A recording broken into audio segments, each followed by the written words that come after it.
Right, we're now live on YouTube and Kick. We should be good to get going. We've got all the buffs in the world up. The Foxfire puts us at 36-38, even off event. It's quite a good number.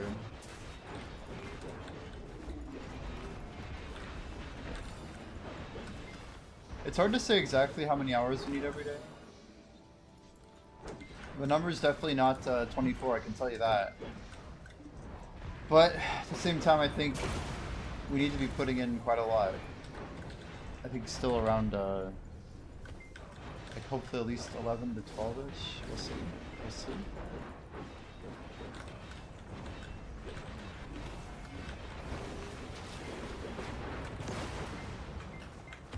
How's our market looking anyway?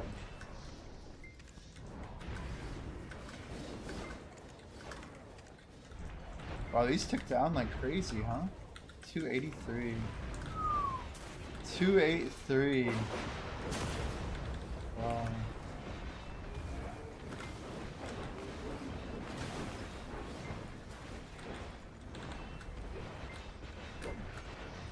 Now it's a buyer's game, I feel.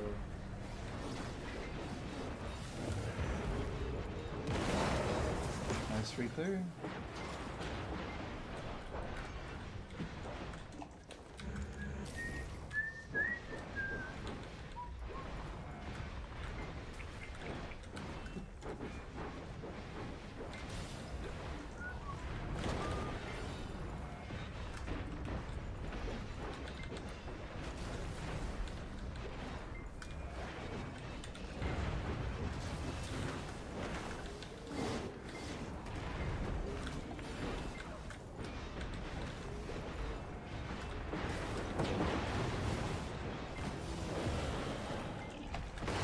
We should have capped drop right now, right? 320?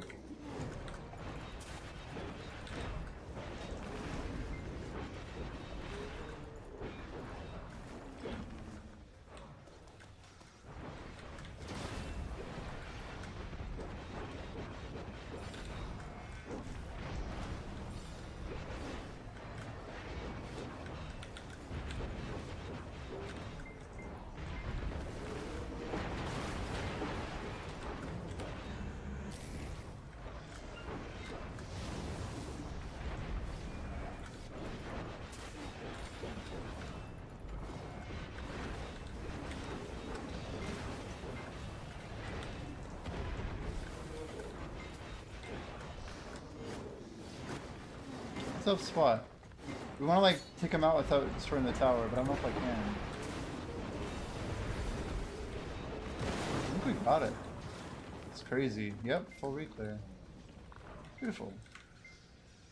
I stalled a second for it, but we get an extra wave, so it works out.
Okay.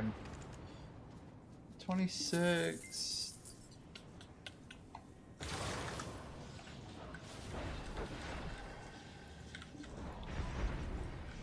Yeah, I've got a few different videos we could watch today.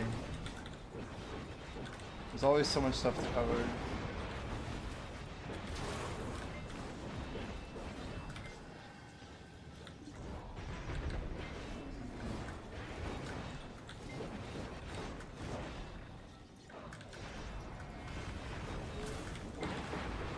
A lot of BDO stuff, honestly.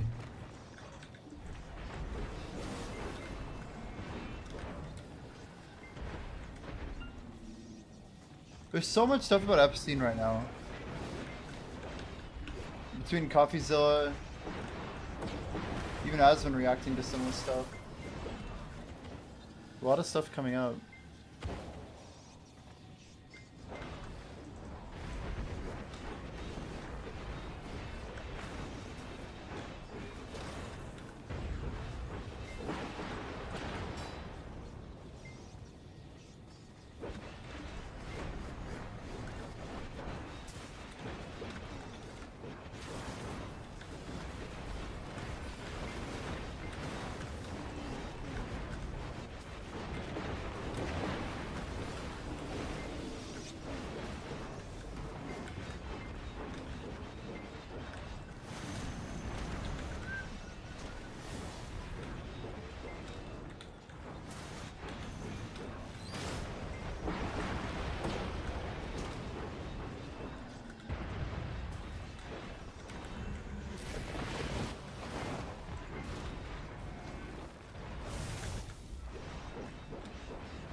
Everyone as angry as they should be.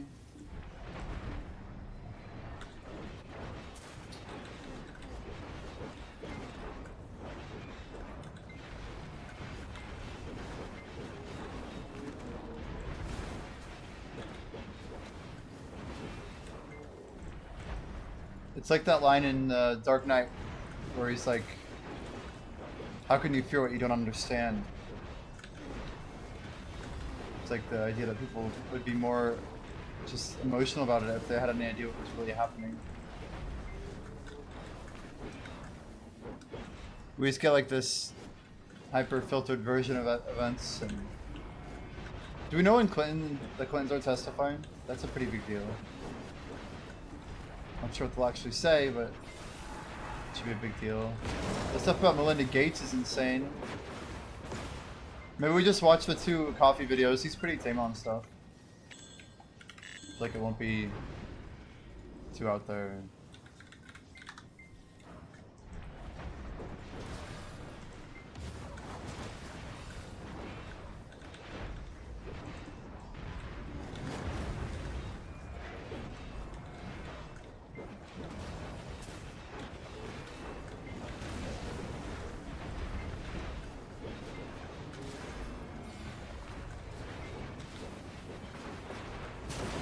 His recent video is just absolutely blowing up.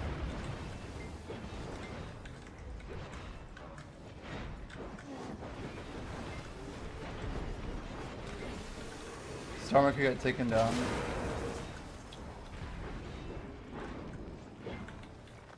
It's crazy, but I remember Child was actually meant to show middle, not race. Yeah. Yep.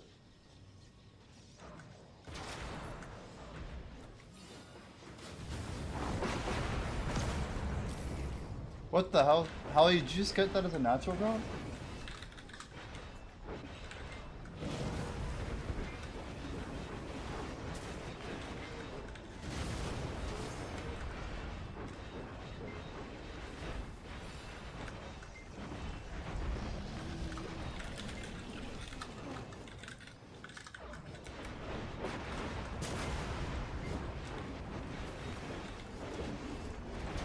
Starmer's the guy who was talking about the digital ID, right?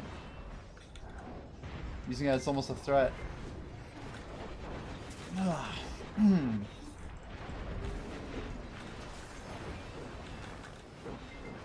Epstein abandoned work to make Brexit. Yeah, that's insane.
Yeah, the stuff about money, I don't know if people really saw it coming.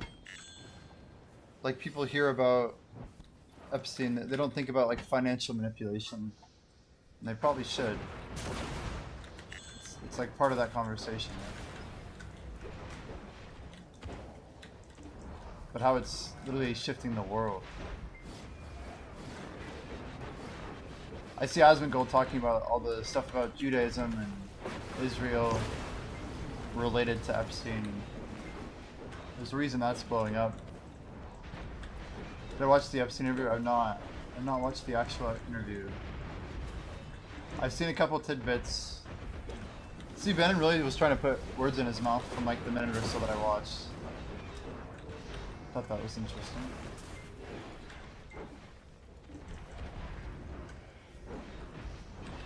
At least I saw enough of it that I don't know. I'm more interested in what people have to say about it than what was actually said. This has nothing to do with Judaism. You don't think he has any ties to Israel at all whatsoever?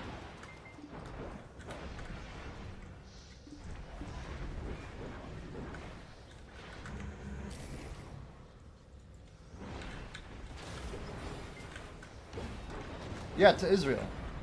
That is what I said.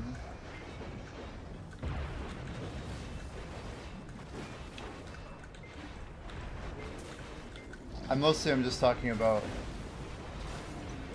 like the relationships with people who are of Judaic faith.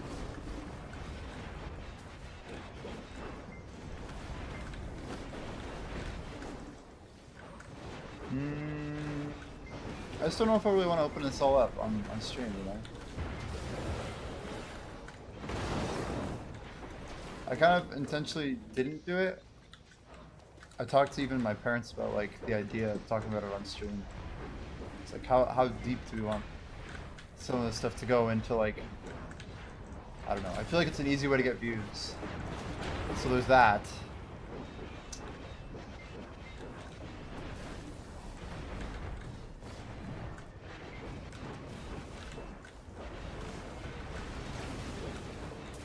If you want to be PA sponsored, just don't.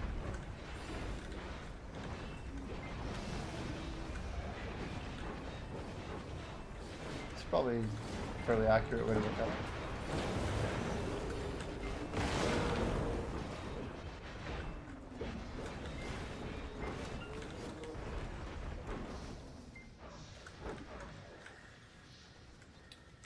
I mean, none of that is in my creator agreement.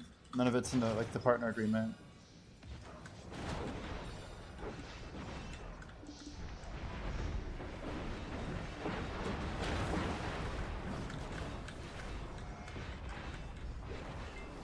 Yeah, you'd have to do a lot of research. This is true.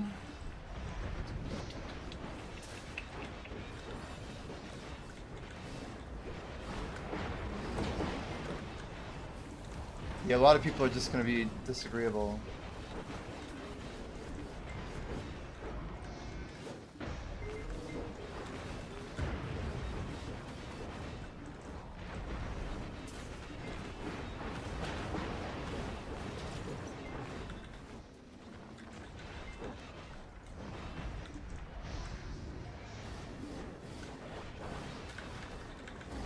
Honest question, like, does Asmongold even know, like, the Bill of Rights, you know?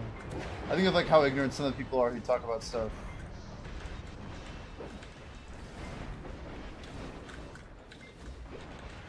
Of course, I don't want to do that level of investigation. But it makes you wonder how much people actually care. His audience included. And, like, any one of those, on those, like, any of those platforms. Just loaded with people who don't really care. Welcome back, 4. So I guess we're gonna buy 68 bells for the guild, 67. We're getting close to making the move.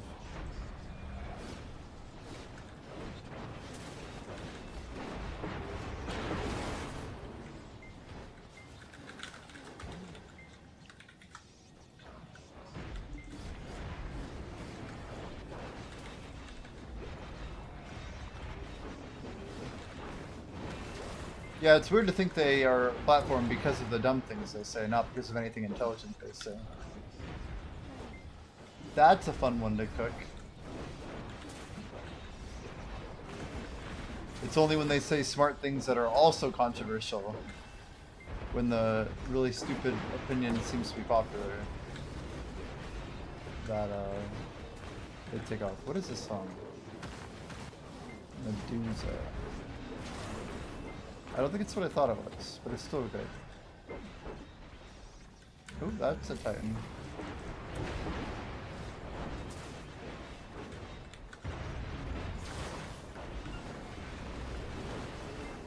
So there's currently no active Guild League season, I saw.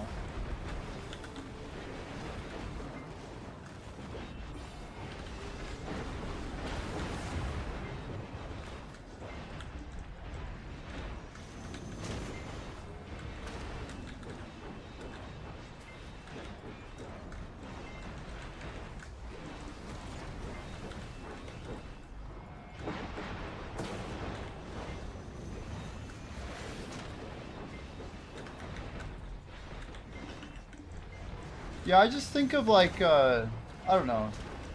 I mean, frankly, I also think of like Abraham Lincoln, man. He read a lot of books, you know, he studied the law, but he didn't ever have like a lot of formal education. He was extremely informed, but through like very, you know, authentic means. It makes me want to pursue law a little bit. I think I'd have more fun as a lawyer than I would as a politician, that's for sure. But I feel like, I don't know. The world needs good politicians too.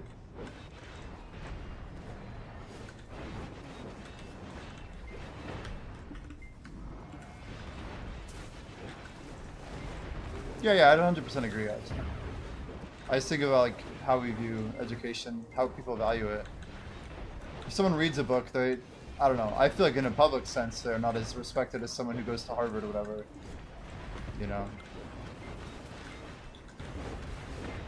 But that's just how we simplify things, right? We assume that because someone went to Harvard, they have read books, they have done things.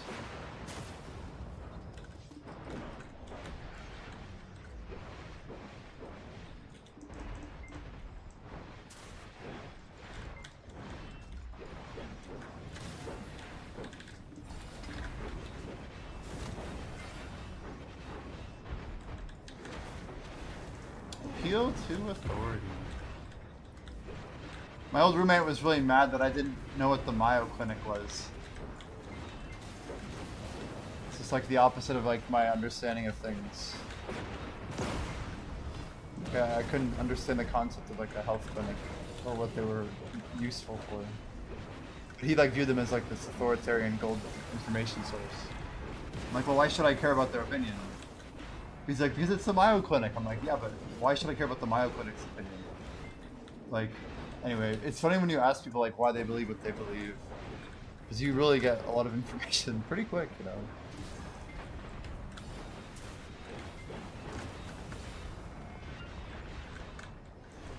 Guild mission? Sure. We might as well get cooking on these. I'm next spell, right? Whenever that's done.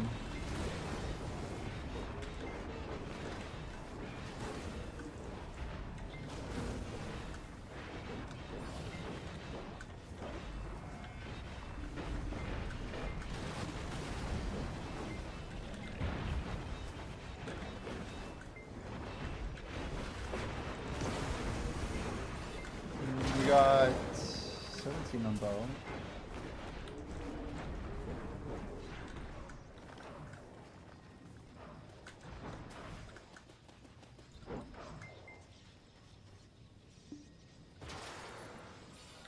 I mean, yeah, when someone just spouts opinions constantly, the only way they can lie is if they tell an opinion they don't actually believe as their opinion, right? It's like, do they believe what they're saying? I don't know, that's actually one of the main reasons I stopped watching Asmongold, is I started to believe that I don't think he believed what he was saying. Which I find very dangerous, if not just disingenuous.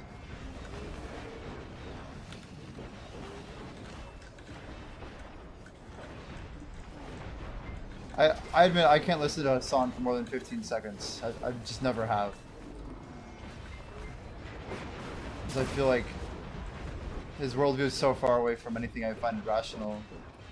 I can't like, I just can't relate. Like I think he's just, I don't know. Like half of what he says seems like straight up evil. The other half is just very ignorant. I don't know. It's hard to tell the difference sometimes.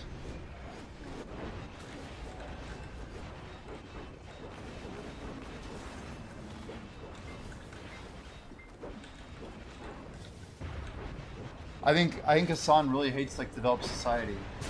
I sincerely believe that. I don't think it's any alternative society that's any bit better than in his mind. He just wants to tear stuff down. He wants a crowbar and he wants to smash stuff. Why would he hate it? I don't know. That's why he's always complaining about it.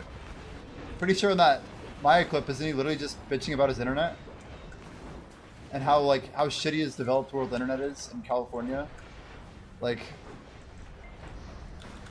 it's unironic that the clip has nothing to do with that, but he just seems like a whining baby. It's like he's ungrateful. He doesn't understand like the work that goes into things because he's never done a day of work in his life. It's easy to judge people, but as of yet, I have no reason to actually listen to what he has to say. So I won't. I have no interest in doing it.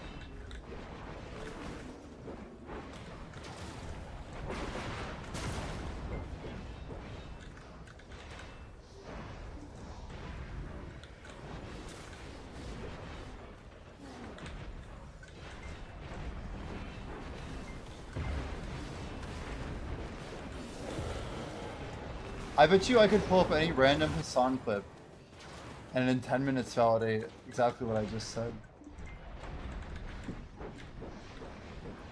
Like he's probably an anti-capitalist. He probably doesn't like the idea of like working for things. People like building things with wealth. I bet I could find something about why he thinks large companies are dumb within 10 seconds. What are you asking then? What's your question? That's not a debate. Like, why do I think that he thinks, or that he hates developed society?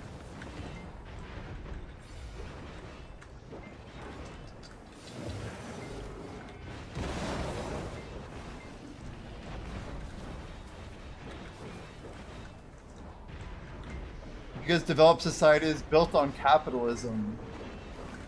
And the idea that people who work hard can build value. for themselves and for others. That nobody's forced to buy things. Like, that's what developed society is. What is developed society if not capitalistic? Are we talking about, like, communism as a form of developed society? Is that, like, the counter-argument? I don't even understand. I mean, he's probably a socialist, right? He seems to think socialism would work. As if that hasn't been catastrophically horrible for every society in history that's ever tried it.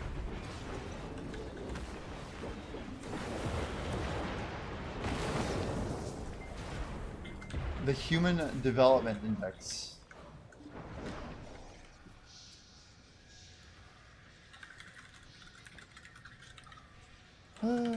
HDI.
Sorry, Jim Notion said he likes China. Went to China and got confronted by state police and didn't protest one bit. Just folded instantly.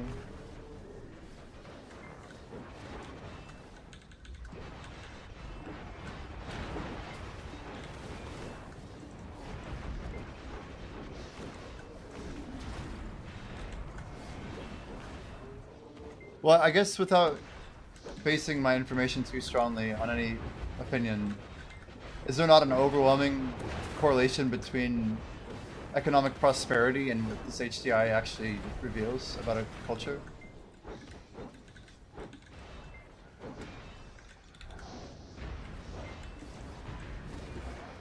Like, at what point do we acknowledge that, like, people work hard when there's more in it for them?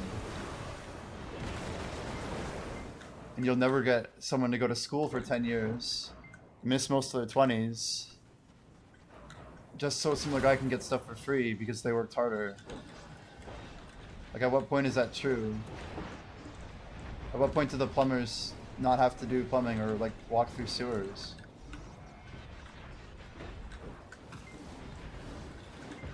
Specify economic prosperity? Let's start with, like, the Gini index. Or nominal GDP. Like, I don't think it's that complicated. Without being pedantic.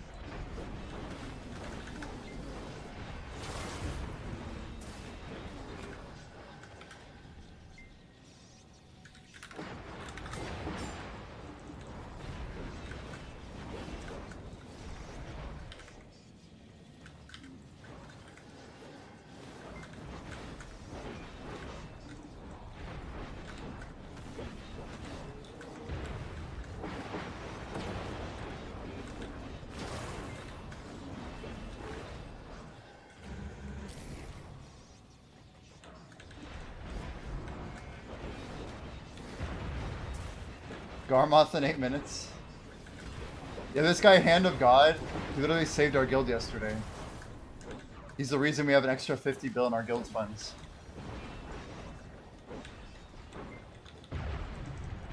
What does that have to do with anything, though, about the US? Maybe I'm missing your point.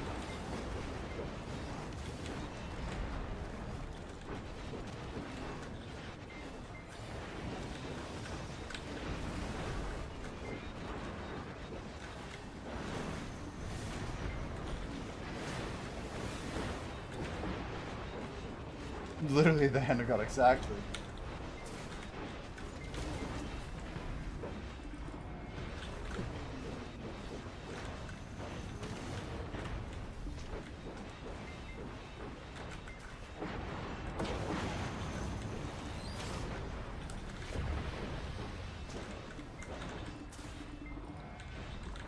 We consider US to be the height of human development. I never said that. And individual prosperity, and also consider the Gini coefficient to be a metric. It doesn't quite match. I mean, it almost seems like you're trying to make an argument that you're talking about America. I'm not talking about America. We're talking about economic prosperity and like developed society. I never brought the US into this conversation. We could talk about that all day long, but what does that have to do with anything? You're making some wild assumptions that I never agreed to.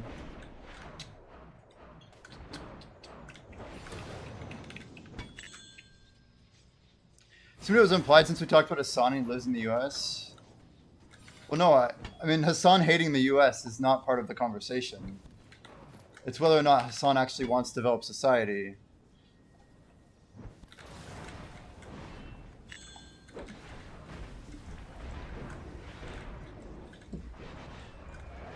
I think the United States sacrifices a lot for its position. It'd be easy for a country like the US to have a higher coefficient. All we have to do is change the very nature of our being. But that's irrelevant, I think. We're talking about economic development.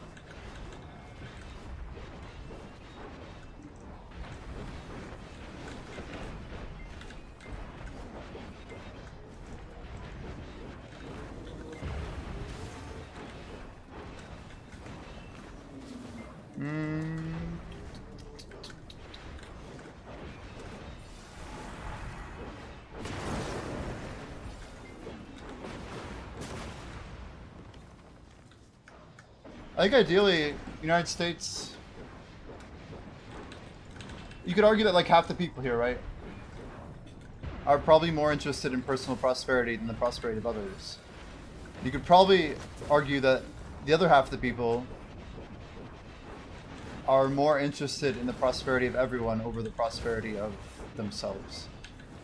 As for who's who, what their political beliefs are, I think those are largely irrelevant. But I don't think that Hassan thinks that what has gotten the world to the point that it's at today is in line with capitalism. Like, I think he sincerely believes that capitalism is bad. And I've never heard him say any sort of system that would be better than capitalism.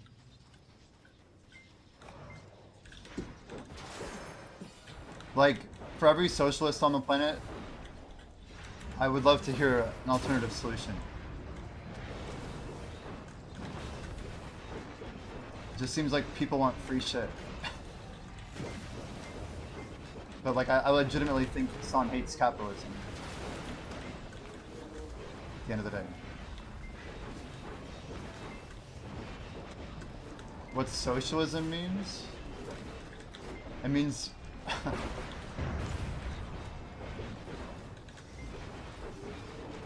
we don't have to define these things. Like,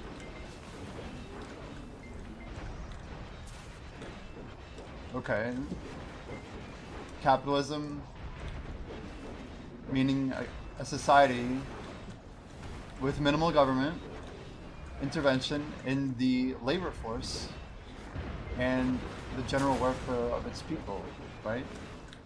That people have a natural propensity towards their own health desires and will work to afford their own, well-being, right? Socialism is, to me, it will always sit exactly halfway between communism.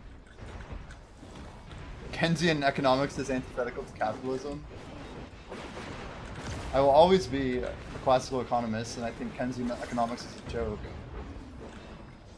But I'm more of a Friedman type of guy. I think American development is built on literally the same principles that, is it Adam Smith, Wealth of Nations? It goes so far back, dude.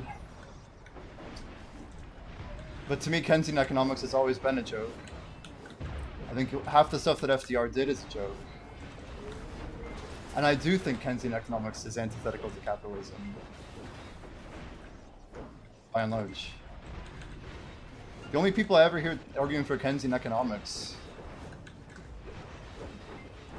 are people who like are afraid to be pushed like 10 feet off the edge because the ideas never hold up. Do you like Keynesian economics?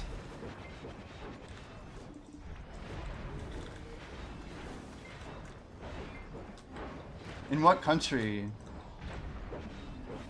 are we talking about in the 50s? That's quite a claim. Do you have any sources for it?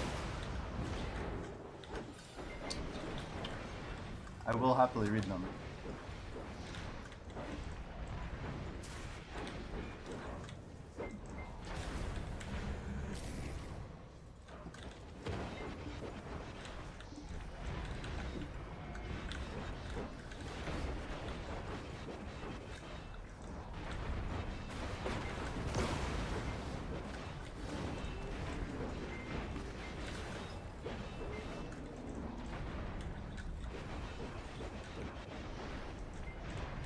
It's such a bogus thing to say.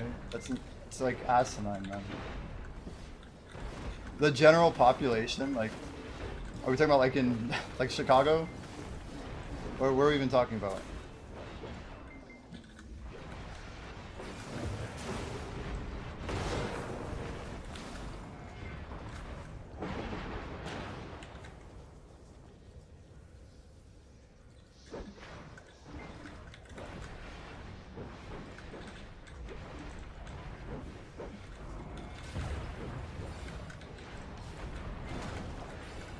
Talking about the average purchasing power when a single income could sustain a household and purchase property.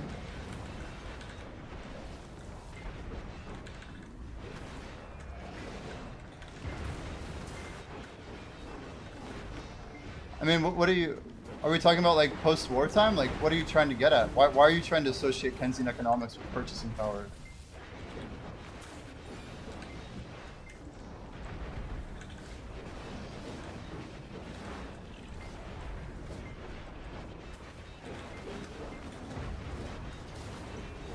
Like, your statement's full of these insane assumptions. I'm just trying to make sure I'm on the same page.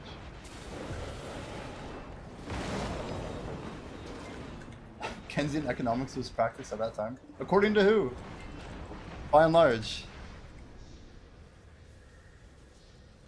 You're just saying things as if they're facts.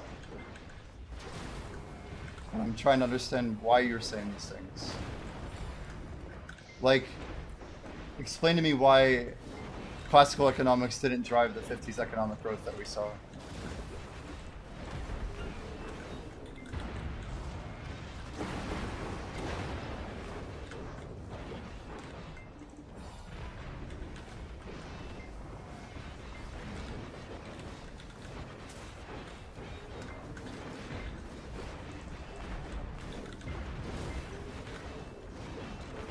I have 4 grandparents with vastly different experiences in this country. I mean, even my parents were alive in the 50s. Keynesian ascendancy. See, I've never heard this term my whole life. Let me look it up. Ascendancy. That's at least something to start with. Yeah, tracker reset after last night. Correct. We'll keep like a running total of buffet. See, I've never heard of the term Keynesian ascendancy, and apparently neither has Google. So where did you know that? Because I have a degree in mathematical economics, and I studied this stuff for 4 years. So if you have like any sort of paper or anything, I'd be happy to look at it.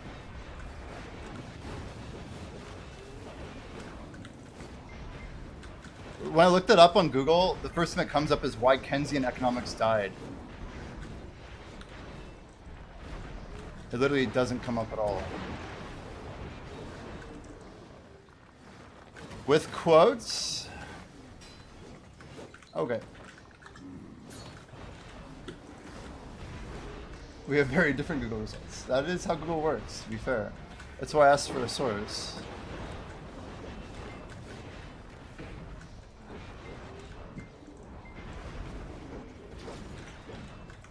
Hmm.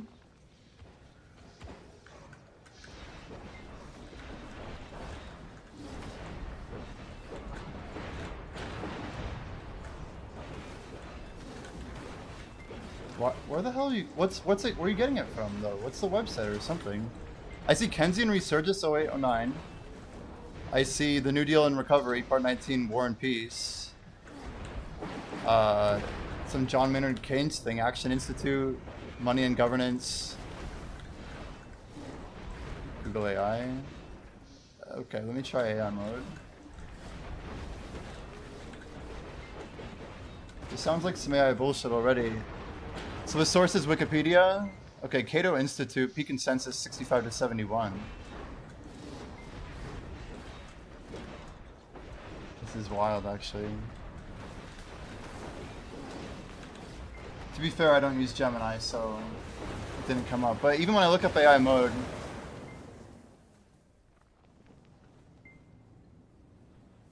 are you just like regurgitating ChatGPT on my stream right now? I mean, wholeheartedly, are we quoting Wikipedia right now?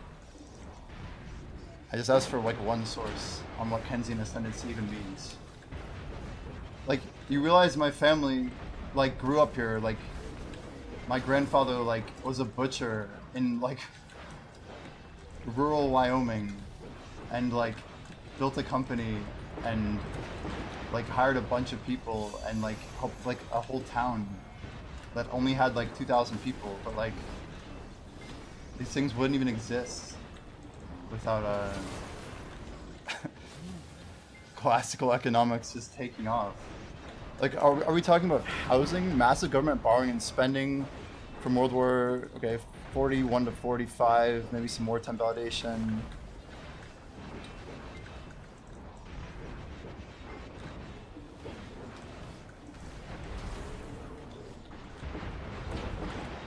Keynesian ascendancy. Well, what are you... Like, don't you think it's a problem when I ask you a question, you can't even answer it with a simple statement?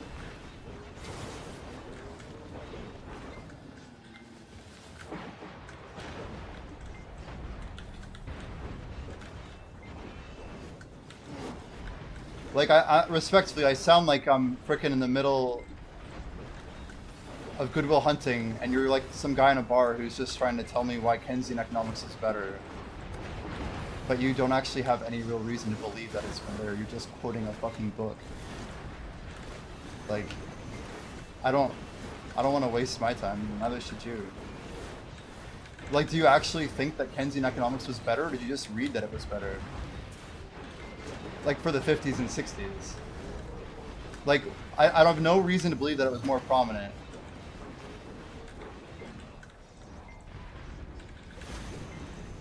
Yeah, you made a lot of assumptions.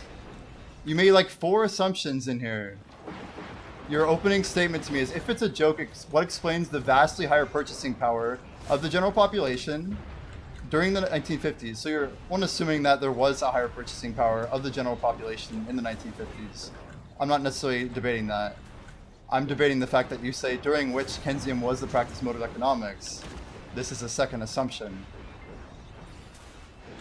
These are 2 things that I don't see as factual. And when you pull them into a Twitch stream, I expect you to source them. I mean, I don't really care about the first one, because I think I generally agree that there was higher purchasing power in the 1950s of the general population. But still, like, if you're going to bring it here, I would prefer it to be sourced. That's all. Like, according to who? Without that, it's just immaterial.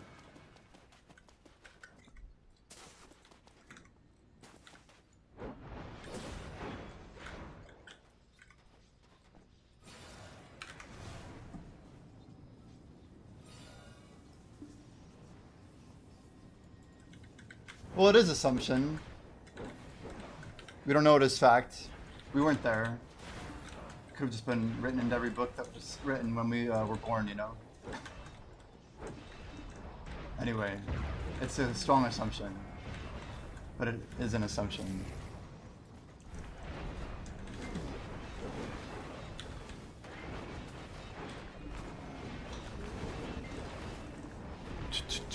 Keynesian ascendancy.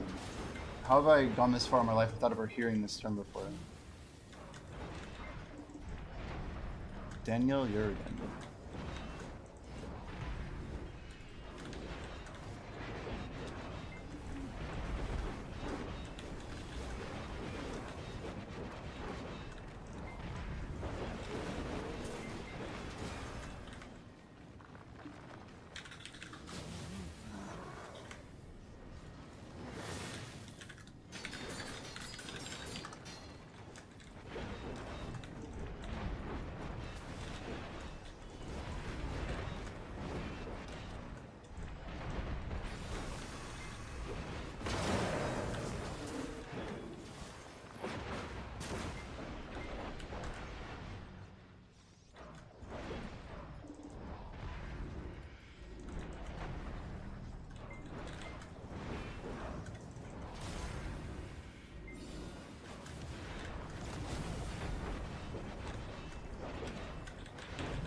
Yeah, it's interesting. This conversation is healthy, and I think you can rationalize the argument that's already in your head, right? This is the world we live in.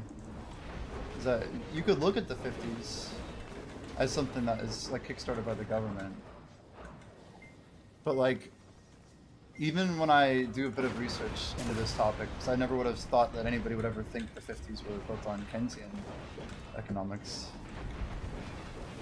I think it just matters how we define, I mean, the driving force of society. Like, is it based on policy versus actual, like, shortage of capital and an overabundance of labor?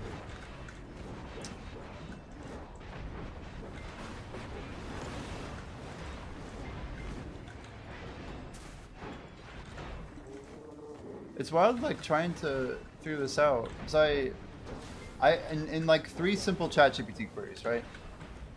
I'm able to make a very decent argument for each side of this equation that Keynesian economics was the more preferred one, and then easy to flip the script and say, here are all the reasons why Austrian or classical economists would say that it was purely driven through this classical lens, right?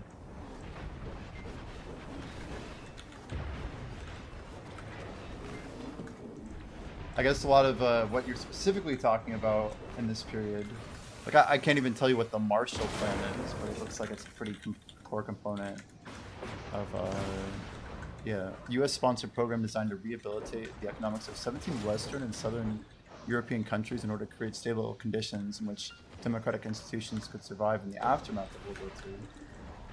I don't know if I've ever learned about this in a classic sense.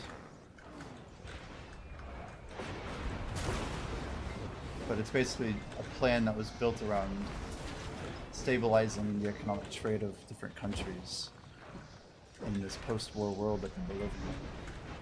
But I guess the Austrian economists would say that such a plan was basically overrated, right? It's kind of shocking to look at it this way. But this just kind of makes me think more about how do you actually change someone's mind, right? Like, I'm not trying to go inside someone's brain and rework the wiring, because I don't think anything I say is going to help you take a look at it from the other side of this.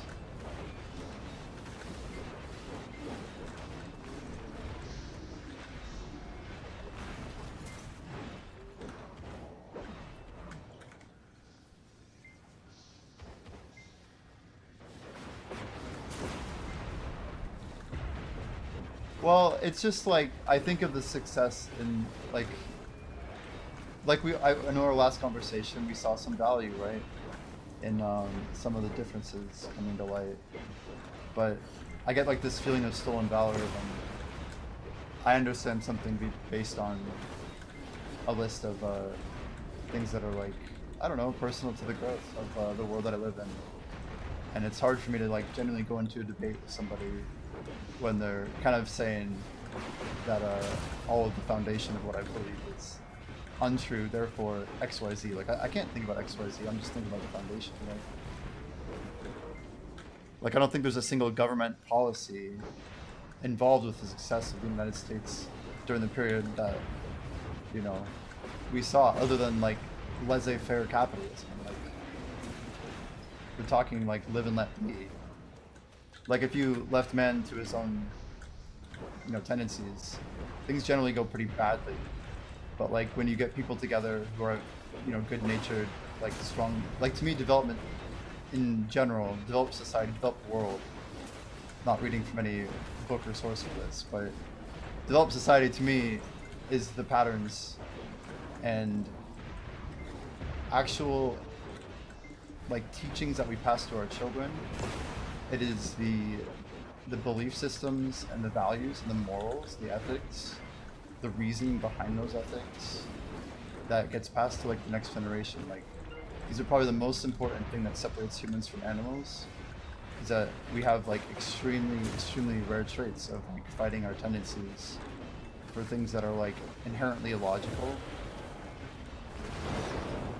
And like, I think that government, when it's completely removed from the equation, doesn't impede human ability to make the right decision and to like find like collaboration, right? And my point really is that in a place like Wyoming, where people are constantly, you know, facing like these harsh winters and, you know, basically people die all the time. Like, I live in a world where, you know, the FBI, for example, had to get a ton of help from the locals in Wyoming to like, you know, do like some search in the mountains. This was like probably like 40, 50 years ago. But like the people are more equipped than the government to solve problems that the people understand better than the government.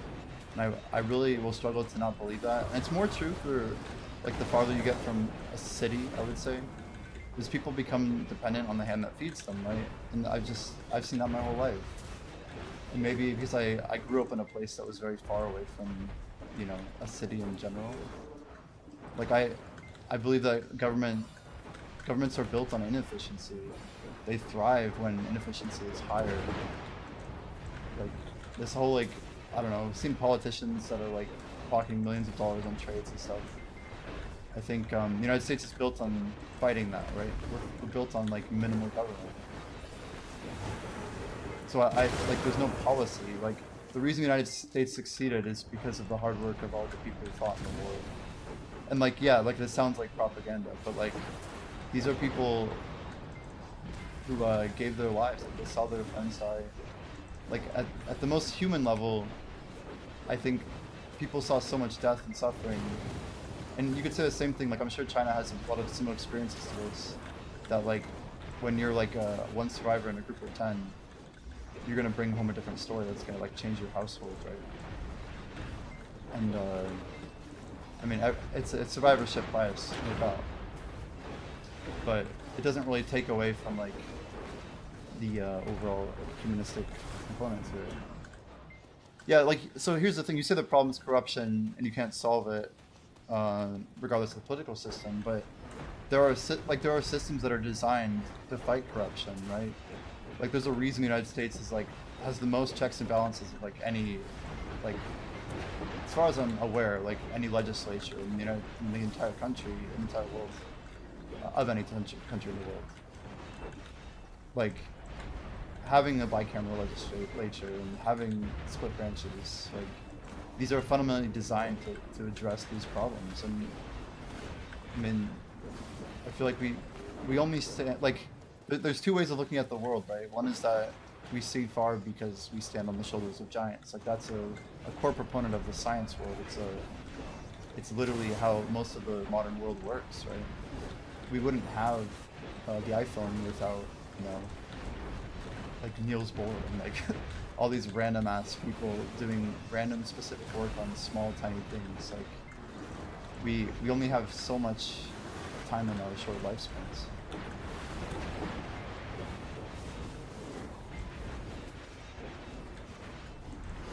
So yeah, I'm always shocked when people try to justify stuff with things that are built on a lot of assumptions that, I don't know, makes it hard to have a conversation.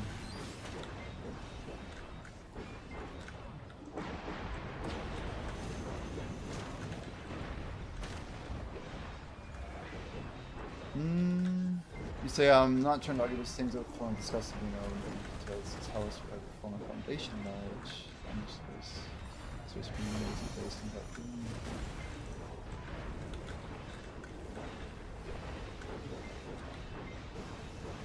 Well, I think a lot of our knowledge is built on trust. Like, love it or hate it. Like, the most that I will ever know about what it's like to live in Wyoming is based on what I've heard, you know, my parents' side of like the stories of actually being there, right? I've been there, I've seen it, but I didn't live there 50 years ago. I didn't like hear about like the United States government like killing off a ton of cattle to like stop the cattle trade from growing too hard because there were so many cattle, and like pages being scrubbed and books being like removed, and like there's crazy things that happen in the world that a lot of people will fight very hard to cover up. That's like part of the world, right? It'll always be part of the world. Like, I've seen the United States government do a lot of really shady shit, like historically, right? A lot of this is publicized. We know about it. Like, every government has an insane history of shady shit. Every single one of them. So I don't ever try to put a country on a pedestal. But like, I try and look at like the reasons why we believe this is like a preferable mode of building things out to reduce human corruption, to reduce, you know, inefficiencies of what I see as development, like things that impede our ability to make like good decisions.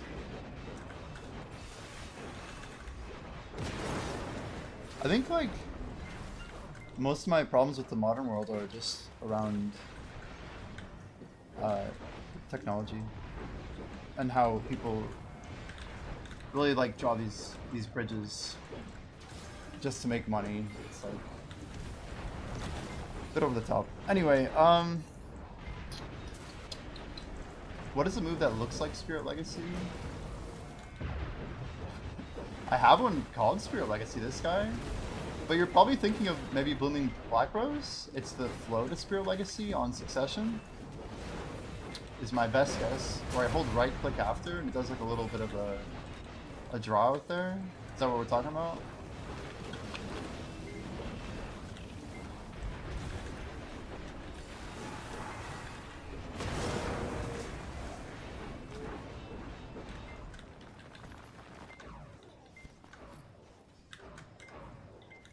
Like, it'd be nice to get inside of people's minds, like, to ask the question, what does Hassan actually want?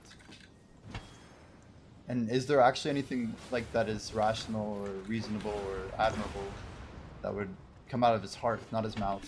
I don't care about his words, I care about what he actually wants, you know? Does he just want some wealth and prosperity for himself to live a good life? Or is there more to it than that? You know?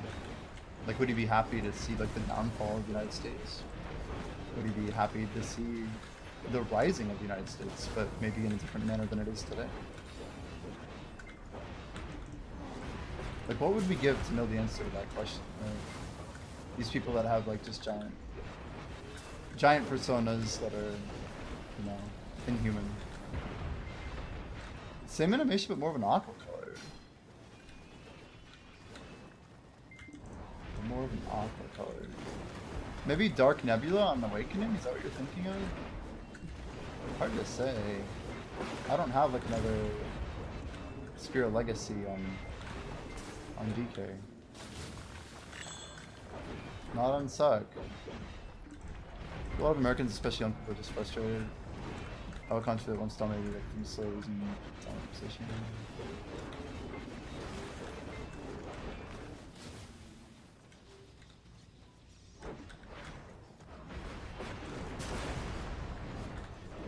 Right. If it's not the flow, then it's the only thing that really makes sense. Yeah, absolutely true about capitalizing on frustration.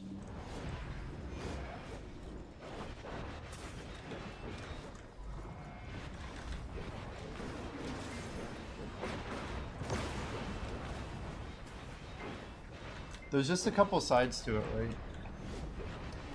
There's a couple parts, a couple reasons.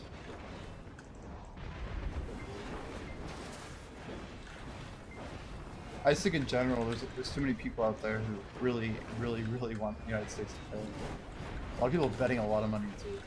A lot of money. So like they want nothing more than to like create this idea that the United States quality of life is going down. That things are worse than they've ever been.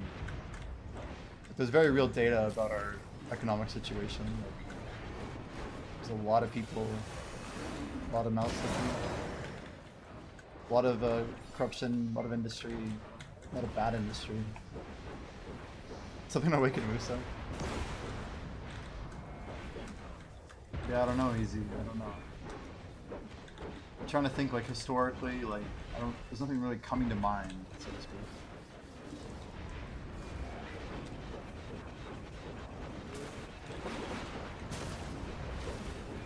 I don't know. I just it's funny because to me Keynesian economics,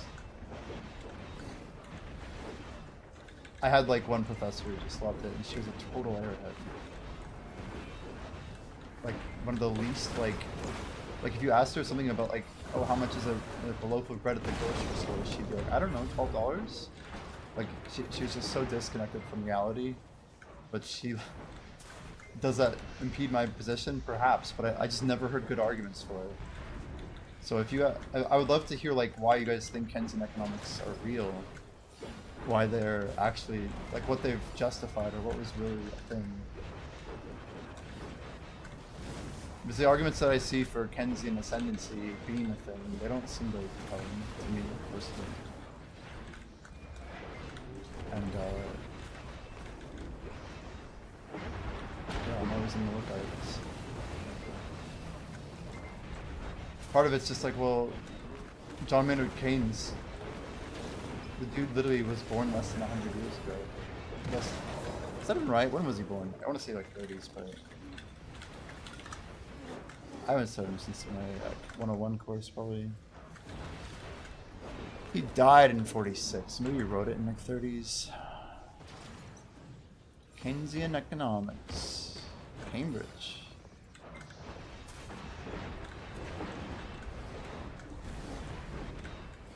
I don't think like, I don't know. I just think about the pioneers and all the great people who existed before Keynesian economics was even a thing. Like, I don't think it's a chance that the United States built the country it did. I don't think we needed some guy in early 1900s to tell us how our country succeeded. And I think the same reasons that the country was powerful, you know, in 76 are the same that we were able to win World War II. So like our ideals are just stronger, they're better. And those ideas that get passed on are more stickier. And they're like more sound. I don't know, like they stand up better when swung at. And like if there's no better position, then we will have to just be upset that this is the best we have so far. Like that's the American way of looking at classic economics. Because I guarantee you there's many people trying to figure out how we go forward from here, how we can improve on capitalism. But so far we don't have any. So far nothing yet.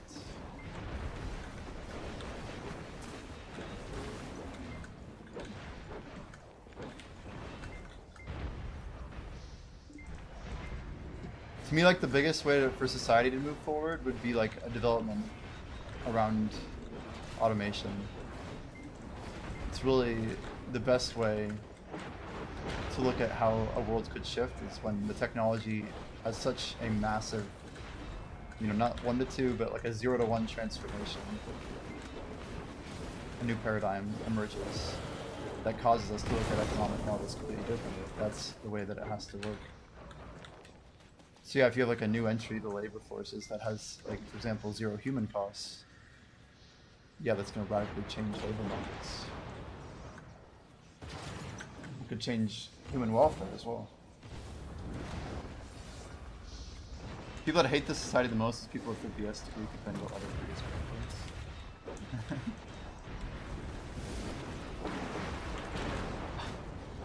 Interesting.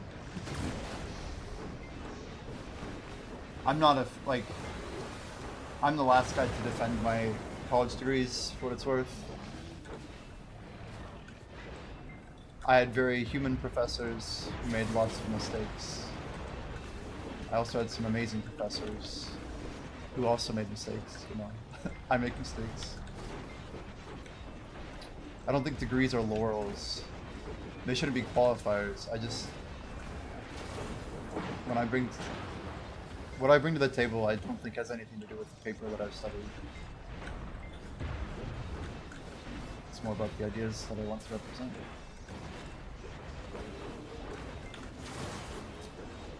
Like, I even like the respect I had for my institution, right? Like my alma mater, whatever. It's not I don't have like this immense respect. The student body at the university I went to, like, I've said I go to Whitworth, but this school, the student body literally didn't let Ben Shapiro come to campus because they didn't like what he was gonna say.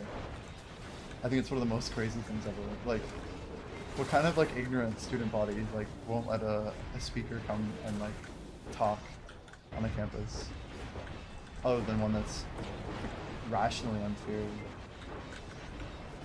living in fear, irrationally unsound and unbased. I don't know. I guess like out of all the decisions I've ever made, I think going to college where I did, I don't regret it because like I met really cool people there. But like, man, there's a lot of colleges out there. I think honestly, U.S. colleges are one of the most problematic parts of the whole system.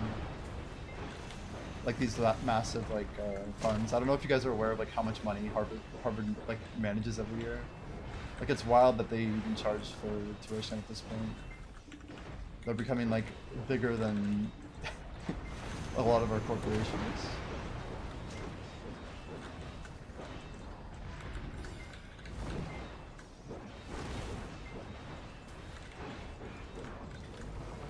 But education's becoming more of a joke, I think.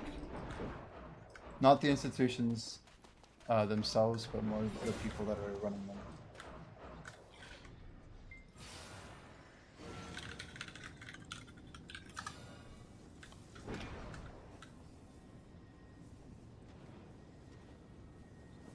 Harvard Management Company manages Harvard's university endowment The largest academic endowment on Earth. The size of the endowment, this isn't a joke by the way, is $50 billion. What a piece of junk! It funds the scholarships, research, faculty, buildings, and institutional power. $50 billion. Billion?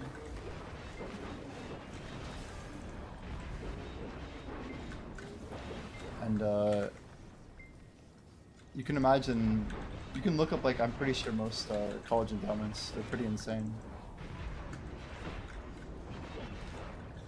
Yeah, it's famous for not being classical in the textbook sense. They focus on long-term capital accumulation, illiquidity premiums, global diversification, low reliance on short-term macro.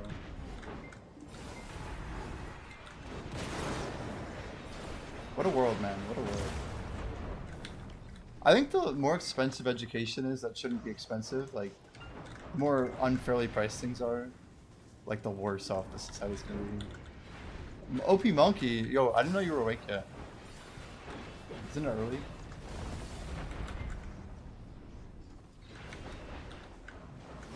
I don't know, I've never described myself as like...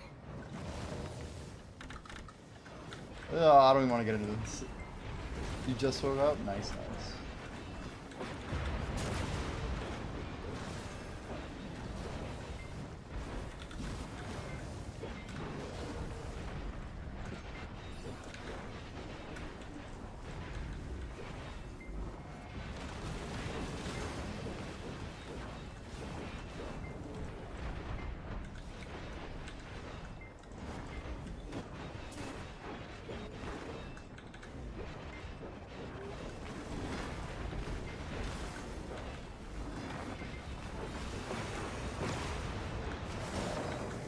So what is the United States going to do about rising house costs, you know?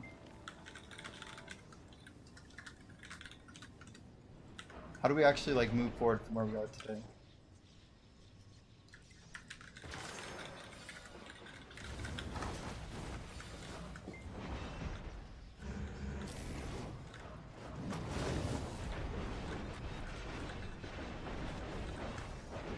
How did Monkey sleep? I was awake for 24 hours, man. Woke up almost a little bit tired today. Yeah, they still got government funding, right?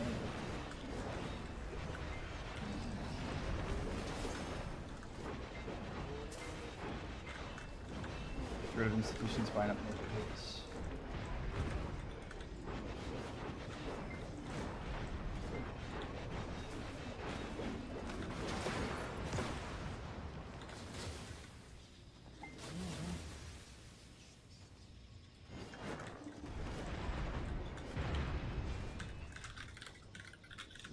Is that right? It's gonna raise housing.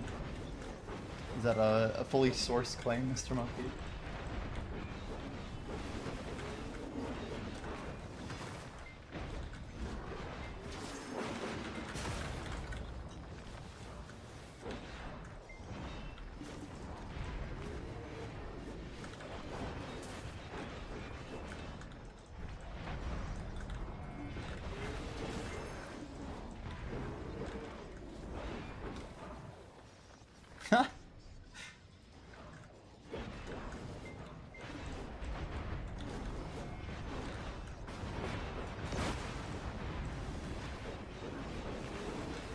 I love, like, hearing your claim and then looking into it.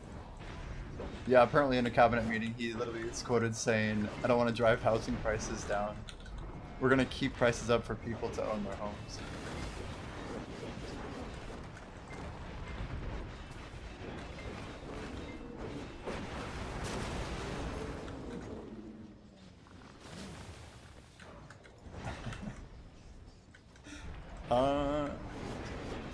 If prices are high, existing homeowners see wealth gains that protects them.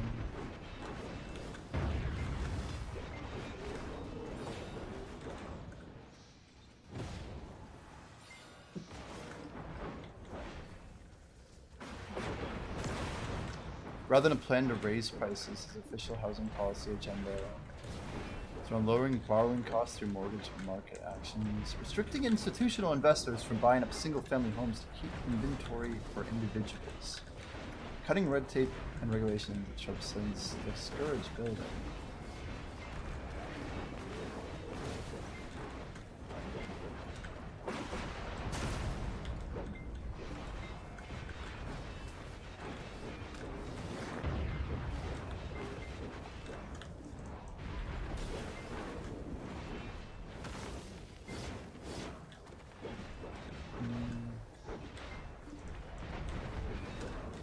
It's great when ChatGPT breaks into a tree of responses because I get more information. I can even like re-ask the question with like different biases and stuff. Like show me this from a bias like I didn't expect or whatever.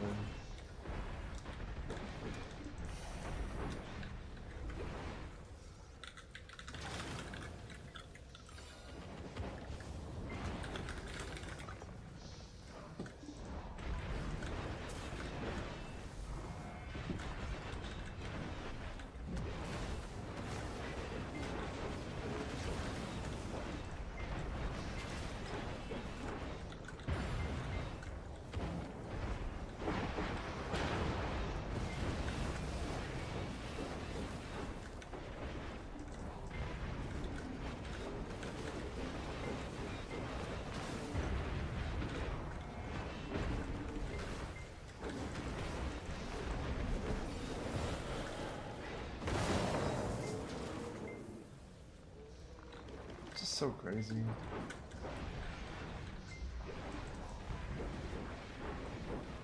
Do you guys think ChatGPT will be around in a year? Is it gonna crash and burn?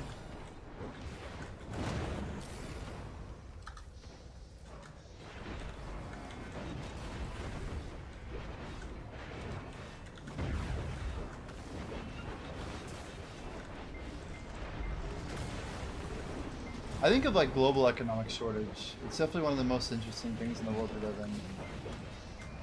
Like companies have like shifted, like think of like outsourcing and all this stuff, right? But all the companies that run in the world, they're built on like minimizing costs. But one thing that is trending right now is that we've like, I mean look at all the job loss. All these like computer programmers who have no job, who are like effectively not super useful for the economy. Like yeah, they can go like become a server at a restaurant, which no, that's a great job. Like I'm just saying they're not using some of the time that they've invested into a particular like fields, right? I was worried about this when I was in college. Like I was well aware that AI was exploding. I was well aware that I probably wouldn't have a job programming. I never really wanted to like get super into specifically programming. I like the idea of building products and like using it as a weapon, like a tool rather, right? Like to actually build something. But to me it's worse because you have like for example India, you have millions of these people, millions. Like let's look it up, ready? How many graduates in computer science did India and China produce in the last 10 years? So China produces millions of STEM graduates annually, far more than Western countries. They're saying China was awarding about 4.7 million STEM degrees per year in the mid-2010s. India is saying about 1 million per year. But what are all those people going to do if they get completely replaced by AI? Like, this is insane. Environmental costs of AI make everything burn. Yeah, but you saw like Elon, he wants to move this stuff into space. Have like a massive like solar farm.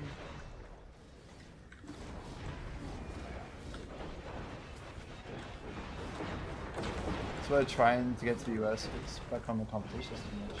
Yeah, but like I guess what I'm saying is like eventually you only have senior management. Like I'm saying for every million people who get a degree, well, how many are actually gonna find good work in that field? They're fighting for lower salaries, like they're just trying to like make ends meet. To sustain costs is like a crazy different levels, you know?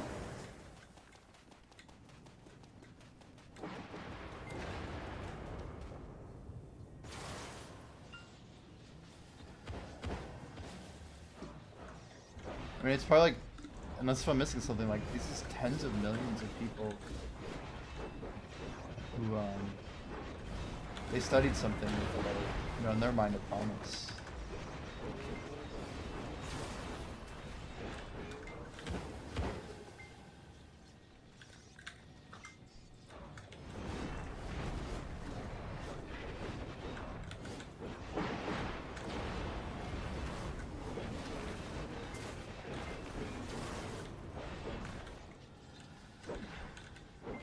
ST, whenever you joined the stream last few days, I'm grinding nonstop. Yeah, we actually slept 7.5 hours. I'm a little tired, guys. I am. I don't feel like $100 billion, you know. But we just keep showing up, man. That's all. We got our chocolates. We got an hour and a half of cake puff left. There's a maintenance. I just kind of ate a few hours off dummies. Got my rest. We're back at it. We have a sealed ancient book of combat with 10 hours left on it, so I have about 11 hours left of grinding. We're gonna go until that buff runs out, basically. And then, no, we should be good. In fact, I think that's 17-hour buff on the book. We're just gonna repop that tomorrow until we're done. Try and get a little bit better mileage on the book.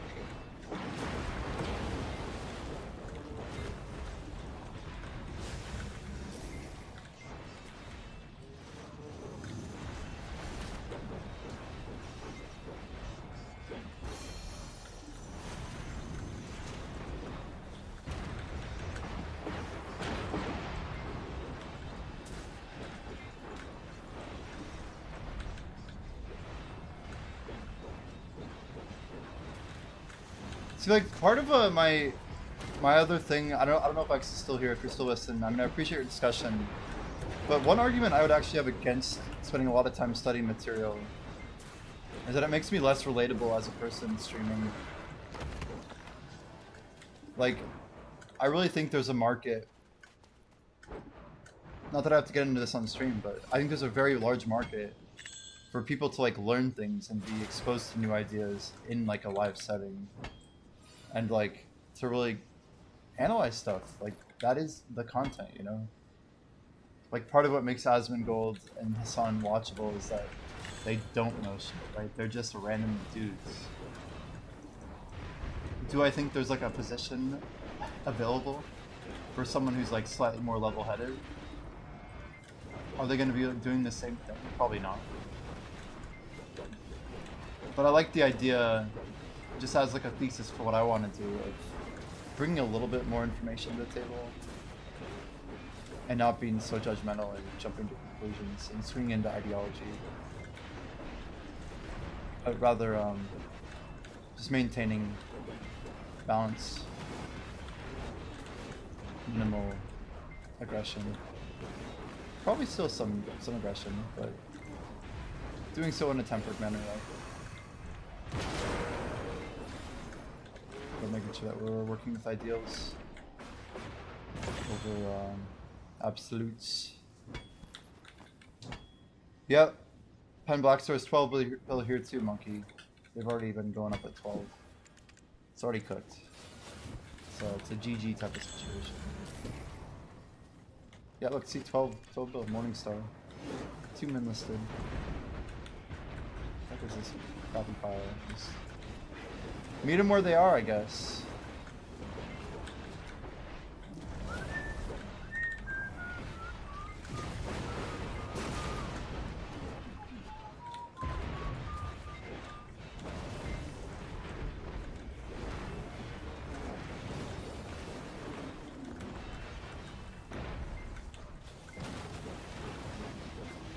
It's wild how many people I think are leaving crypto.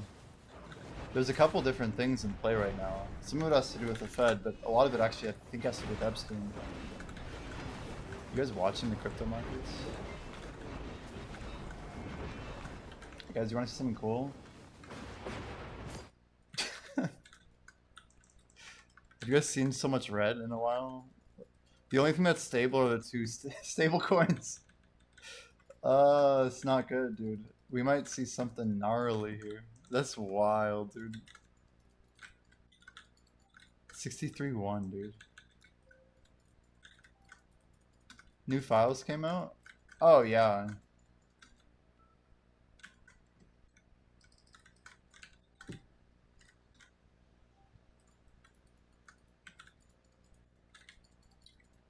Yeah, the Voidzilla videos probably would be good. There's 2 videos I have not watched that we could watch them back to back.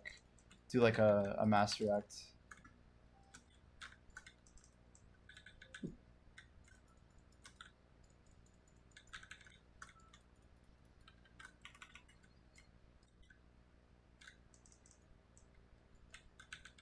For every crypto millionaire, there's 100 crypto bankrupts. About right.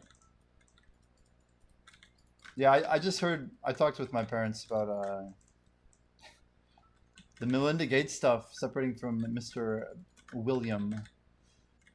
Seems pretty shocking. It's almost reading like it's fake satire or something.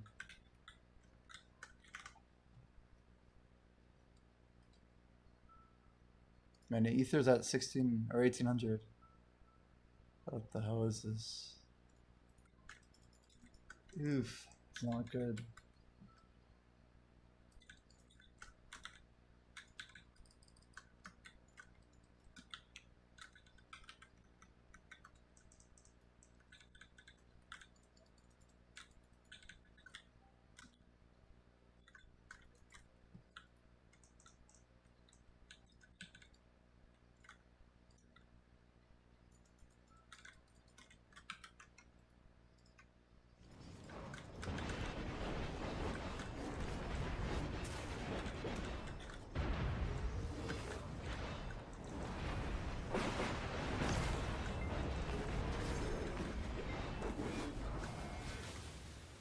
Will Starmer survive Mandelson Epstein, bro? Man.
Alright, we got a Josh try phase.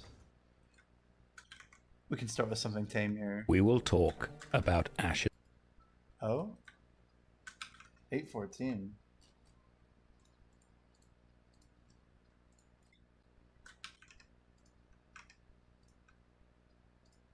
Okay.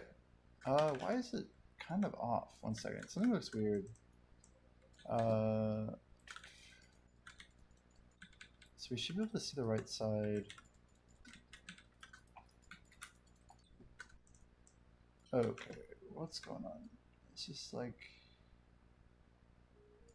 Oh, it's like too damn large.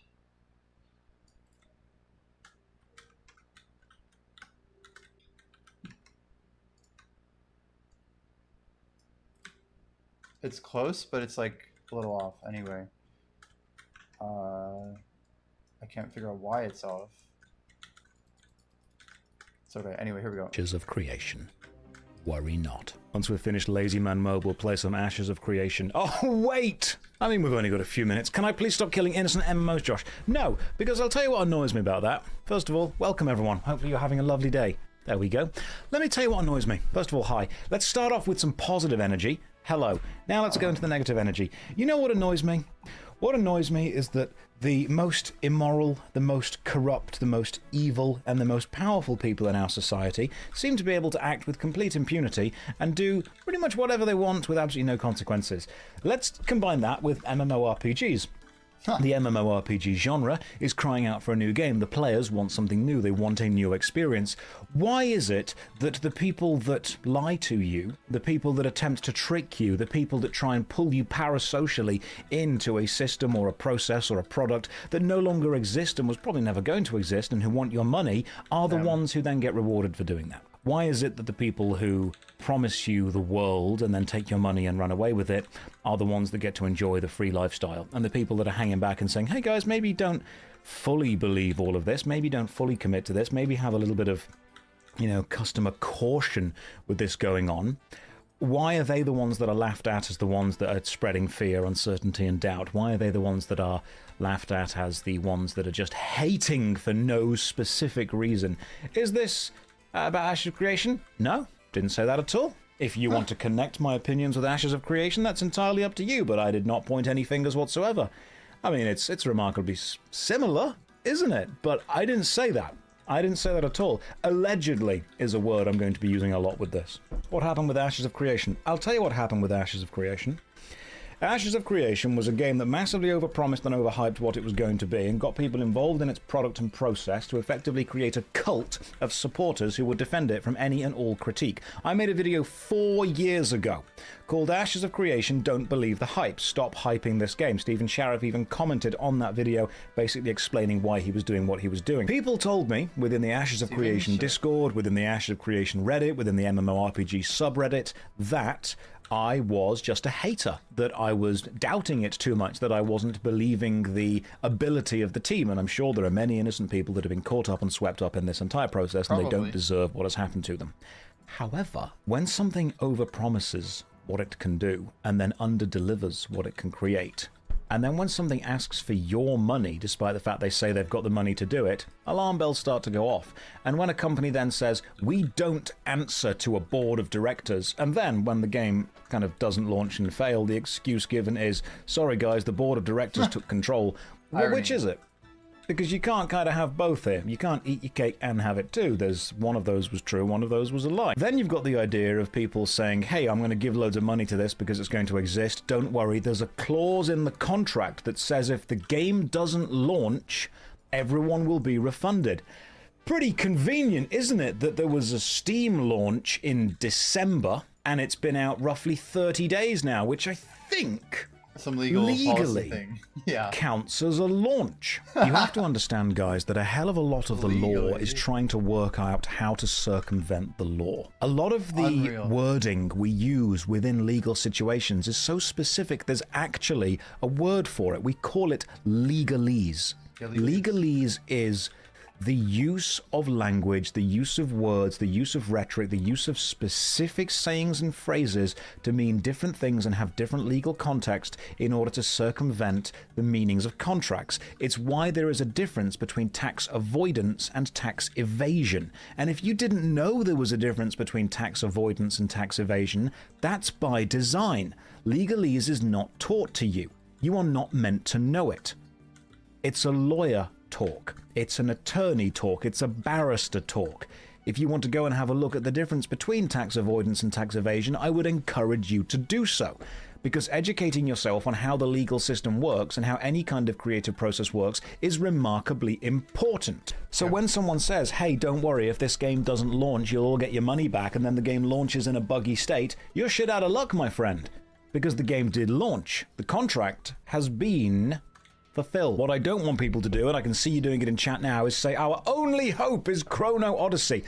Why, in order to save the MMORPG genre, are you constantly looking for new things to be added to it, despite the fact that the most successful elements of it are things that already exist? I don't understand why people say the MMO genre is dying or, needs to be saved when we have games that are absolutely fine within it that are continuing to push the boundaries and continuing to hold players. Is new stuff launching into this genre? No, not at all. It doesn't. I think he's like the first person I've ever heard say that. He's like, do we even need a new MMO? Like, why are we all so desperate to find something new? It's a pretty valid question. Necessarily need to. The games that we have are good enough. It's like when someone says, oh my god, we need to save sports. We've only had the most dominant sports be the same for the last 20 to 30 years. We need to save music. because we've only had the most dominant genres of music be dominant for the last, 10 to 15 years. It's entirely okay to have the most important and impressive stuff. Do we need to save movies? People go, oh my god, I can't believe that no good movie has released in the last 10 years. First of all, they have. But then, you can also go back and watch the old stuff as well. Lord of the Rings Online is still alive and kicking. Guild Wars 1 has had a good remaster, that's still going. Dungeons & Dragons Online, that's still working. Guild Wars 2 is still going, that kind of stuff. When people say, and I'm not having a go at you personally, when people say stuff like, Chrono Odyssey is our only hope. Why? Why is it your only hope for a new game? Is it because you've played all of the others and don't like them? That's totally okay, but it's not your only hope. Your hope is to understand the MMORPG genre was never a genre of good games. It was a genre of society, a genre of community, a genre of connection. It was the world's prettiest chat room with a game system attached to it. Always has been and likely always will be. No one's playing the MMORPG genre because they want the cutting edge of game design. They're playing it because they want to play mediocre game design. Completely disagree with this take, for what it's worth. I just think that's like a hella boomer thing to say. It might be true for a bunch of these older people, but it's never been true for me. With other people. Or they want to play mediocre game design while existing around other people. He's like insulting his own genre for some weird reason. I'm gonna write, not sure why you feel the need to belittle game design in MMORPGs. Damn it. Try not to get hit over here.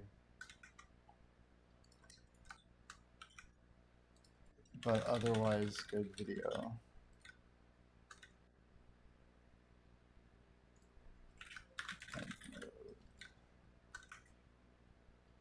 Innovation.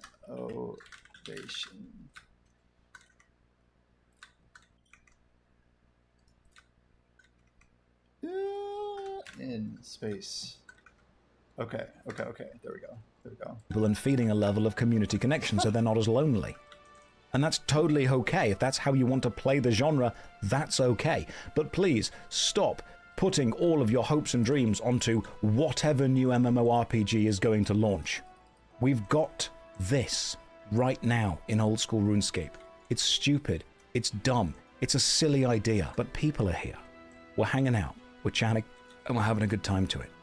We don't need to constantly be looking for the next best thing if you haven't actually enjoyed the thing that came before it. You've played every one of them and got to endgame and it becomes repetitive. That's like saying you've read every single book and when you get to the final chapter it gets quite boring reading the final chapter again and again and again. Yes, that's the point. It's meant to be repetitive because it's a genre designed to be a forever game. It can't exist. It's the snake eating its own tail. It's the Ouroboros of game design. If you finish watching a film and then you go back and watch the final scene of the film again and again and again, you're going to start saying, you know what, this film's actually quite boring at the end. Yes, it is because you finished it.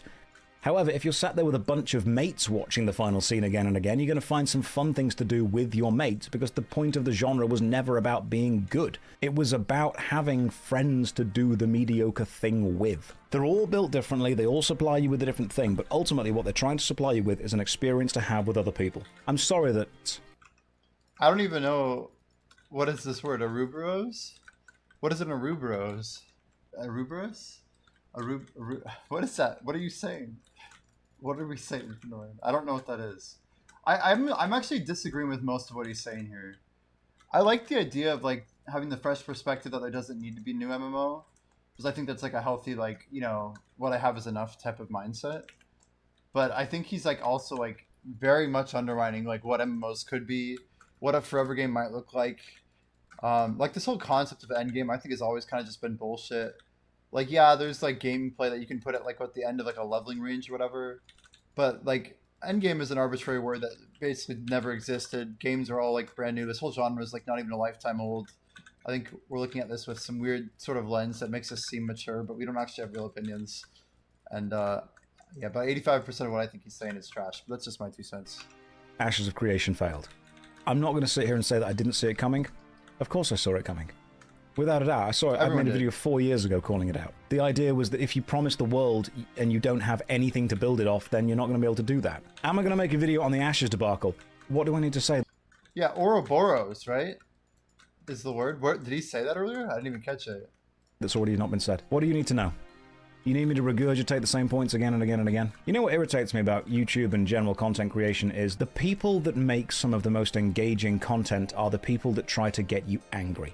The people that try to constantly tap into you being annoyed, you being angry, the us versus them mindset. And I find it very draining to exist and to live in a constant state of being angry, of being annoyed, of being upset, of being negative. The people that want to try and get your money for video games are the ones promising you the world, not the ones actually delivering you small, finished, final products like many indie developers do. He's really, really liking RuneScape lately. I'm concerned. I'm kind of concerned. As a former RuneScape player, I'm concerned. I mean, I guess I'm a RuneScape player. I don't know. I just... The cultism is never something I liked about RuneScape, and I will be honest about that.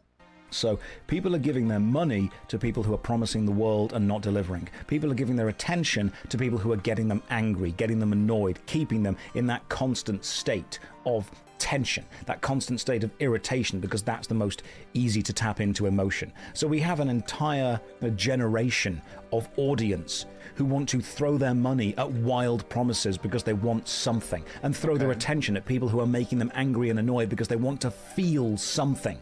And then you have a whole generation of gamers who don't get the thing that they paid for because it was never going to exist anyway, and are wondering why they're feeling so bloody negative all the time. Because they're constantly consuming content that makes them negative. I don't want to do that. I am aware that it is the worst possible, way to build a community, by trying to spread a little bit of happiness and joy and levity. But fuck it, we're gonna try. Because the alternate is just spreading hatred and dissent and disconnect. Yeah, but he doesn't have to be so like diametrically opposed on his ideals. Like, the opposite of complacency is ambition, right? It's desire.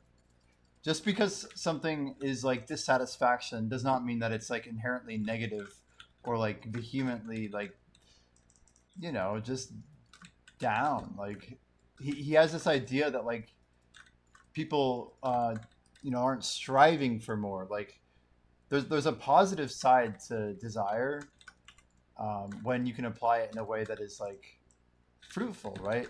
Like, people want to play games that bear fruit, that like have positive impact on their lives. Like, I think people have a desire to spend new money on things because like the industry is not really fully delivered. What people know is very well possible. Like, I have questions of my own, like, what does 100-year MMORPG look like with like 100 years of actual content? Like, there's a price tag on that game, but like it's still a finite price tag. It still could be built. It still could be enough content. Like, there's a type of like uncapped nature to the world we live in. Like, if people said what we have is like completely enough, and they never built like like the iPhone 3GS or like Windows 2 in the 80s, or like they're like actually we don't even need to build the HTTP protocol. It's just not really necessary. Like, obviously society wouldn't really move forward. So like I like the idea of having a game that like you enjoyed as a kid or whatever, and like people having the ability to play that. And I think RuneScape has a place in the world, and that's great. But like, I don't think we need to bash on people who want to see innovation applied in the way that they want to see fit, because it is pushing the industry forward. And like it or not, Ashes of Creation had $100 million of paying customers who really desire this stuff. If that's not a use case for there being massive market demand for such a game to exist, I don't know what it is, right? Now imagine when we actually get a good game that actually delivers and actually is the game that people are looking for, how much more it could make than $100 million. That remains to be seen. So why do we have to cap it? And why do we have to apply this weird sense of negativity to people wanting more than exists today? That's what money's all about. It's an experience sometimes that you haven't had before. The idea that you can build new bridges, not burn them with your hard-earned dollars. This guy looks like Timu Jack Harler. Hey, Josh Strife Hayes kind of looks like a pirate right now. It is an interesting outfit. Very British. And annoyed, unhappy rhetoric. Which one do you want to be involved with, guys? Have I covered the Ashes drama? Notice how everyone's coming in straight away. They want to know about negative stuff. Very few people wanted to know about Guild Wars Reforged. Not as many people cared about RuneScape. He looks right at the camera. He's like, guys, nobody came in here for Ashes. Damn. Making good stuff, but suddenly everyone wants to know about Ashes failing. Because extreme emotions are rewarded. with the brain's dopamine center. It's a grim reality that you'll keep hearing content from the people that have negative stuff. I want to know how I'm feeling today. You know what? I'm actually pretty good. I've got a box of Imperial Guard I'm looking forward for building later. I refuse to call them the Astra Militarum. I've got a bunch of people in game around me who are helping me with this. Dude, his chat's like blowing up. You guys see that? It's crazy. Stupid idea. You know what? Yeah, when we actually step back and say, hey guys, step outside of the bubble of anger. This is fine. This is good. Let's start with some positive stuff. Yeah. Gratitude is indeed a rad attitude. Let's say that. That works. The world straight up does need more bridges. I agree with that for sure. This mindset is why the UK economy is the way it is. I agree with that more than you think. If the anger led to something productive, it would be fine, but people seem addicted to the emotion. It's anger for the sake of anger. MMORPG players are so desperate for a new journey to grab onto whatever the evil masterminds are pushing. They are so desperate for a new journey, and yet they don't go on the journeys that already exist. Man, he's just spewing, guys. He's like, respectfully, he's kind of doing like a little bit of word vomit right now. Spacebar through all the chat, rush to the end game, and then wonder why the game they've rushed through has less game. Because we've prioritized experience points over the point of the experience. You know what's crazy? What if you had a game where you could just keep getting XP and actually keep doing fun things in the game? Like, why do they have to be so limiting on what potential could exist? I don't like his attitude. It bothers me. He's so smug with his mug. If this mic could fall, I would drop it. Because that is a great line. That's probably the best line I've ever written. I've written... Did I mention smug? Oh wait, yeah, I did. Some good lines. But that line, we've prioritized experience points over the point of the experience. That's my entire career right there. Pretty much summed it up. Everything right there. That is what the kids call, I believe, spitting bars. I know, right? Have I spoken on the AOC news? Alexandria Ocasio-Cortez? No? Oh, my bad. Yes.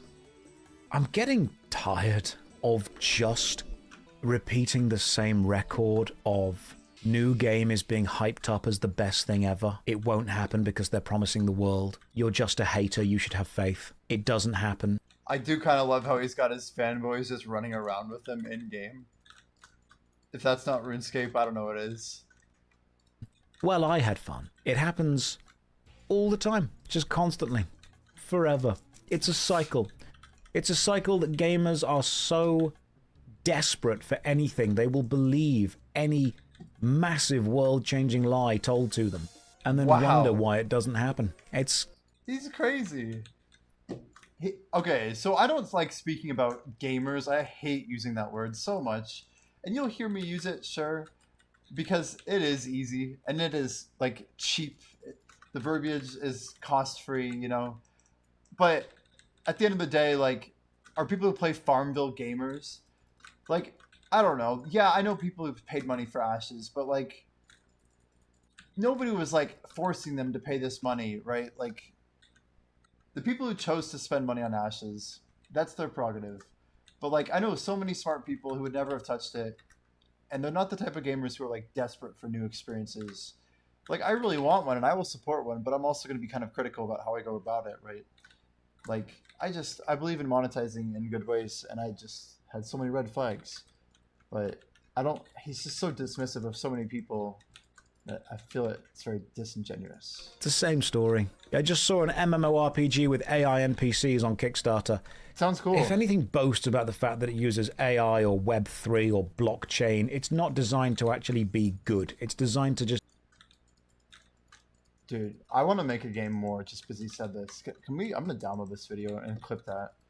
Like, that's the type of shit I want to put on my wall so we can, like, humiliate him one day by making, like, the most popular MMORPG that's ever existed with, like, the most popular upvotes and ratings and literally just have, like, at the very top, Web3 AI.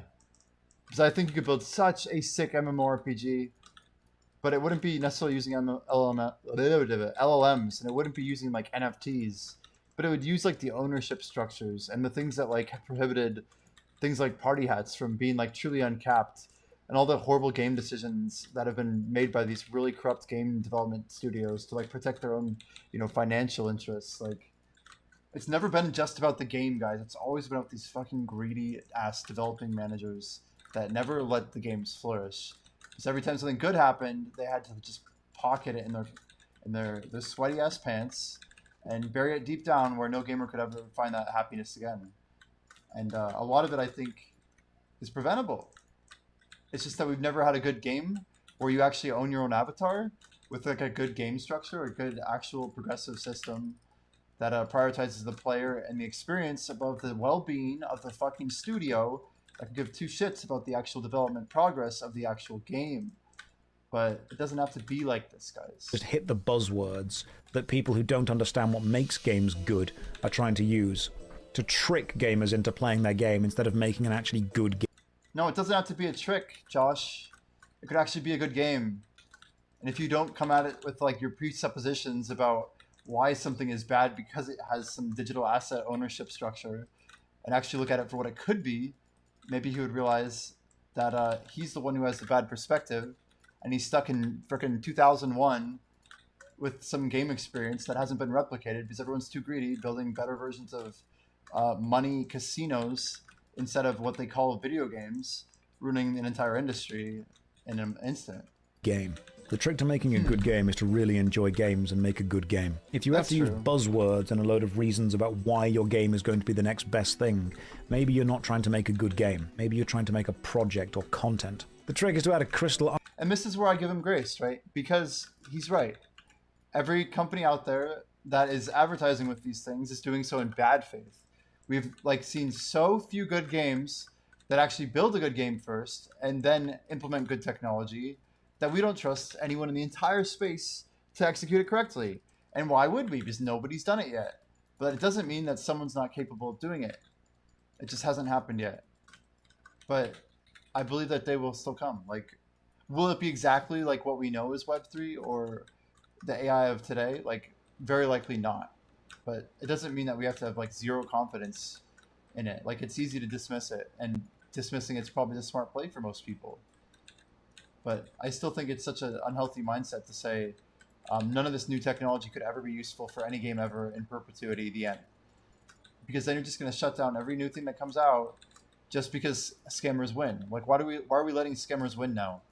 Why can't we go back to the world that like prioritized trying new things and like new experiences like World of Warcraft or RuneScape? Because those were cool back then.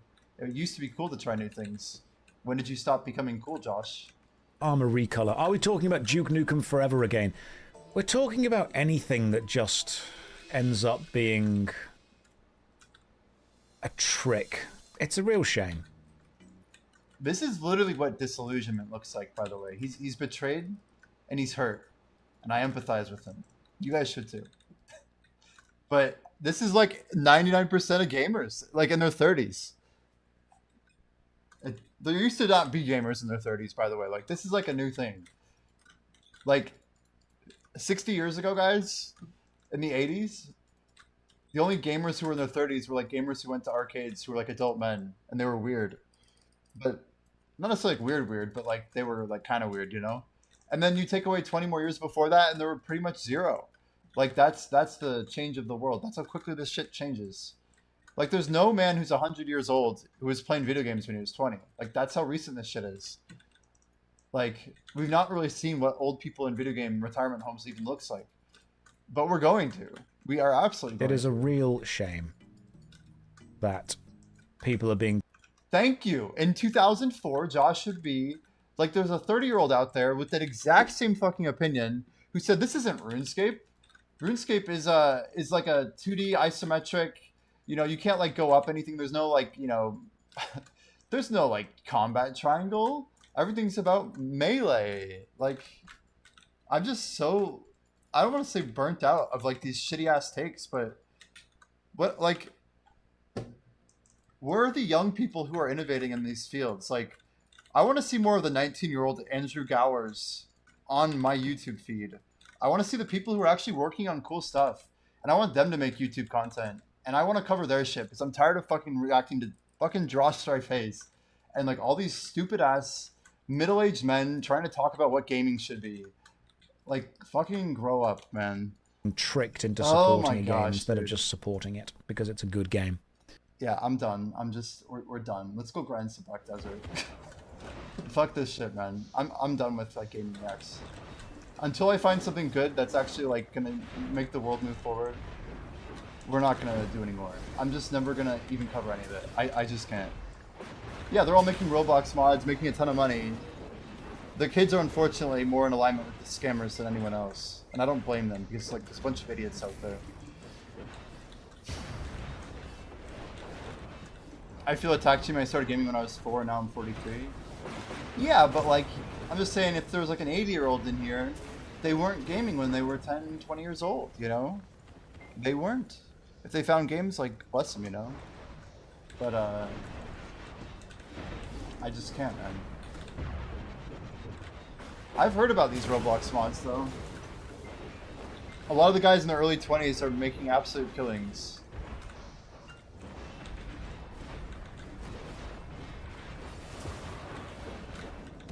It just makes me wonder, like, why am I wasting my time on this? Josh Strife says. It's probably the last video I watch of his, but if you guys want to support him, there you go. YouTube video. I didn't like it. I'm gonna download it, actually.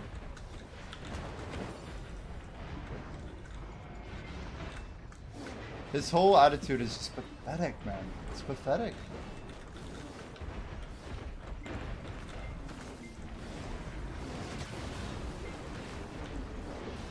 I think people lose the plot, man. They literally lose the plot. Like, there's so much good stuff happening out there. And yeah, Ashes failed, but like, I was hoping this video was about like what Ashes could do to succeed. It was like, Ashes wasn't promising the moon, it wasn't using NFTs or AI. Ashes was just recreating like an old experience and repackaging it and selling it.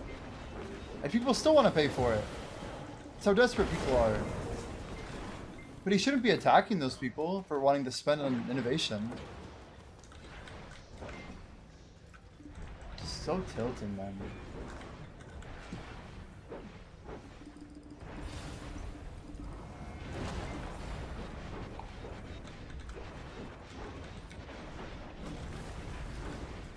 And maybe video games are dying.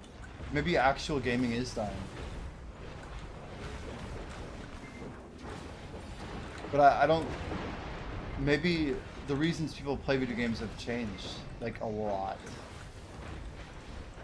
Or maybe it's for the better. Maybe it's for the better. Maybe some of these things need to die.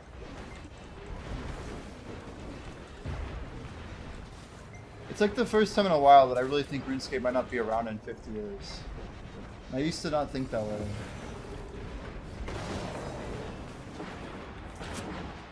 But I think we've done everything we like could do there.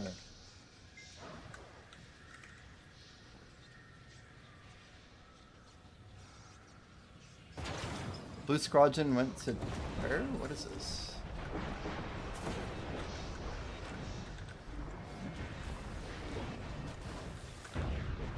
NVIDIA will cut GPU production in 2026 to focus on OpenAI.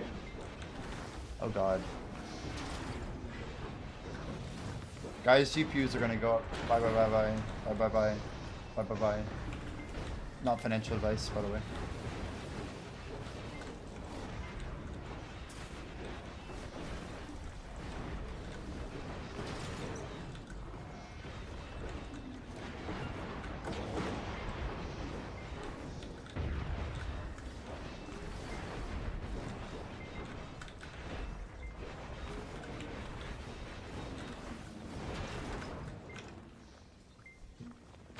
I don't think we even have the vocabulary to describe the next iteration of gaming. It's not Google Genie. Yeah. You think we're just gonna have like a game-changing, like revolutionary, paradigm-shifting type of experience that'll be our entertainment? Is that more what you're leaning into? Like it'll be very far from anything we have today? More than likely.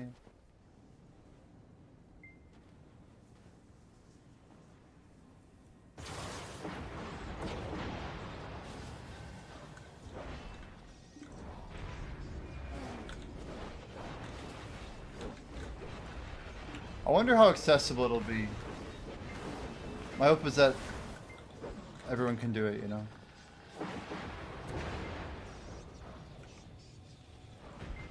Gorgoth Alchemist? Is that blue grade alchemy?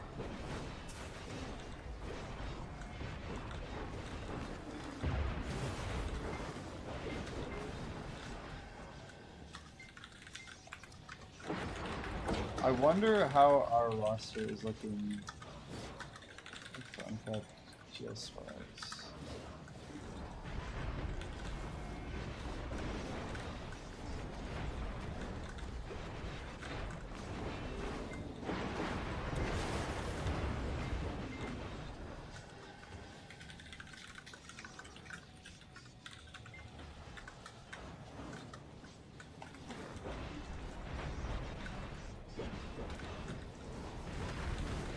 Still playing on PS2s in Africa. Damn. They got like that old GTA. What is it, like GTA 2 or something?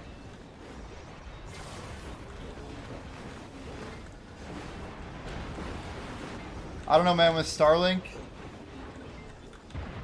changes everything in my opinion. I think the idea of satellite internet is going to bring the world up to speed so quick. Education's going to get standardized. The speed of old hardware becoming useful, like, it's accelerated so much.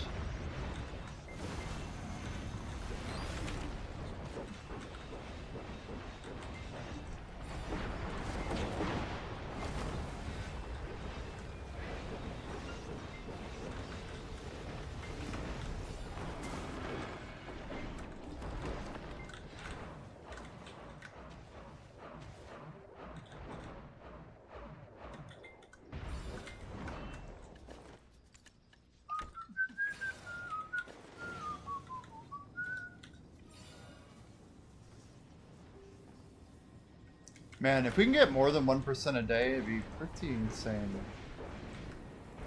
I don't know if I'm capable of doing it, but I can try. Diverse temperature semiconductors? Can you elaborate? Is that like a weather issue or what? Is it like too hot in Africa or something?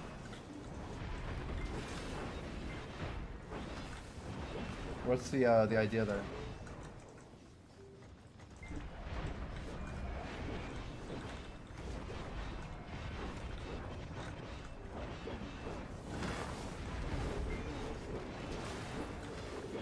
Because current semiconductors have to be a certain temp to function rate.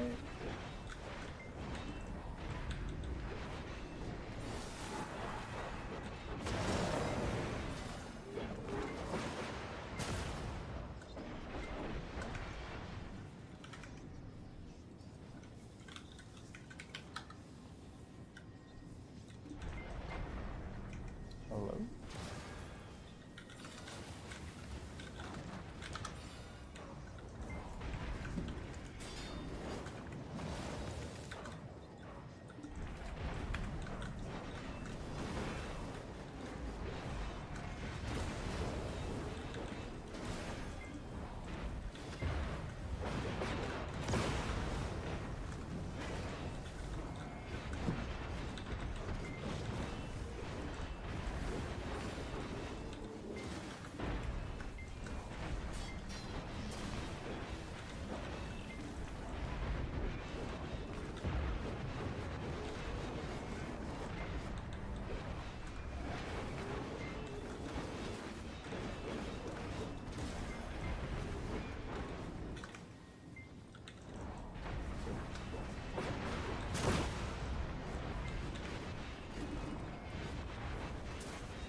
So Asman actually put out a video about Ashes.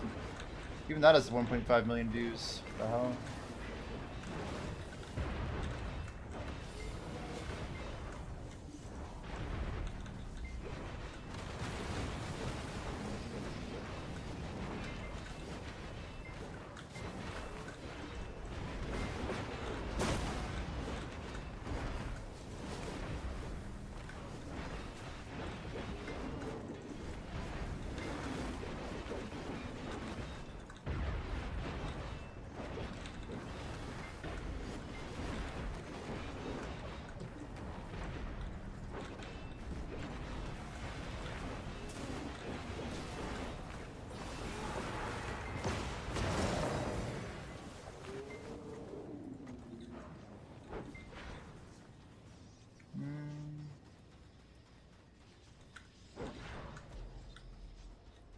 I have no idea on semiconductors.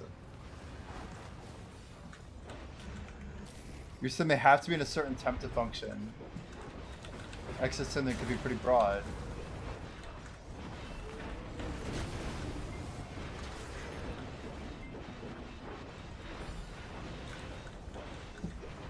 I always struggled with physics.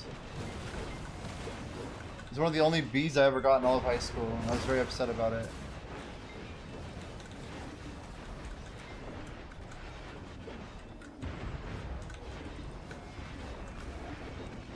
It was AP, but still, it's tragic.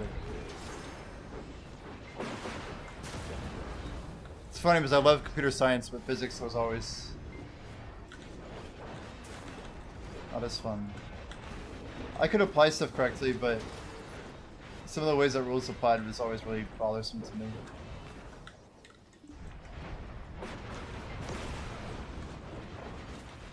Yeah, I don't know. I love chemistry. Easy for me to remember stuff. I like would ace my exams and stuff. I'm also like really math heavy. But yeah, I don't know. I don't know why.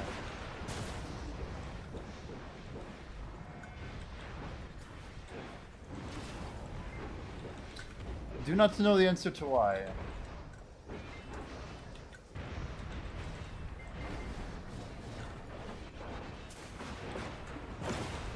So what do you guys think we're gonna get for accessories at Heidelberg Ball? What could they possibly do that makes sense for us? Oh, for like the space stuff? Okay.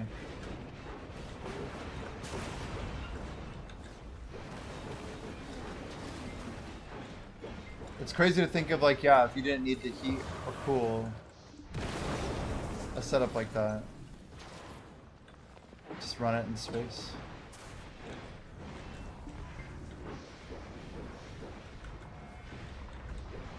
That's quite the engineering, that's for sure.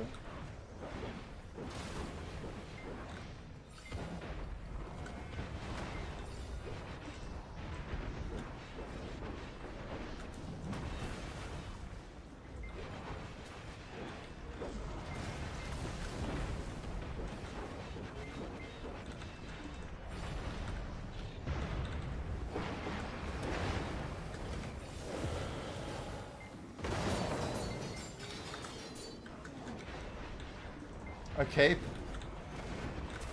Well, Sri Lanka said on mobile they have a totem, and it's literally the item up here. He said we literally have the slot for it still. But on mobile they got a new gear piece called a totem. And they have artifacts and relics, they had them before we ever did. Like, basically, it's the next thing.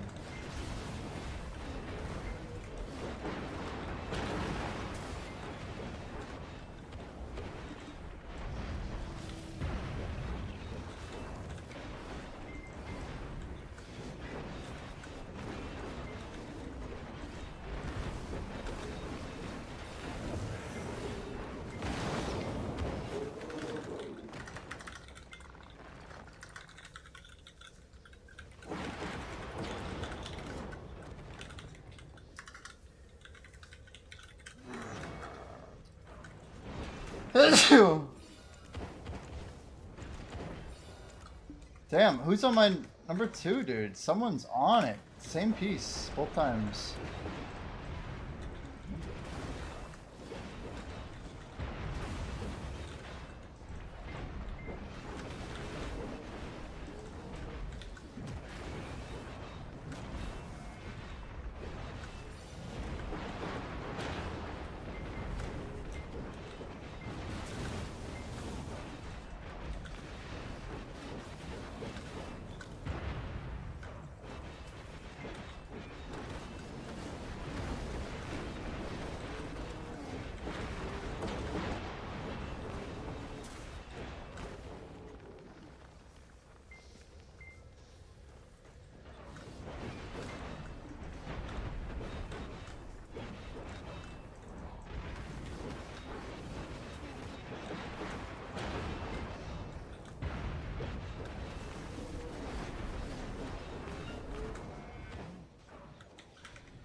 In Black Desert Mobile, totems are a unique and powerful equipable item that gives your character a serious point.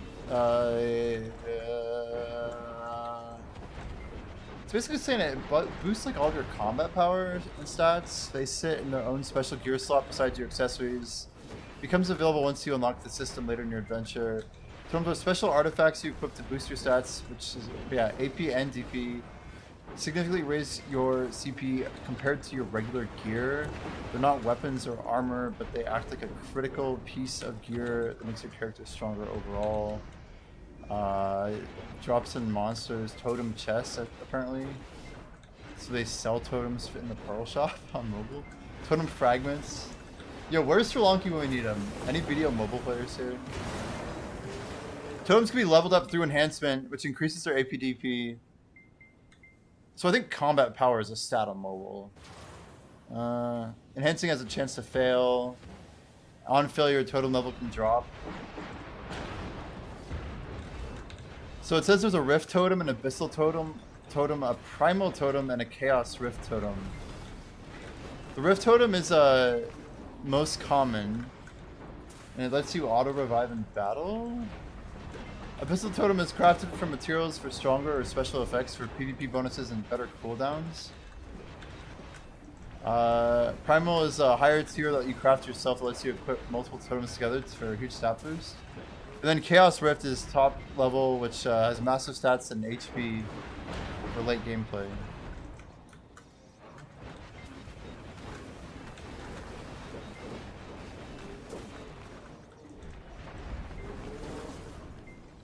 But the other thing is there's something, what about the Eternal Alchemy Stone? They have something called an Eternal Alchemy Stone that's like all of the Alchemy Stones combined. You equip multiple Chaos Alchemy Stones into a Harmony Stone. And the total enhancement level determine a resonance level from 1 up to 40. So basically once you combine all the Alch Stones, you can then enhance it further to like upgrade all the effects.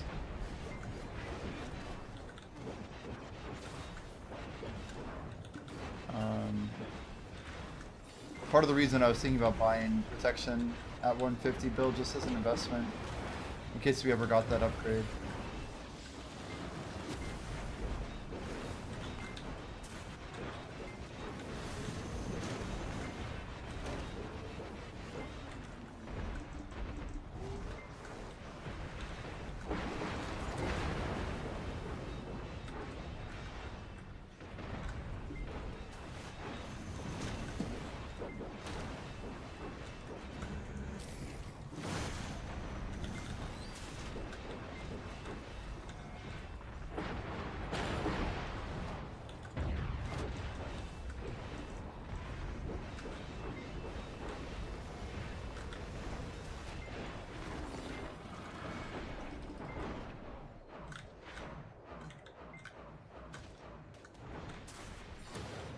You hope Adoni 2 isn't just a totem. I'm with you on that.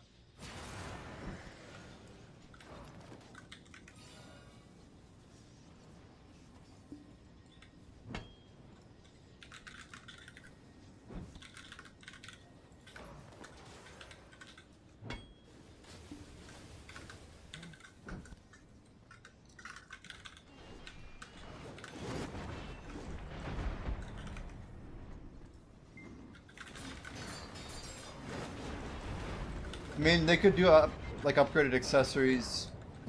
We could have a better Oxstone. We could have the totem. There's not a whole lot of options, are there? Sophia, welcome in on the kick. Thanks for the follow.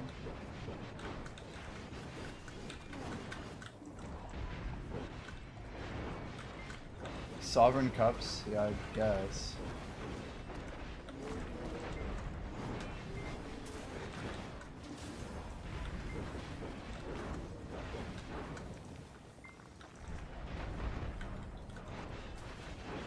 Well, I think let's figure this one out. So, for cutting costs, we have unlimited solar power, more ease of access, better uptime in orbit, right?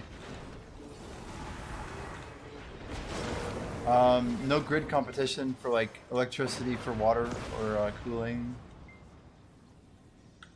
What else we got?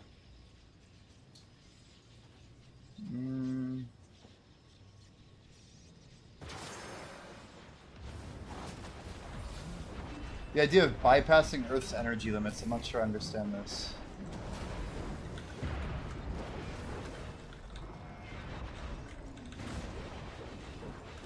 I guess because of how our grid works.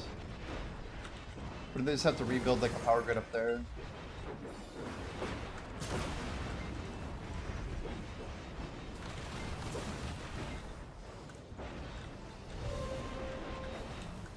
Third Devo of the day.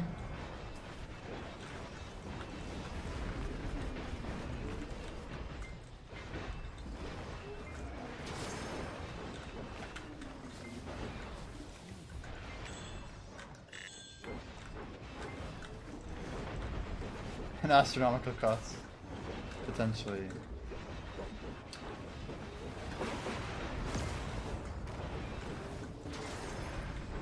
The solar panels, maybe not so much though.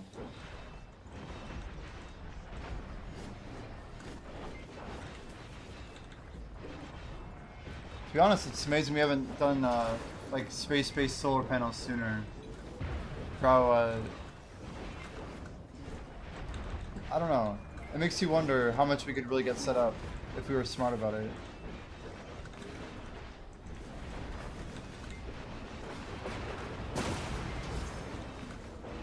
What would be crazy is if we had them all the way around the solar system, not just the Earth. Like orbiting the sun, right?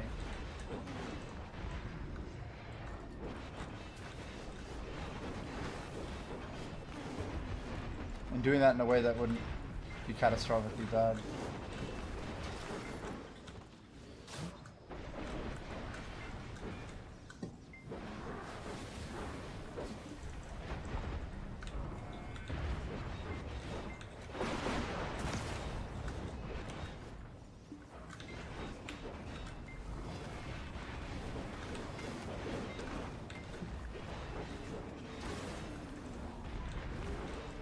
Yeah, it's like if we could put a, you know, like one of those windmills instead of a hurricane, basically. I could only imagine like how large of a solar panel we could build, but what about like asteroids and, I don't know, a lot of interesting things to think about.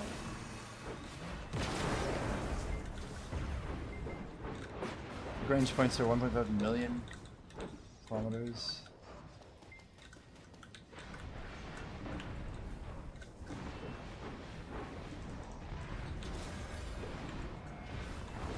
It's funny because I always think of like, well, who's gonna maintain it? But I really do think Optimus, not just Optimus, of course, but even like remotely controlled beings and automated technology, it really does reduce the risk of human life. That's for sure.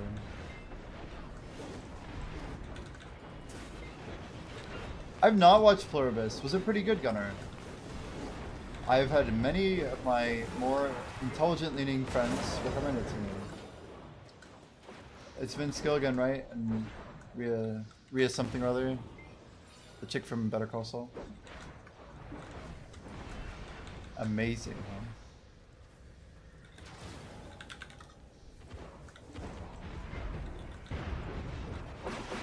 Rotten Tomatoes 98. It's pretty up there. Is it over, or is it just one season so far? Yeah. Yeah. Vince Gilligan.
Bro. If that was nighttime, we would have just died, probably.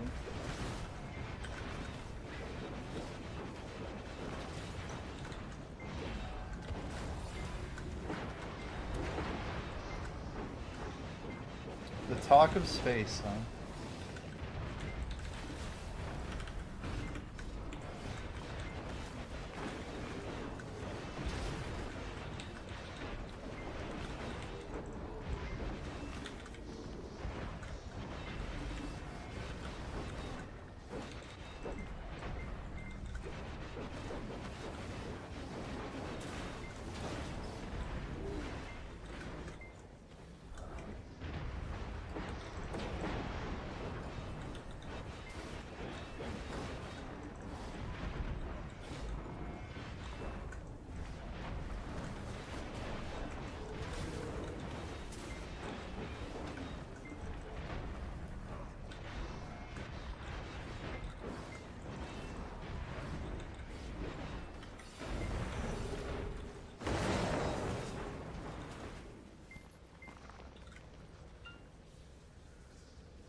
Yeah, Elon is quite a character. He is quite a character. He's wielding quite a big sword right now.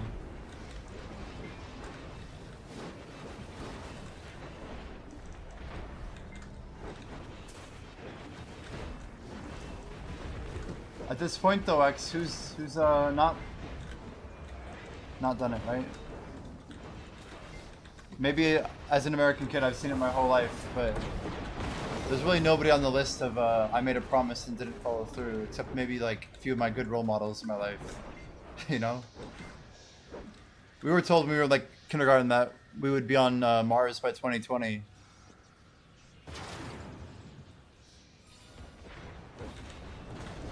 I guess to me, Elon's more of a guy who's said a lot of things that didn't happen, but yet still done surprisingly high number of them.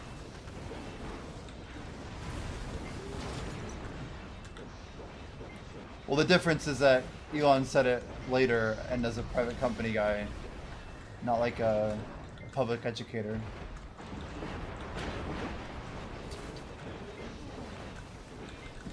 I think people try to manifest things into being by saying them with authority. But I suppose we become the greater fool when we do it and then don't have people follow through. He is trying quite a lot.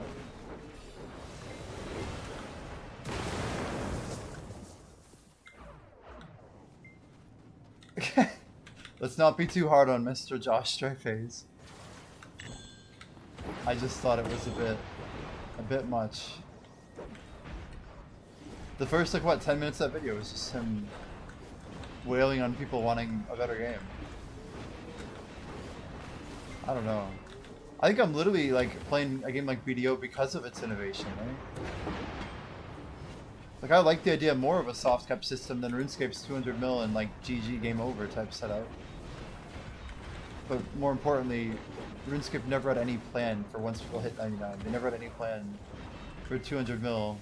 They never had a plan for the scaling changes. And it shows, like, Adamant Scimitar is worthless. Mithril Scimitar is worthless. Like, anything that's old is outdated and unmaintained. If anything, it's just in the game for legacy at this point. Nostalgia, just to make sure you still get the nostalgia card. But they're not nostalgic about, like, the actual game. They're nostalgic about the exact experience as existed in their heads in 2007. It's a private server based on 2007 RuneScape, and they can have fun with it. But I don't think it's in any means like the ideal meta of RuneScape, the ideal form factor. Games like boring as hell to watch, boring as hell to play. The only thing that's good about RuneScape is the progression. And the social structures, arguably, if you have a good guild or whatever. But that's not unique to RuneScape at all. Do the raids and the PVM make the game?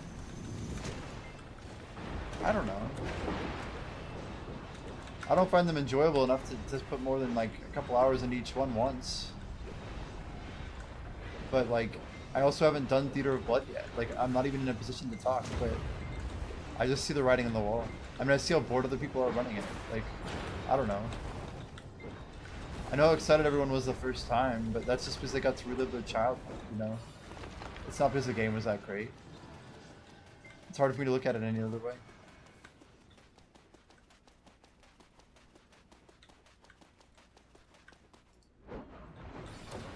Mastering Tribrid isn't exciting. Right. Yeah, like, I don't want to watch somebody learn how to do, you know, like, Infernal Cape, for example. Like, maybe I'll watch someone get excited doing it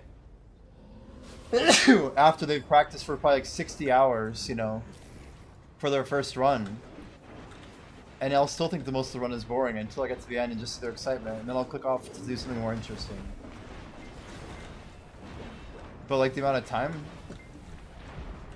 I don't know. I like miss like the part of gaming that's like a massive fucking adventure, man. Like people going places that no one else has been yet. Things that like people have spent time on and careful effort and attention. You can wooks. That's crazy. Next. Yeah. Yep. Like, even like what people are doing with, like, it sounds trivial, but like, the 4+2 method to me is more interesting than whoops walking. You know, it's more interesting, like, and it's just one random spot, and it's like more precise, and there's more variables, and like, I don't know, like, at least BDO has like real complexity to it, not like this arbitrarily confined, like someone on Reddit, on the old school subreddit, said that RuneScape's combat engine is the perfect game engine. I'm just like, dude, like, what delusion do you live in that, like, this is your ideal perfect? Like, I don't know. Maybe that's like the lie that people tell themselves to like have fun playing the game. More power to them, I guess. But I just, it's like so amateuristic. Person's on crack. Right, like the game engine was some sloppy thing made in 2004 so they could run Castle Wars. Like, don't give it too many compliments. They just had an idea to do Capture the Flag in their 2004 MMO, at the time 2003, and they're like, you know what, the language currently doesn't support this. Like, it's just insane how people like worship this meta from like a bygone age, man.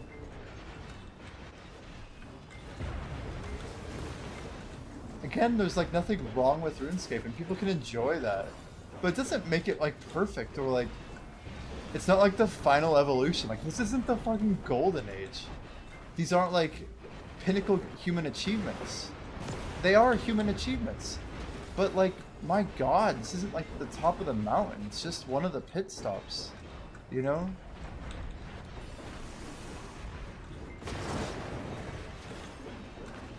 Right, right. Like, there's so much more to life than the past. There's so much present and future, and like, there's like an undiscovered world ahead of us that we have no idea what it's gonna even look like. But people like comfort, man. They really like comfort, and we can't undervalue comfort. Especially like people who build things.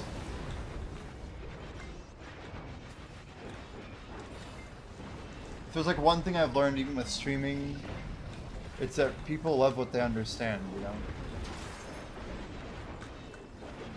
What they've already done, what they have experience with. It's the easiest thing to like get people to keep doing is whatever they're already doing. Getting people to try new things is very hard. Like, the MMO industry is lucky because, like, it's one of the most guaranteed ways for a studio to clear money. It's mostly an issue of getting the right people.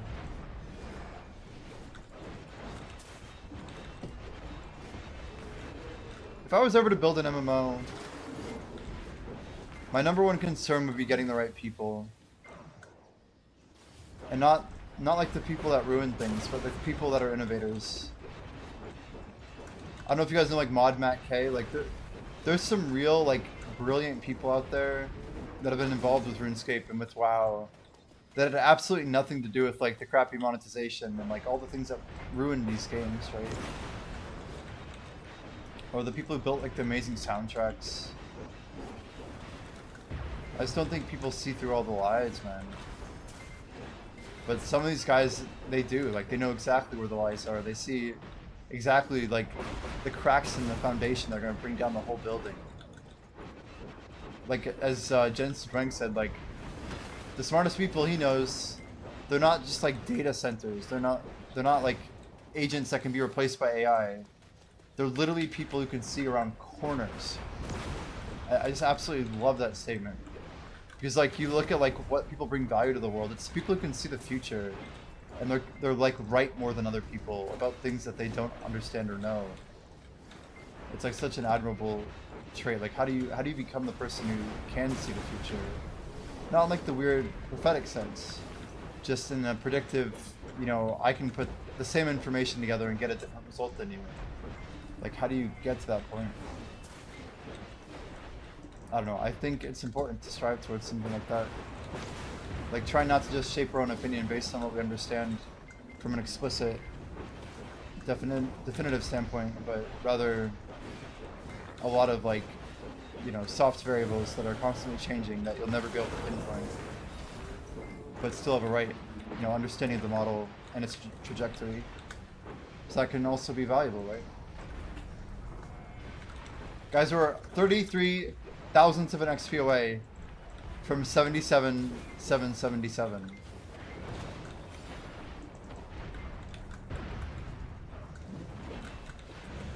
You know the first thing I tried to do on ChatGPT?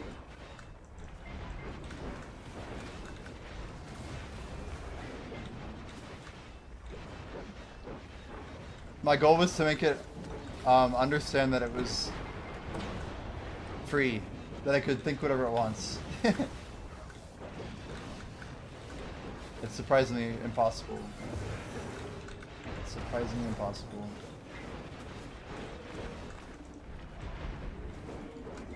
But that's the real test of AI, right? It's getting it to sign off. When I can log into an LLM and get it to disable itself, I'll have a lot more respect for it.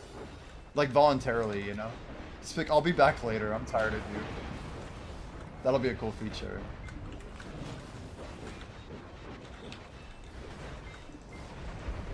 Dude, my skills have like lightning effects going over them. What the hell?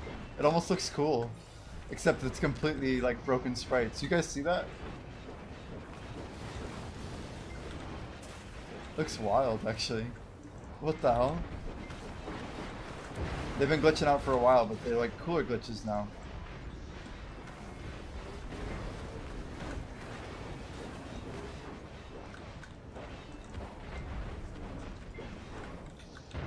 Yeah, general intelligence. I think people that have general intelligence are more apprehensive to like, I don't know, to share it with like random people too.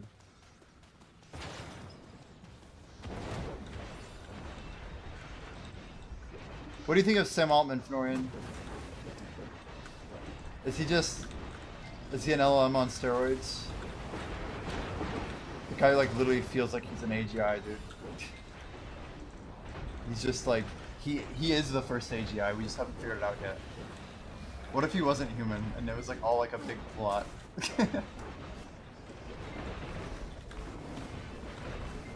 The AGI that develops AGI. Yeah. He seems extremely psychopathic, regardless of whether he's actually a psychopath.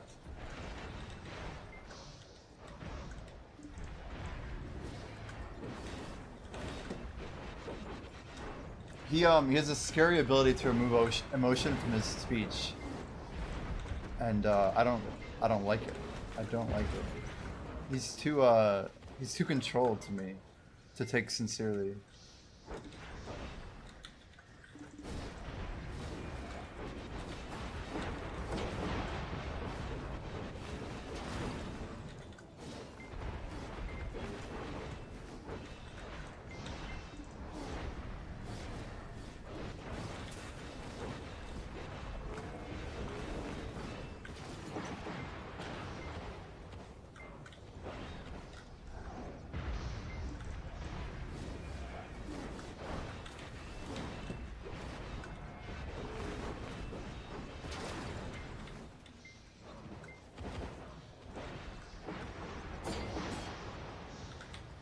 Huh. Yeah, I know what you're talking about. It's a pretty wild case.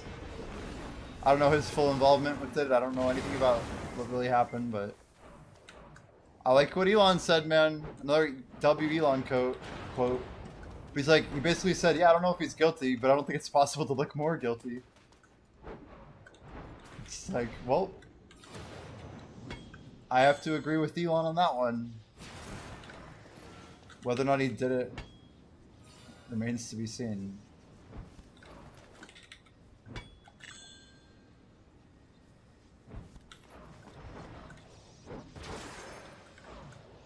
Yeah, I don't know. I don't like putting people too high on pedestals. It's just interesting to me to like try and figure out how Elon got to where he is, what he did, the life he's lived, you know.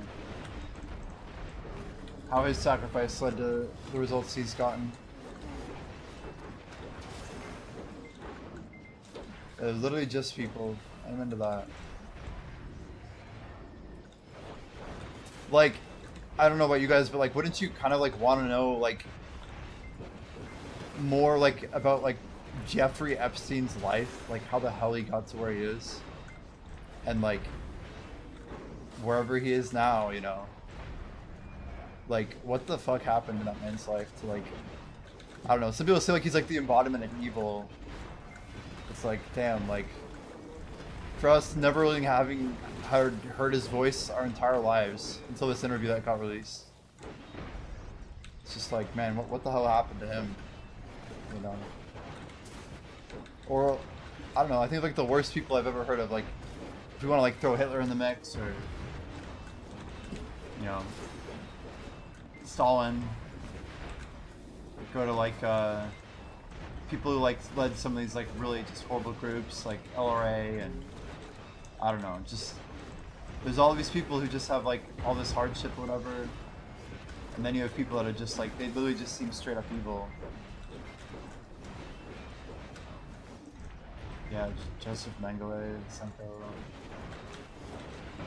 Yeah. Even yeah, like original Mao and stuff. Like, there's a lot of some wild people out there, but so much. I feel like there's like a group of people that do it out of like hardship, and then there's like something different, man. Like some people just are evil because they're evil. Like some like the earlier serial killers and stuff. Like there's some real derangement. It's just like, how far does this? Where does this go? Like, what is the source, man?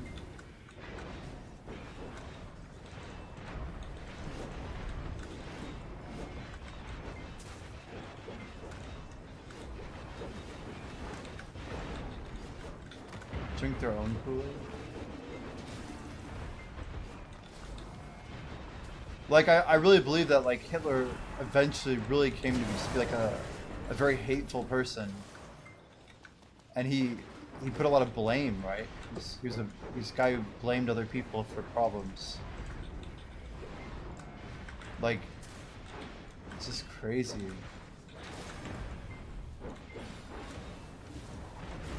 So when you say anti-moral, you mean like people basically acting on the, like the sole desire to just do whatever is against what they think is good for whatever end that might yield? Anti-moral. Not super familiar with that term.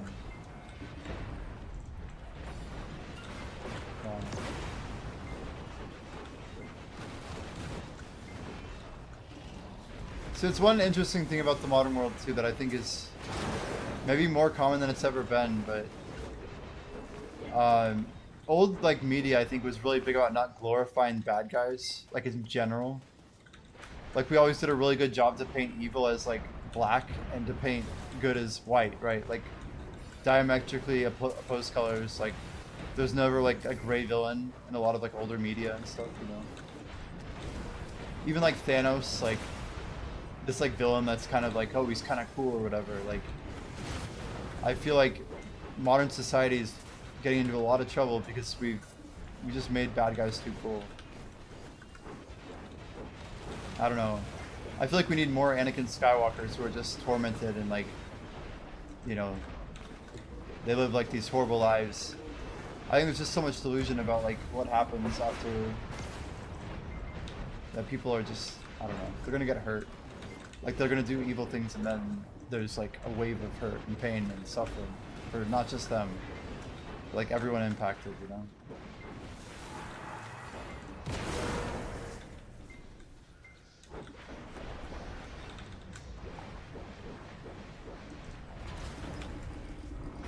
Like any real Star Wars fan, they don't want to be Anakin, right? They want to be Luke. They don't want to like fall, you know? They don't want to go through the whole fall. Like that's like half the story of Star Wars is choosing to be better than your father, right? But like also doing that for your father. It's crazy. In every way that we can try to be. I don't know. I think George Lucas really cooked, man, that's for sure.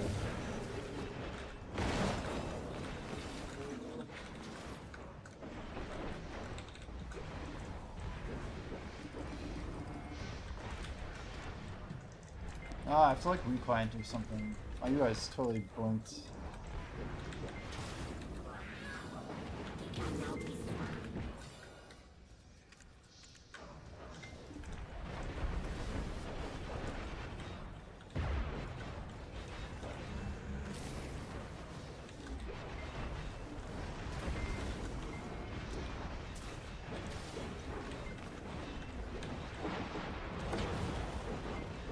It's like, I don't know, even like J.R. Tolkien and, I think Tolkien and, what's his name, C.S. Lewis, right? Just amazing authors for like their ability to portray morality. Like, even like Aslan, the way that like they explore these ideas I think is extremely like healthy for our brains and like, it's good, but then like, I would say like you have like Rings of Power, which is more like a bastardization. But at the same time, it also kind of wants to show, like, some of the gaps that also are happening, like, I don't know, like, basically it's designed to help you understand more of, like, Sauron's ascension, right? And how, like, manipulation and evil is, like, slithering, right? I don't know, it's not totally horrible, but I wasn't a huge fan of that show. I just couldn't really get through it.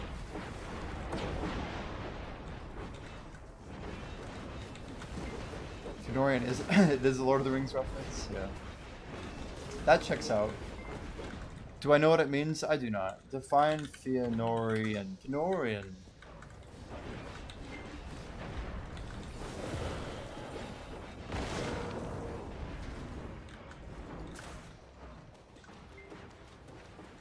Blazing brilliance. pride, oathbound obsession, and tragic intensity. Whoa.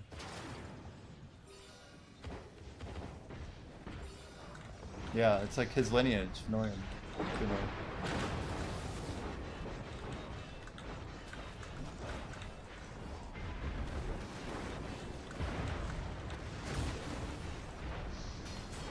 Beautiful, dangerous, and doomed. That's the AI description for you.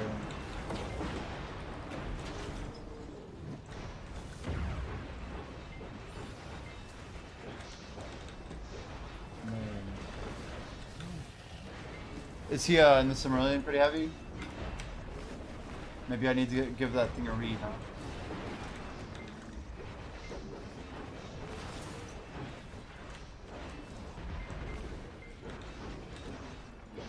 This girl in my orchestra, like, she studied Elvish in high school.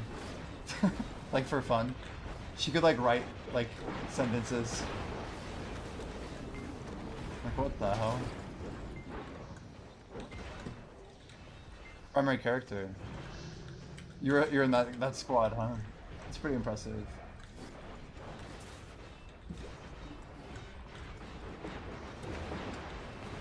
Yeah, my mom really liked the books. Really liked the books. I read them in high school, but I did not go as far to like. I never read the Silmarillion. Did not read it.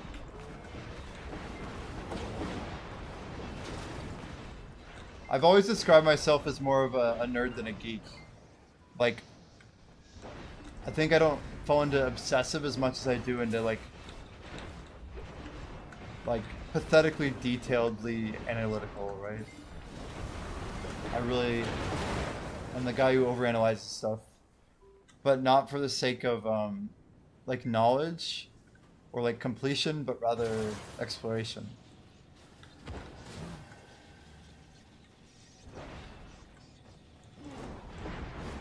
It's like Wikipedia, what a book. Yeah, maybe someday. I don't know.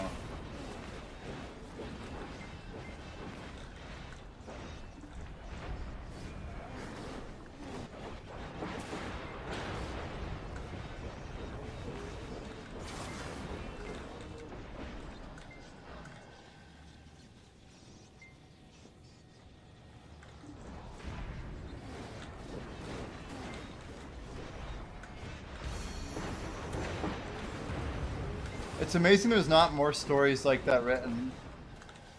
Like just pure, raw, unadulterated world building, you know?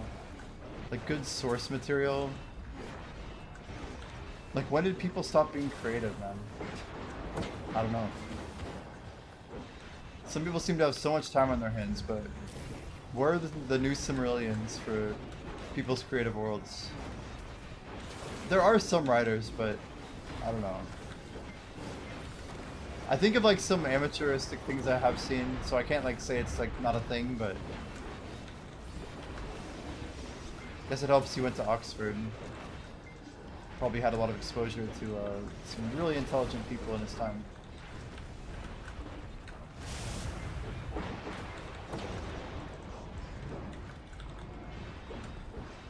Well, our uptime must be pretty decent.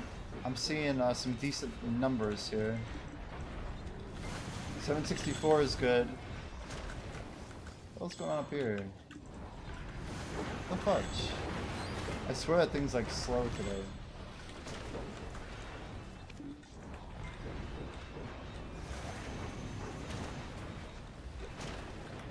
Filled with things to meet marketing demands. Adulterated from the art. Yeah, from the original vision. Yeah, screw those publishers, man. Alright, guys, we'll be right back. Quick AFK. Just gonna finish out this and then, yeah, just be right back.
Alright, let's go turn in, maybe?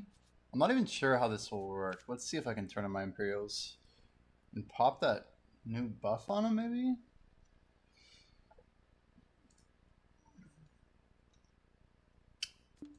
We are backity back.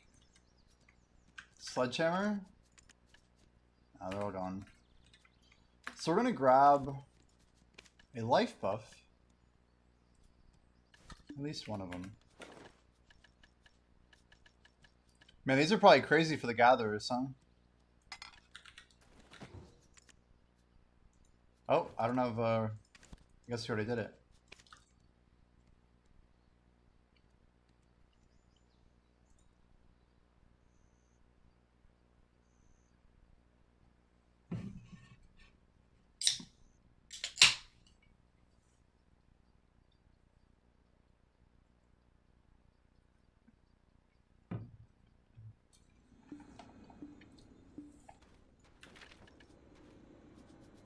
So we got some Node War rewards. 800 mil, 200 crons, a title, and a persistent Node War box.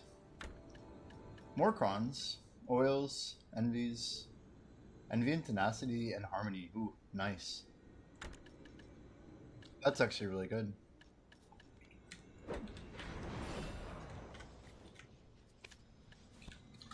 Oh, these loot scrolls are burning on me.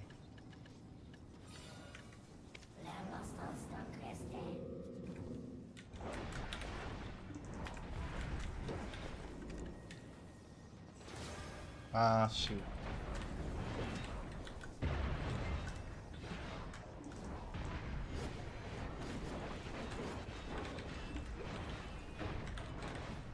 Let's get our tracker back on.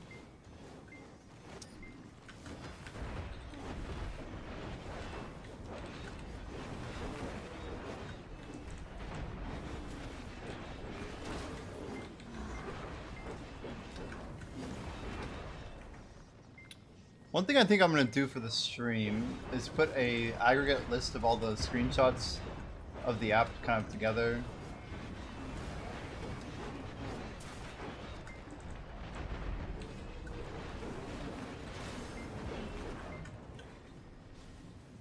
Because I don't want to lose them.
I want to change our music, but I'm not sure how to find it.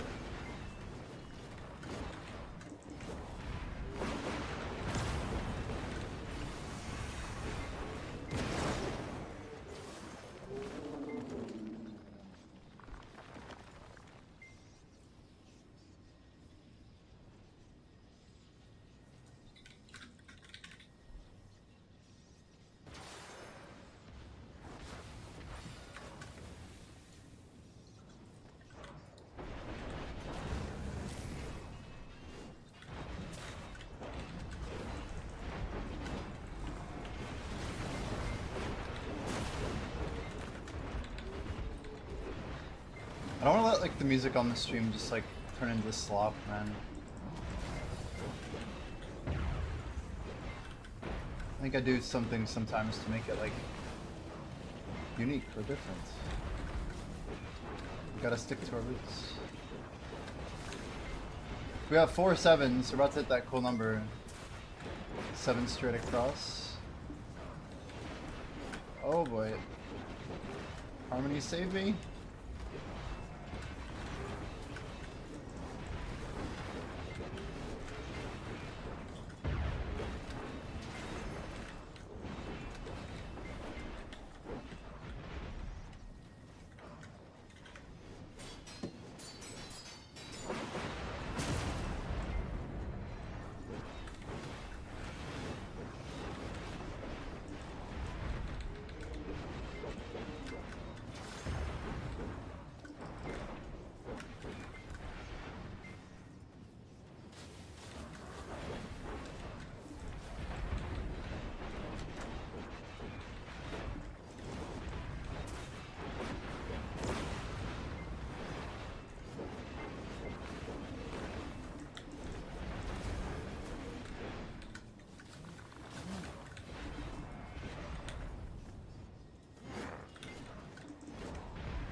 I might have just tried to take a screen cap of my second screen, and it like froze my whole screen and tried to do some weird snipping tool bullshit.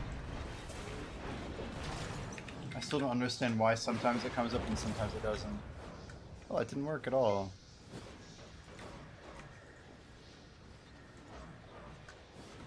Okay, we're gonna click Q block, we're gonna hit print screen.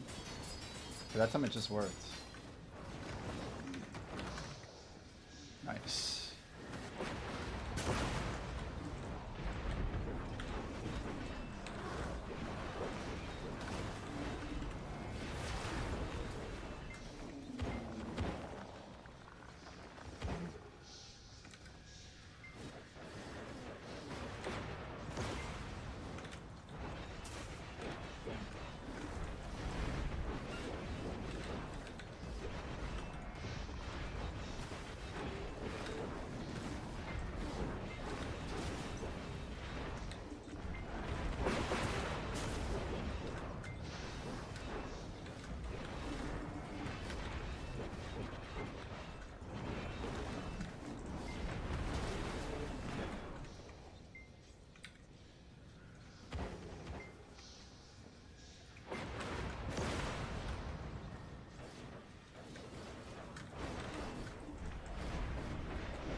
Alright, well I just published...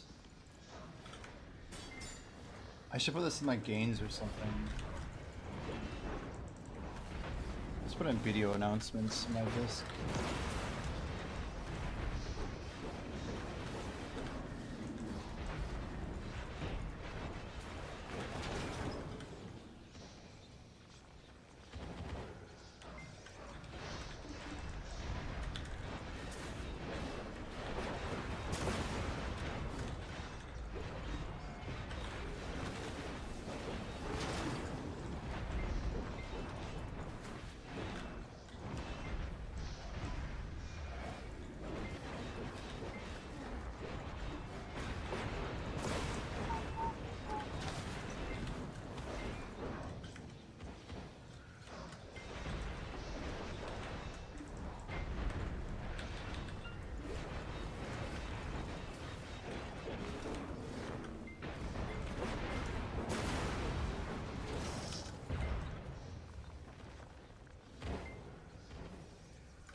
Oh my gosh, that damage.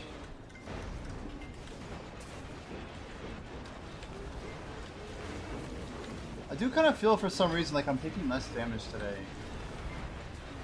But maybe it has to do with, I don't know, the lightning or something? I don't know. They didn't change like any formula stuff, right?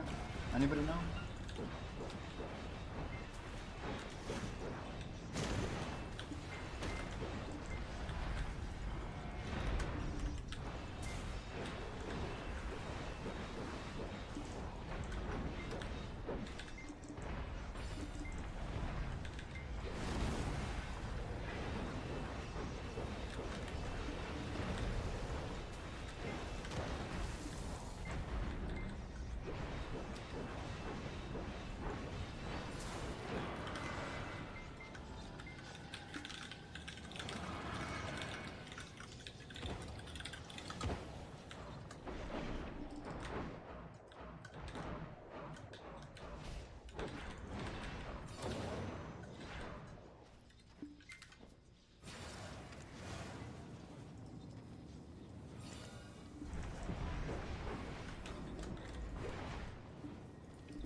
So we started today 77.48.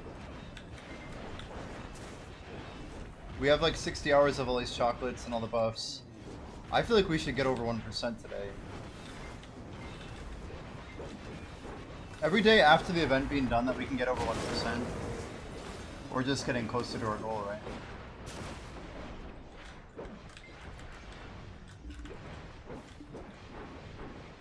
Seven hours of like what, 0.6, 0.7. What do we actually get 7 and 7? I actually have to do it pretty hard.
So the current stack of 300s we have, 291. I was thinking, how do we actually get through every single one of those by the end of this challenge? But doing 300 scrolls means 300 hours. Getting 300 hours in 23 days is actually pretty tough. We definitely have to pull some 12s in there. Maybe a couple of 13 or 14s.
Yo, Rico!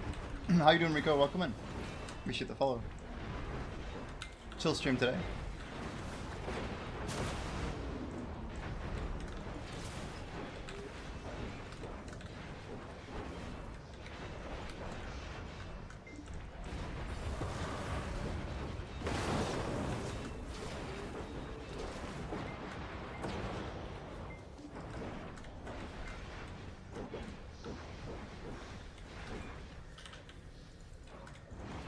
Trying to finish armor so I can get out of this disgusting PvE content. What are you grinding right now? Poor Riku. I love it. He's casually trying to do like one of the hardest grinds in the game to escape the gross content. You know, I would think you're like Salt's Alt or something, you know? I don't want to do this, but I'll do it for the reward. I always wanted the merchant ring so I could grind more efficiently. And I could buy stuff and trade whatever I wanted. I'm like living my dream right now. But it's funny to see the saltiness behind your message. This disgusting PvE content. I don't blame you though. It can be disgusting, can't it? Yo, look at these amazing prices. You guys see this? The little 283 pre-order action. Yo, Dom, how we doing? I mean, kind of almost. Yeah, they gave us this 60 hours of chocolate. Did you guys know I bought a Splendid at $4.91, but then I sold it like 3 days later at $4.45? And I basically saved myself 100 bill plus by selling already. I plan on trying to rebuy at like 250. My goal is to run out of these Takro Spirit Stones, so we're running these constantly for like weeks. 610 fragments, Ash too, ugh. Yikes. You'll get it eventually.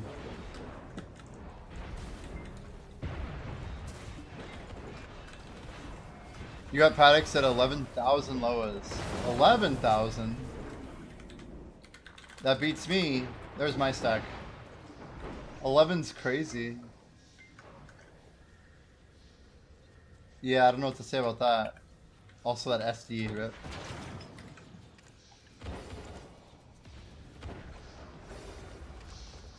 I think we got cut off here. We did. Let's go up here.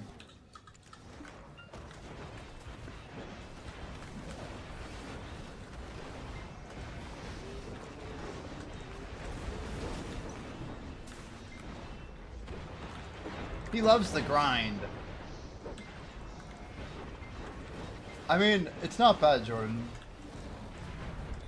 I think you and I would both agree the grind here is better than RuneScape. And that's one thing that I can't get over, is like, I'd rather grind a game like Black Desert all day than like cut trees in RuneScape. I don't know.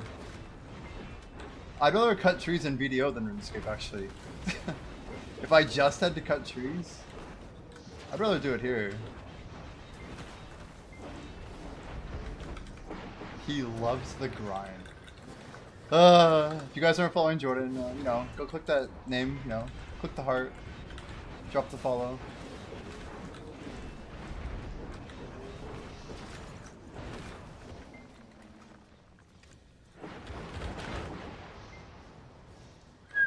That is a high price, holy moly. I'm surely not the only one with a stack of Rebellious right now.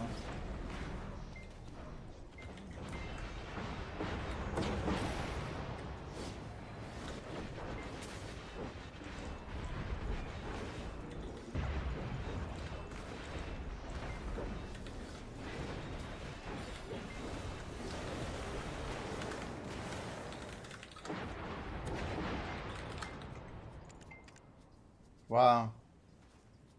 It's a good number.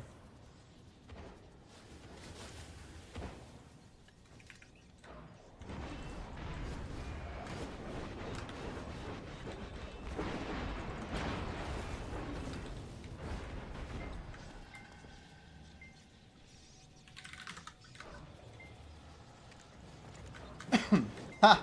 Ha! Ha! We love to see it, dude. I bought 61 of these things. It turns out, beating the market is everything. There were a lot of doubters on that. A lot of doubters on that front. I think I have 60 of each. We're really close. Awaken, I think we're a little shy. Yeah, we need like 5 more. For Valterra, we should have 60 exactly. Actually, I think we have a sell order up. Oh, no, no, it filled. My sell order actually filled.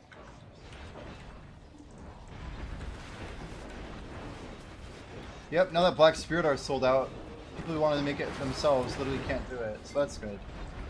Then there's some desperation added to the mix. A little bit of desperation will help the market go up a lot faster.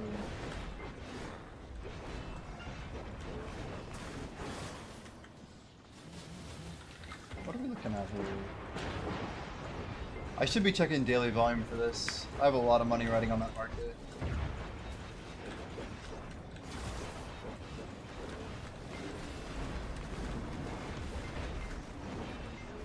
I'd make upwards of 300 bill if those went back to 2 bill.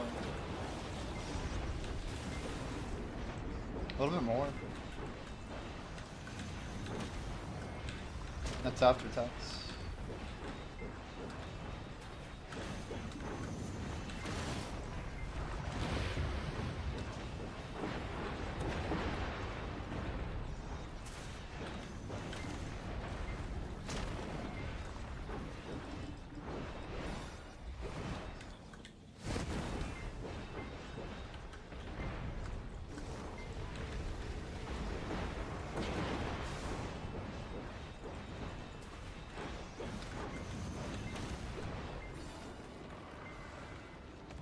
Seconds.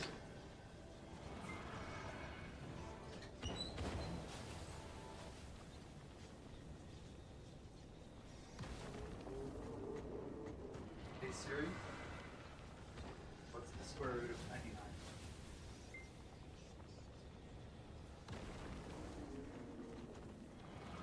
Are you sure?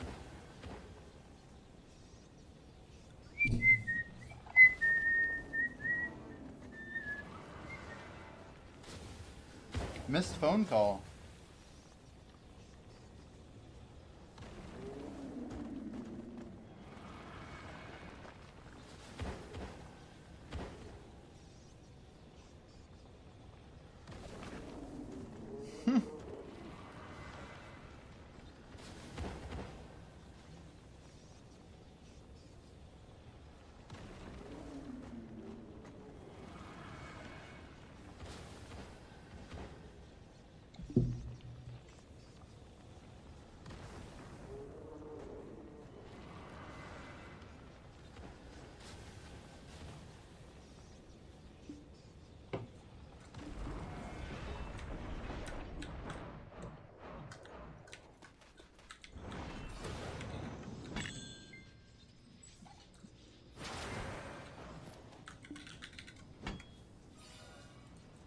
Jordan, did you see my imager by chance?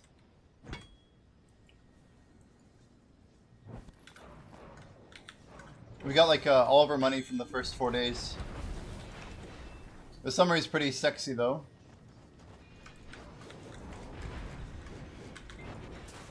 I posted it to my video announcements on my Discord, but the summary's pretty juiced.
This song actually reminds me of the sailing race from RuneScape.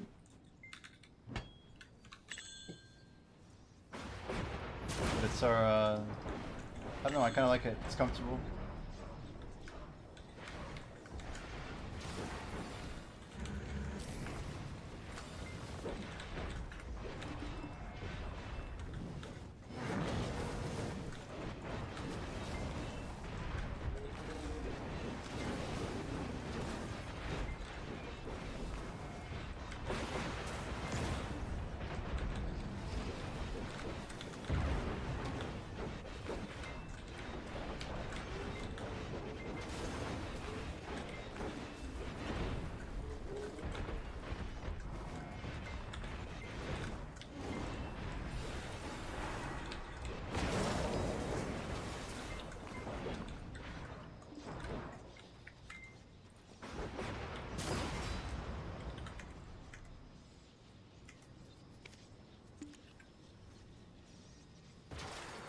When Gator Tail. What's up, Alfie?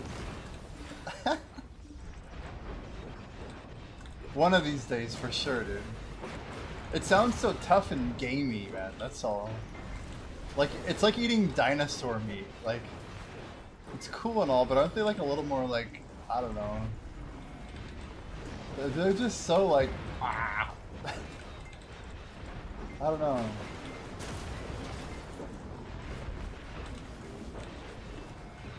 Gator tail.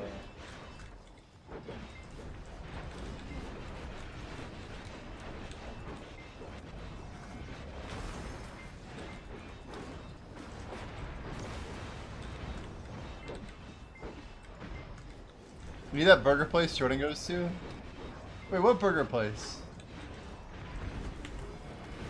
What is this, like a Whataburger? Where does Jordan get burgers from? Is it a Gator burger? Wait, what are we talking about?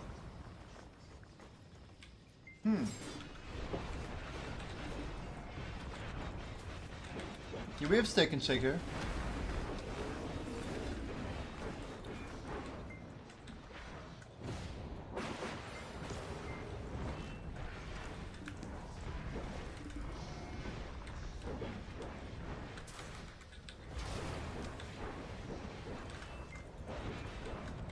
Anybody want to pop a Foxfire or Valentine? I could pop one of them too. In fact, anyone want to do a Valentine plus Battlecry?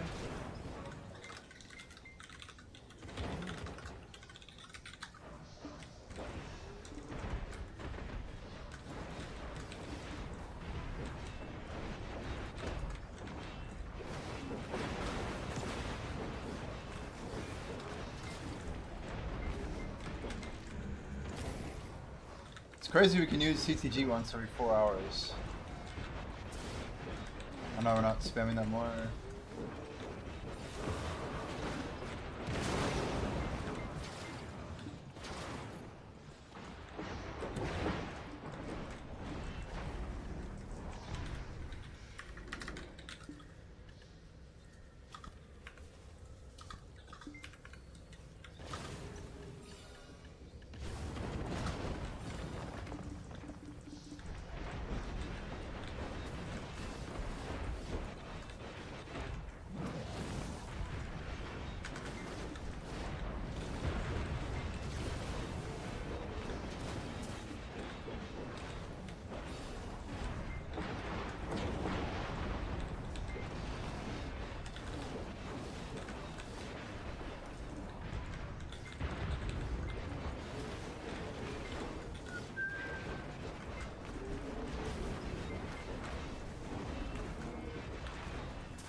Yeah, I've been to Gatorland. I have.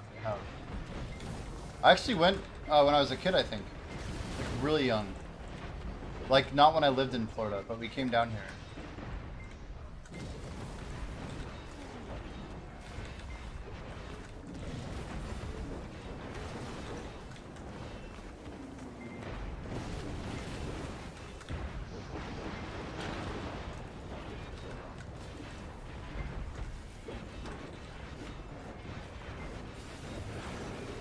Seven years ago, damn.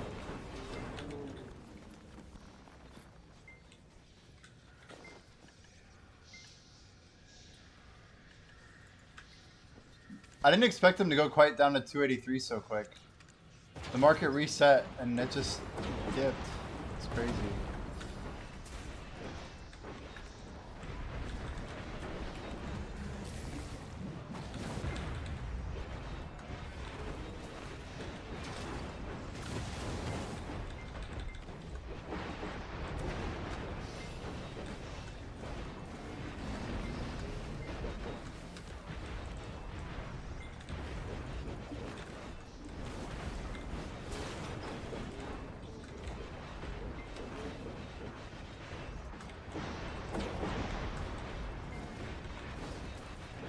So how many people do we need to get together to make a streamer house, Jordan? What's the plan?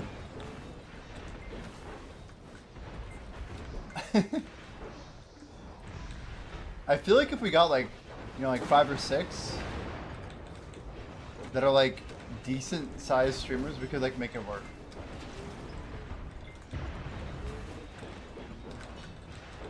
Probably 10 to just have like a bunch of people like 2 to a room. That'd be crazy. It'd probably be pretty cost efficient though. 10 people, like with, do we only have 1 kitchen? Like, hopefully everyone's getting DoorDash, dude. That's a lot of like waste.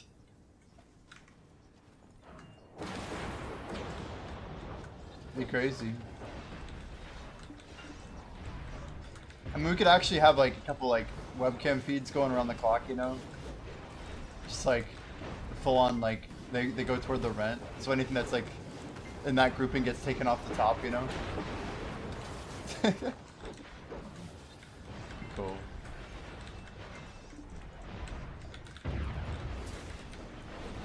$2026.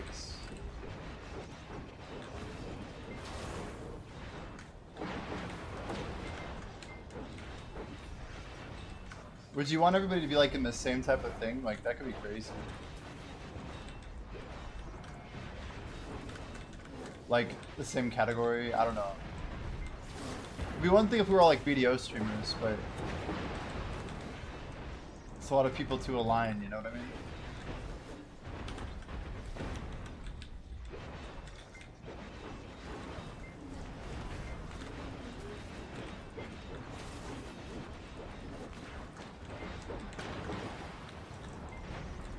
Anybody in chat on NA want a battle cry and a Valentine buff? I'm trying to use all my combat XP buffs. Download Star Trek Fleet Command. Using my link to support the stream. And reach the goals. Use code SPOCK to get in-game rewards. Dear God. Dear Lord.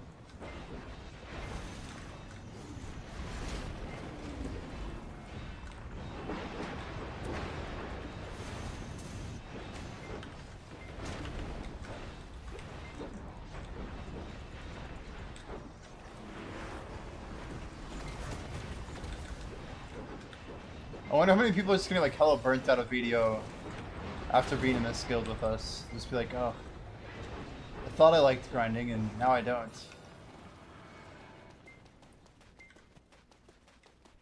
Your sub went out? You didn't get the alert. Let me see if I see it differently on my end.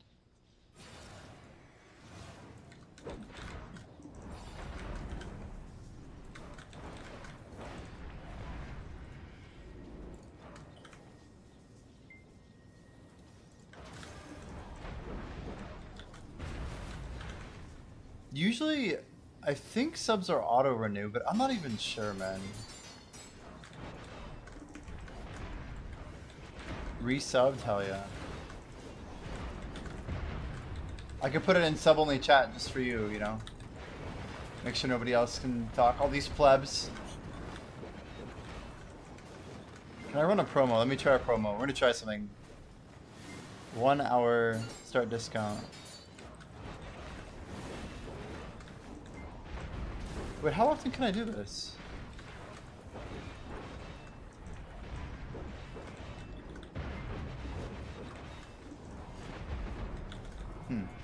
It actually worked, I think.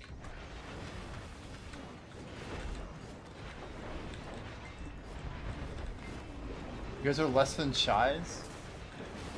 Less than in what way? How are you exactly insulting me? I need to understand.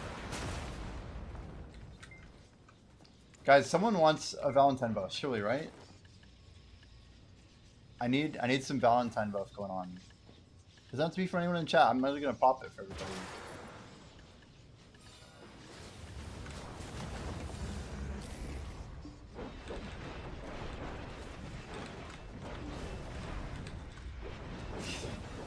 Just coming in, I got you laughing.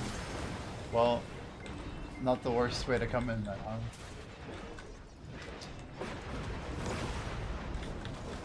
My algorithm on Spotify is just all over. I'm trying to get it to play like a certain genre of music and it's kind of doing what it wants.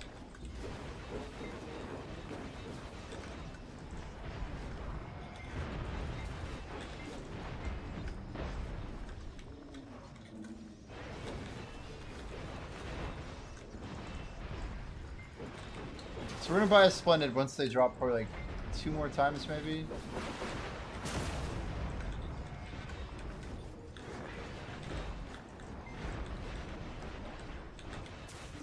Ooh, what outfit for Valkyrie?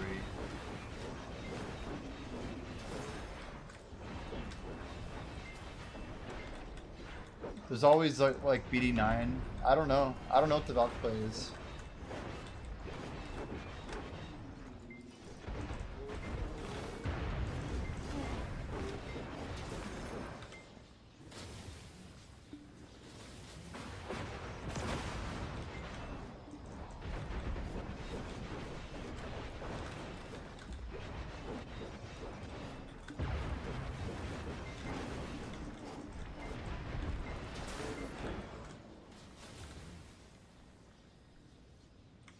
And our stream yesterday was like crazy good. It's just wild looking at like metrics and stuff.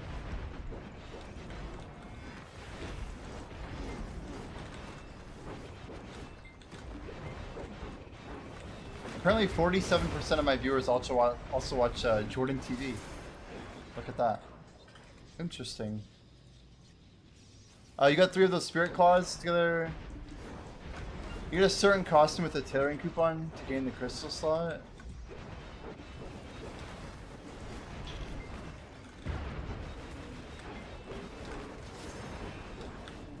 You're just trying to get an equipment tailoring coupon? Wait, you're trying to get this guy?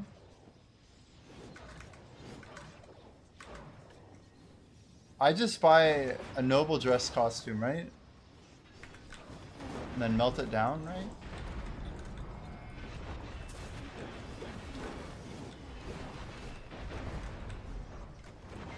It doesn't even have to be class specific anymore, right?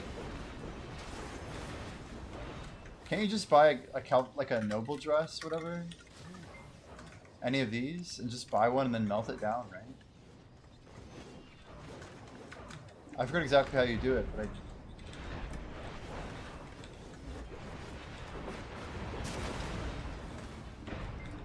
well, you need an equipment tailoring coupon. The noble dress, it works because it has a movement speed on it, right?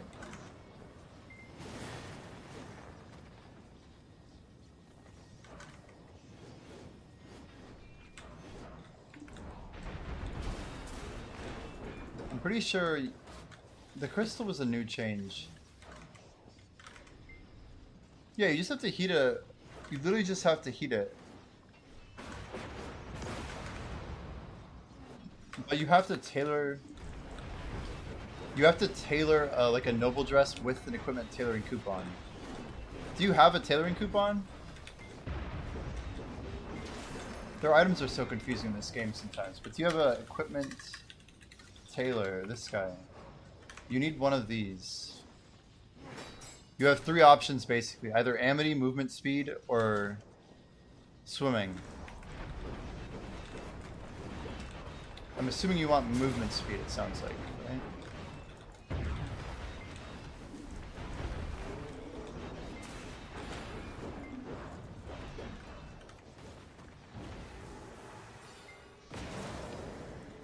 Yeah. So just get a noble dress, and then use a tailoring coupon on it, and then melt it.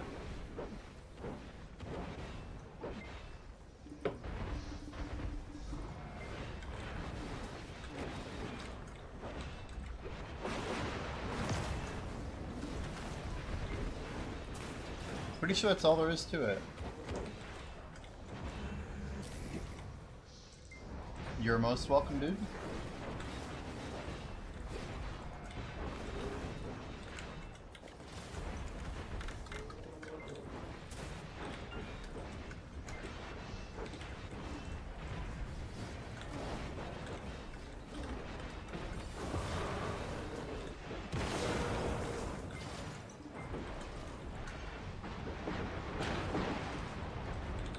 No way, we've already made 10 build today, that's crazy.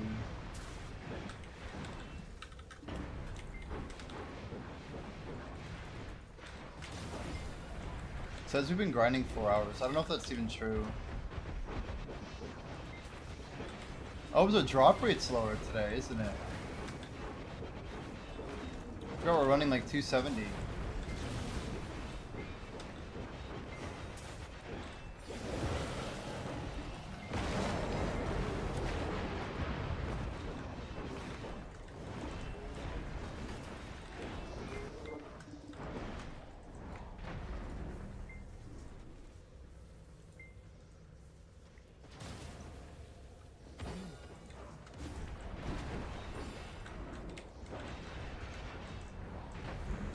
Oh, come on. Whoops.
Am I a pizza guy?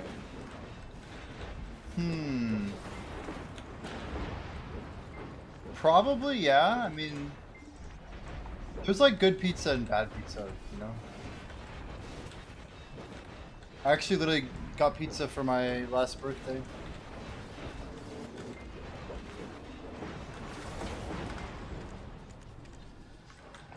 No outfit there.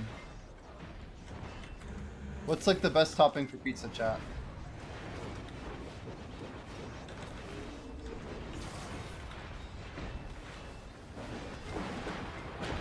Alright, Z buff out. Let's do it. Hawaiian?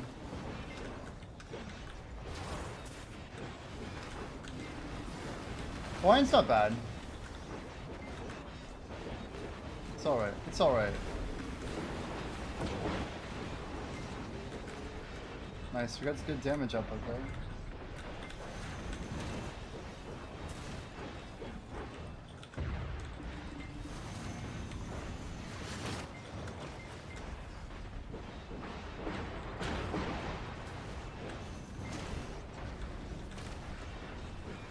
What is a good type of pizza though? Like Meat Lovers is pretty damn good. Any sort of like overload of like, I don't know, Italian sausage, you got like green pepper's really good. I do like stuffed cheese, like crust, and like any sort of like garlic seasoning on crust is usually pretty good. Another Debo earring, let's go.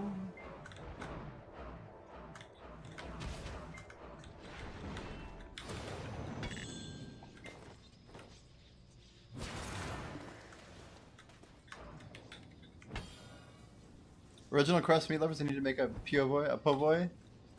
Yeah, that would be something.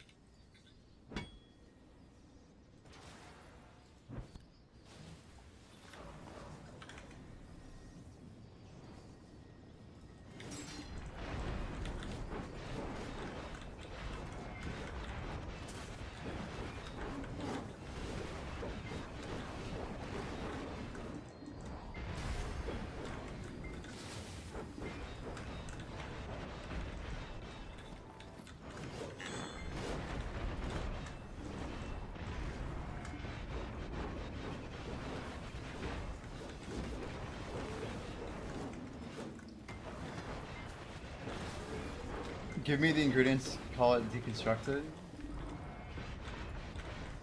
What about like jalapeno? Do we like hot stuff on pizza? I used to always love experimenting different hot sauces on pizza. Like I would just try them all out, you know?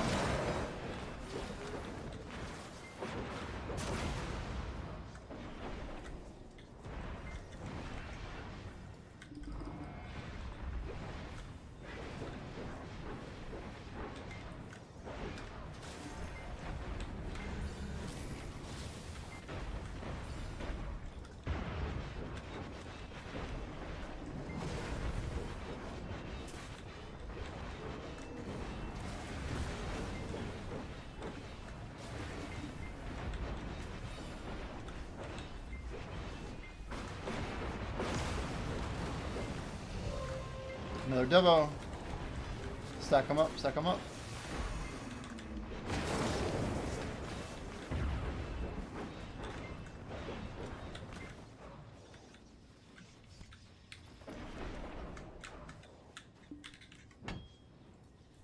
Banana peppers are delicious. Your old man used to give you Canadian bacon pizza with jalapeno and you threw up. But that's when you were a kid. Damn. So you weren't a fan then, huh?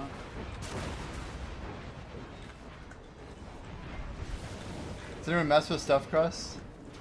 Dude, that's what I was saying. Like, when you stuff crust with, like, good cheese, dude, it's delicious. If it's done well, like, oh my gosh. Okay, that's a weird spot to get blocked back. We had too many things attacking us from behind, so we couldn't get the angle. Spicy barbecues. I mean, that sounds pretty good.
Just go get freaking chicken legs at that point.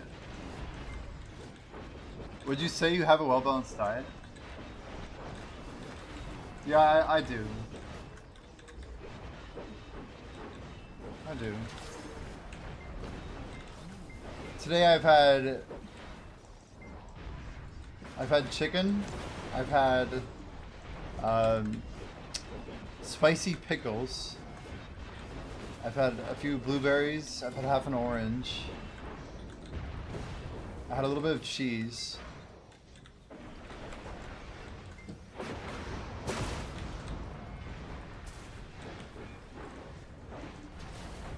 Some crackers.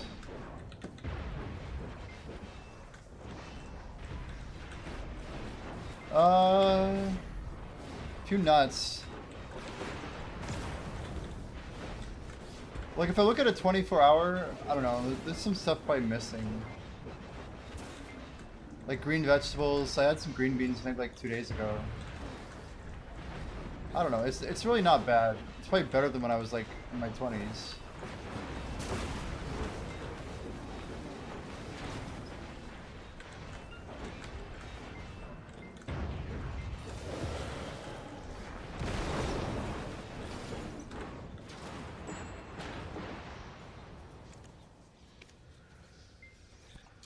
More lion meat.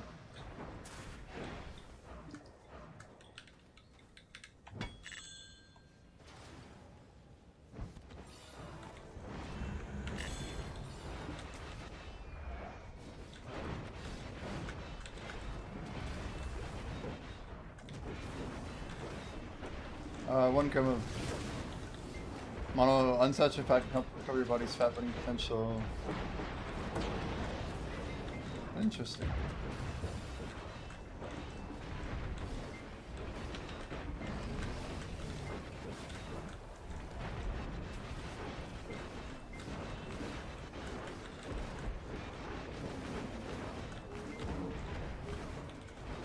Meat and starches.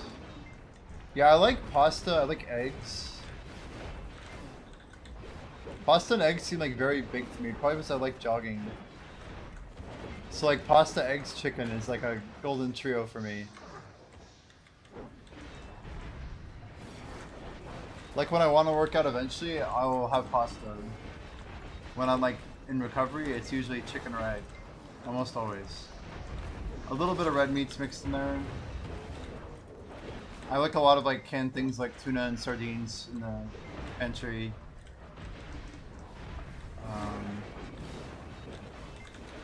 Sometimes oysters. Don't have a lot of like fresh fish. Not really something I have. Is our tent buff actually done? Our cake buff, I mean, is done, right?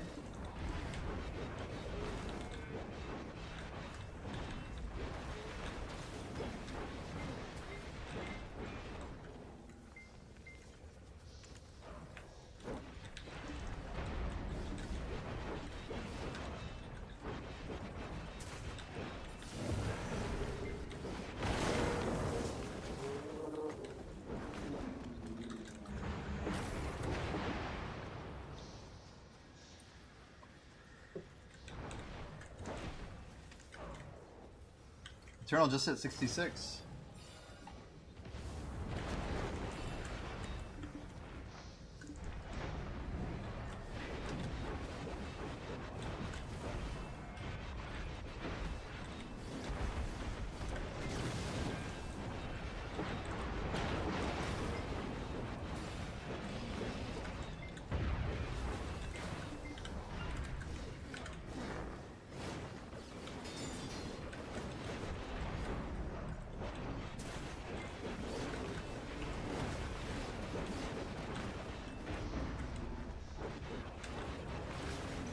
Oh, Pen Narc 31 bill. What the heck?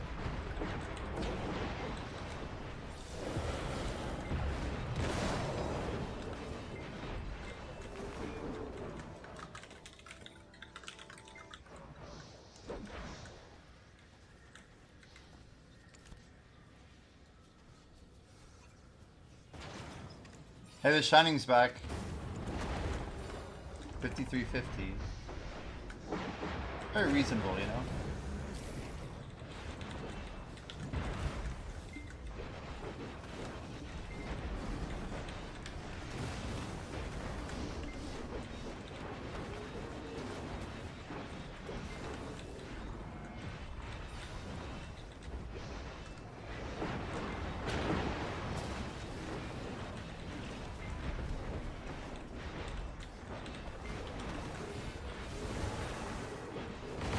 Guys, has Zethian been grinding at Star's End? Do we know?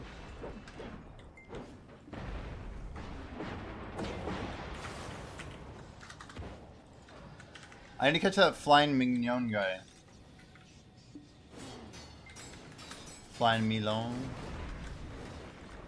He streamed for 8 hours. Let's check it out. Let's put up on stream even.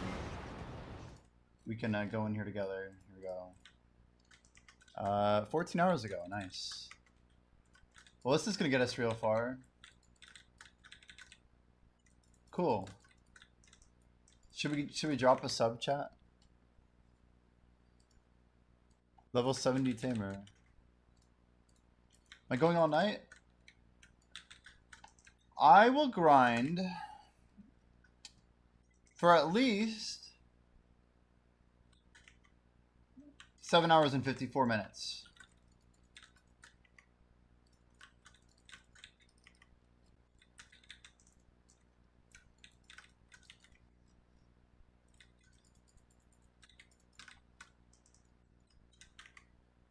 What a weird voice. It's like, sounds like synthesized.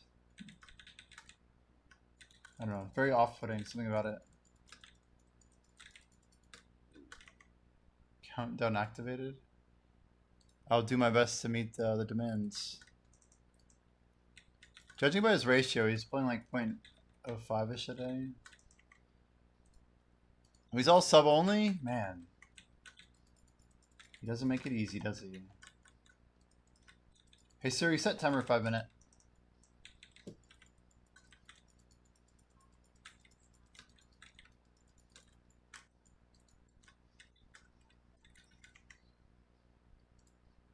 Clips. No.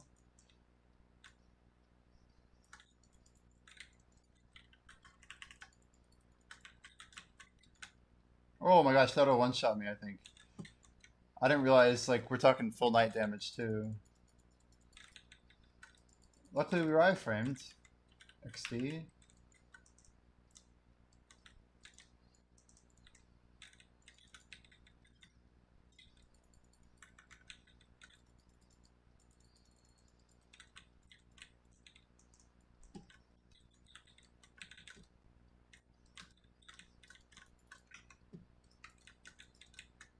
For an AI song, The Doll's Dream is a pretty crazy name.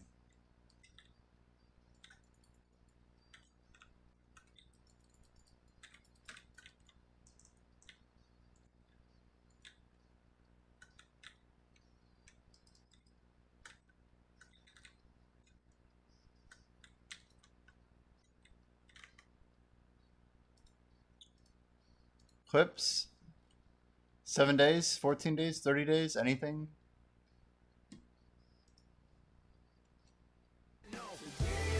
Cara, que animação merda, cara! Jogo do caralho, mano! It's crazy he's still like, he's going for tats and stuff.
I think other than that guy, there's really nobody else in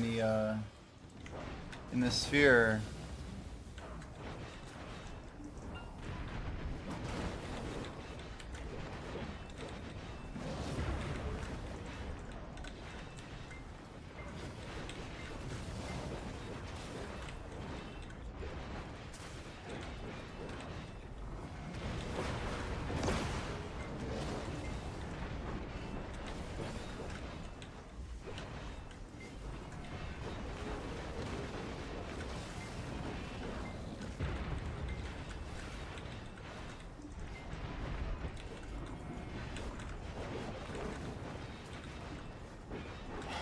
Hey Siri, what's 22.2 divided by 22? Now what's 20.2 divided by 22? Now what's that plus 77.48?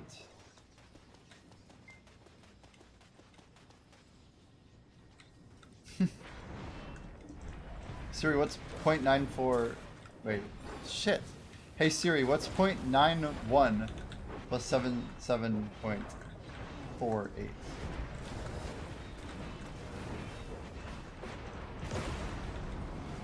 It's not right. There's no way that's right. Hey Siri, what's 0.91 plus 77.48?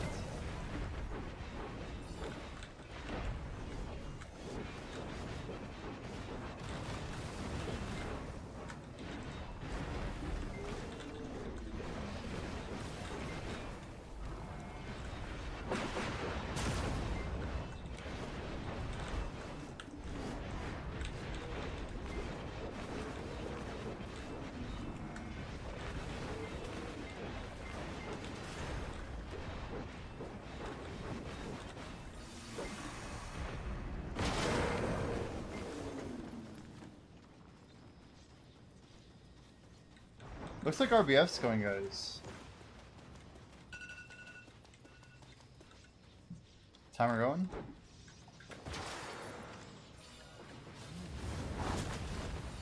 Should we go give us some RBF to try?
Yo, wait, what's going on with lion meat? I don't know what this is, but I like it.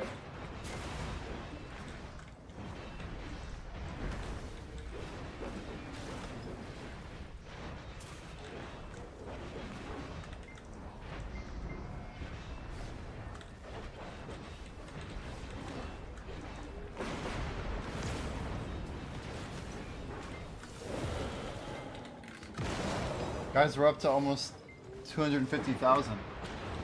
245k lion meat. Not easy to get these days.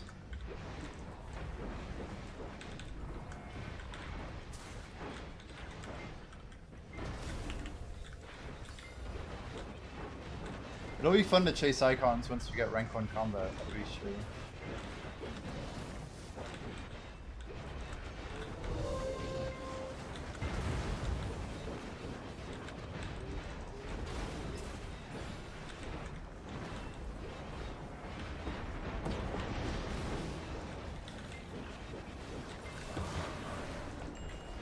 But it's 6 demos so far.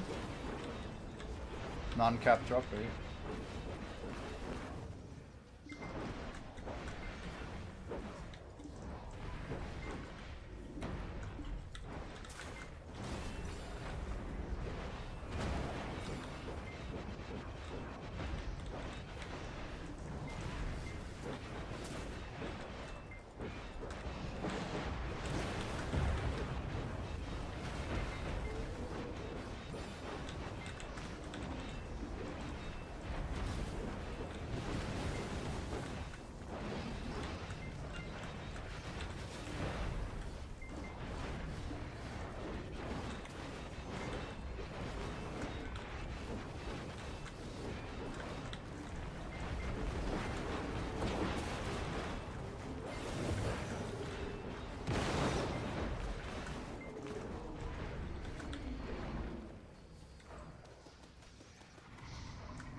Wow, that's a lot of damage.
I might squeeze in a match of RBF, guys.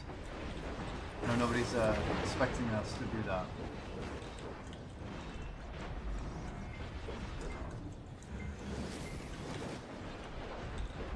Do we not have a 600 going?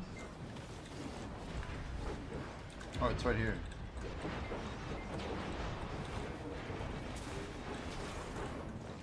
Is there one almost full?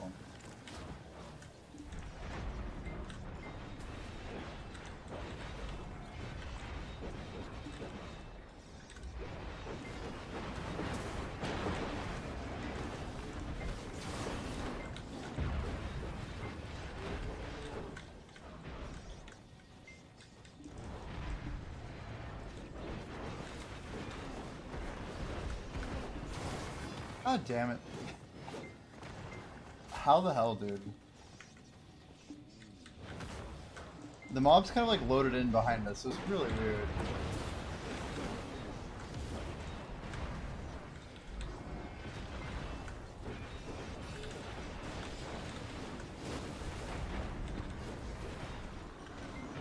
Facing like 12 directions.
Little demo tap, here we go.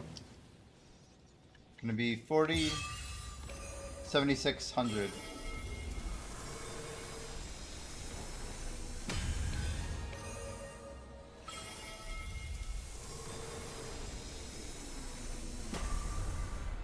Or not.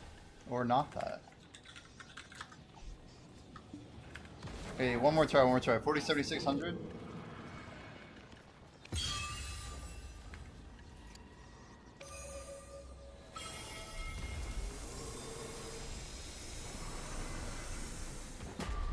Oh, the double pry fail. Guys, we have a 2 out of 5 pry pity at 80, 85. What was that number? 83? Crazy. Okay, we're gonna try... Can we get in a match? Is the other question. This 39 of 40 looks real good. I see 2 good looking matches there. Okay, we're gonna throw on the Vels. We're gonna try crystal swap here first. We'll see if we can even get in. We'll see. We're gonna go you. Do we have an immortal human? We do.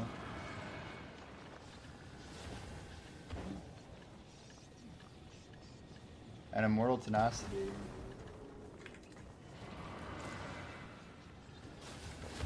Try exquisite.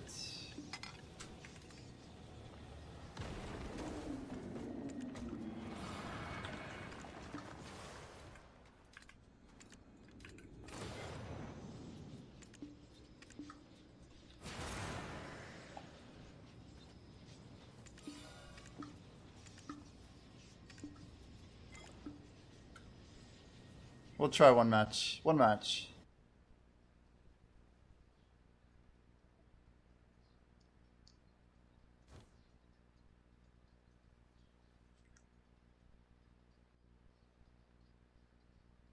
Yo, what's good, Argarth? How we doing?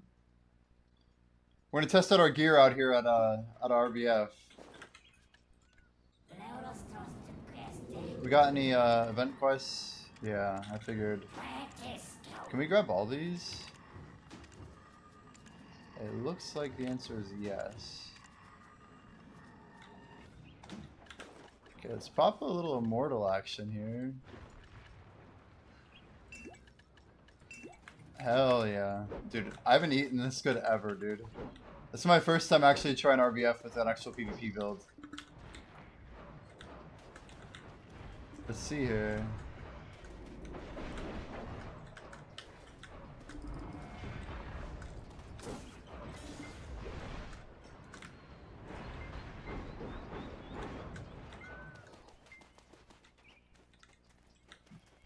Let's try going over. It's cool too because we have buffs the whole match.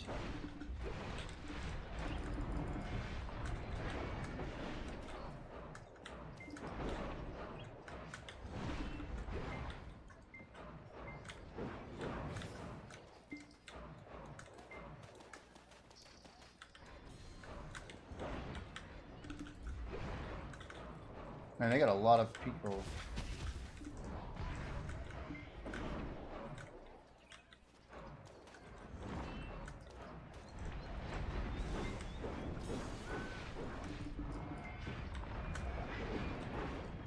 Ah. We've seen that guy Pig before. He's a PvPer for sure. We're doing alright. A little bit behind.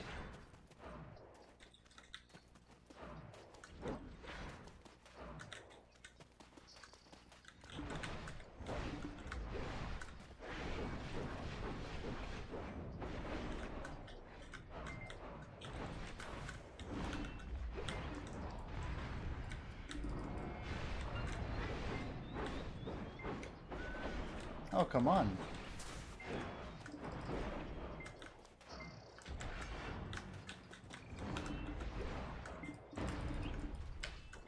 Damn it, I did so good.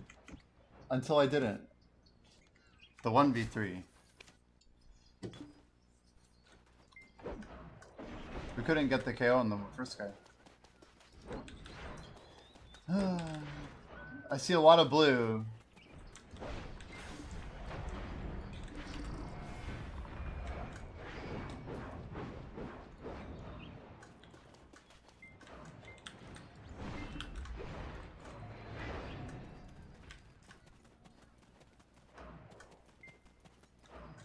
They should have more points for like actually taking over spots. There we go.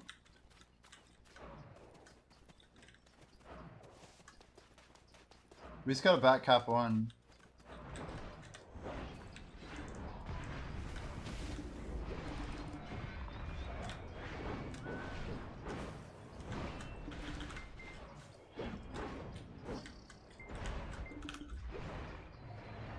That's a DK. Whoa, my god. There's block jump there. Come on, guy. Let's go this way. Come with me, buddy. We're gonna try to go for the back cap, guys. Wait. Isn't there a way to get through here? Can I climb up this? Maybe not. Maybe bad directions.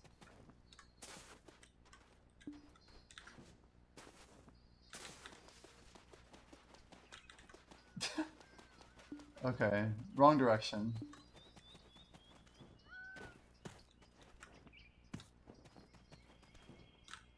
Yeah, we should be on the roof up there. This is like a classic strat, by the way. Nobody ever sees this coming. It's the stupidest shit ever.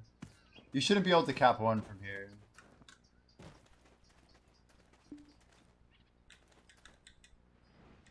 Maybe I can't.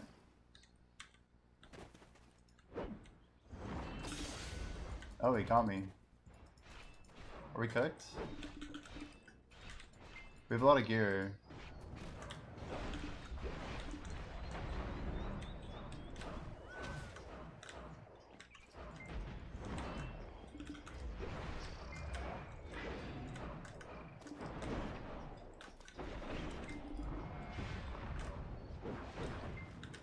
That guy's got a lot of DR. Holy.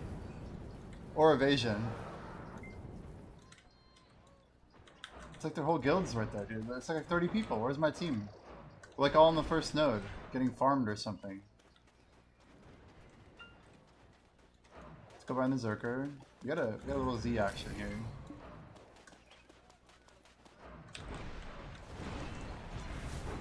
Damn it. I can't even get the free kills. We had a huge gear advantage on that guy.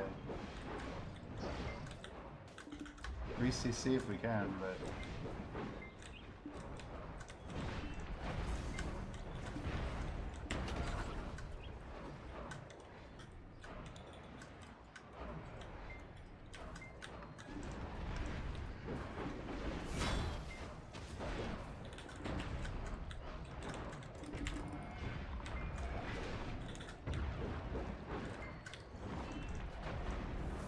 Finally, my team actually makes a push, dude.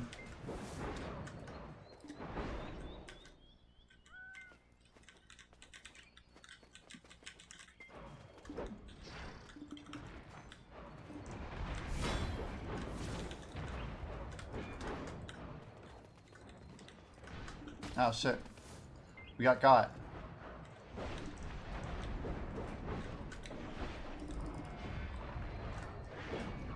fuck did he go? Oh, he's dead.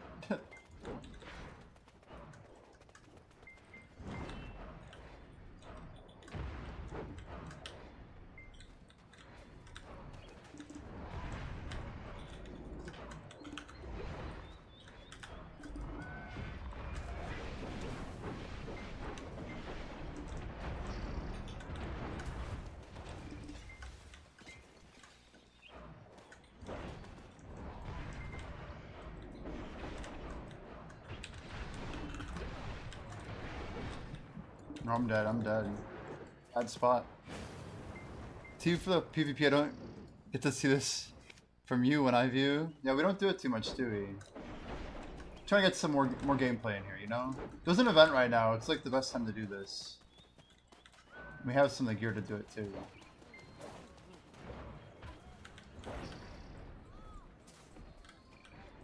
We're getting some of these buffs in here.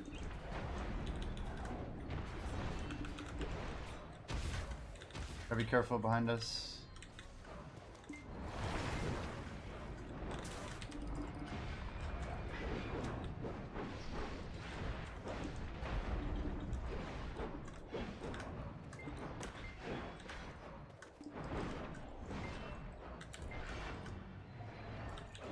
Oh, come on. Just barely out of range. We can cap this anyway. More points for us. Guys on the roof.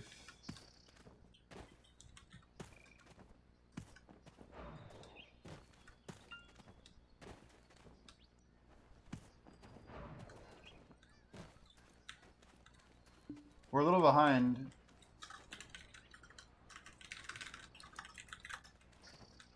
If we can back up one. Gotcha. Like my little jump in right there.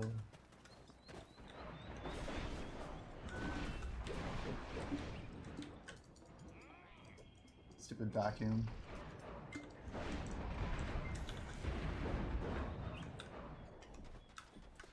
If we can get to one, we can win.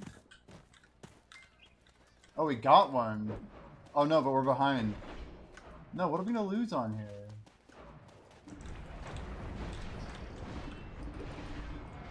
No shot, we just got ahead. We just got ahead. Oh my gosh. Oh my gosh, we're about to win. We're about to get the craziest ass win ever. Yo, bro. Oh my gosh, what a rally, dude. What a rally, what a rally.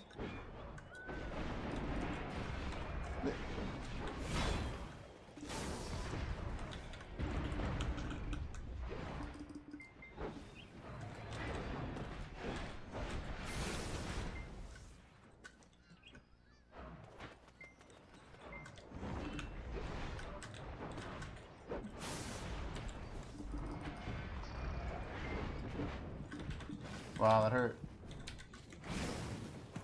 Dude, it's so close. It's so close. We got the back cap. Oh. On Awaken DK, yeah. Doctor was saying we just should stick with Suck. This is such a close match.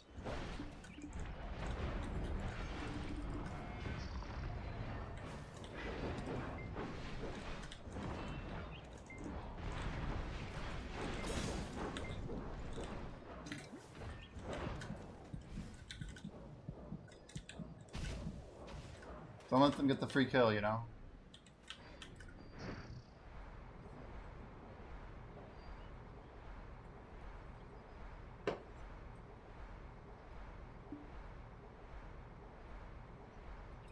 Damn, what a feed. We have all 5 spots right now. I got a nice CC, but no good.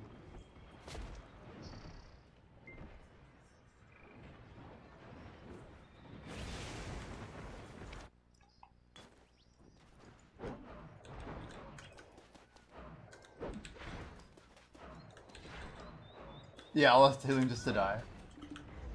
That's PvP, isn't it?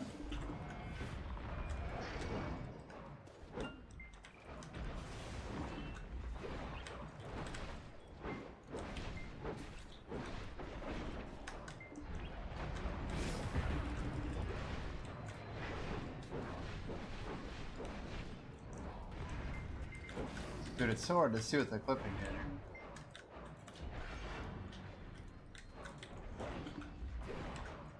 Did that say you had 35 kills? What the hell? Let's go check out point 2.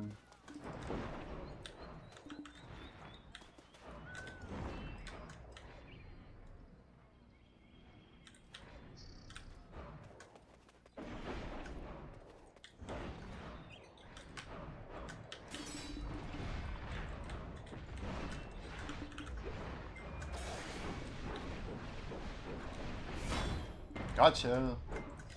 Gotcha, bitch.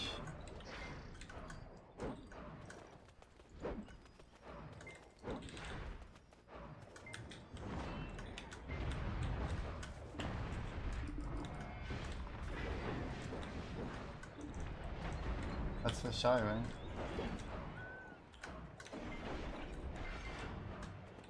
Huh.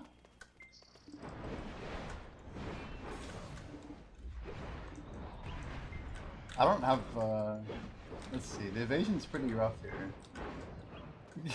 It's not even worth it. We're here to farm kills, right? We're about to win, actually. Let's try and get something. Ah! Come on. 5's lame.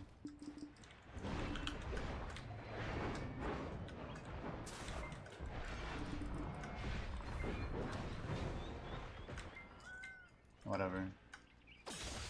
GF. HP must be full to escape? Really? Must it now? I can still click escape, right?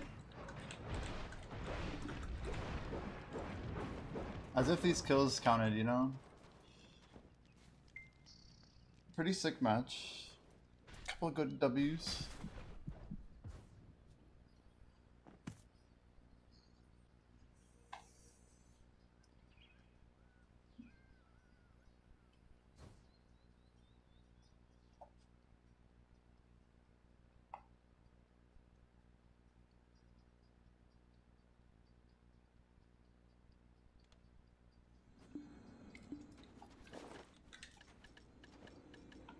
So, how many wins do we even need?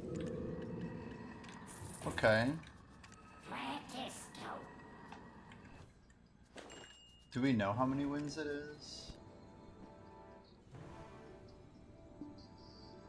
2 wins and a loss? I'm not even sure what that is. I mean, we have a whole week to do these, right? Anyway, not too concerned.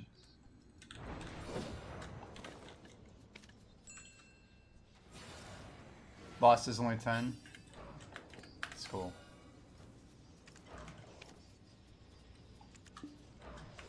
I think I'm just gonna keep selling one at max.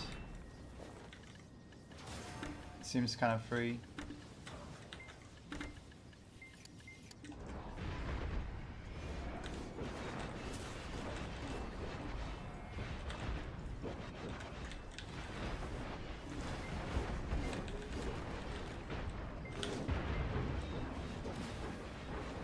XP feels bad after the event. Well, that's busy grinding the wrong spot, dude. If you're grinding Star's End, I bet it's even worse to feel the difference.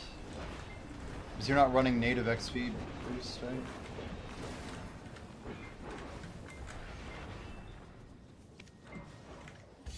Go with Anya, let's turn you off. 5 minutes, I guess.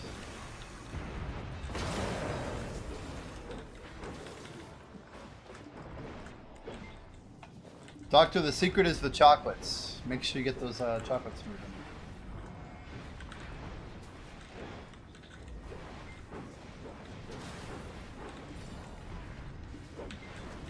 By the way, the oh, Shining Alchemy 5350. The real key is yeah, it's definitely using those chocolates, but like chocolate? I'd like to buy some of your chocolate. But real talk, you get 2 more chocolate from the screenshot event. So it should be literally 60 hours. Yo, someone just min listed a Shining. We got a Shining competition now on an A.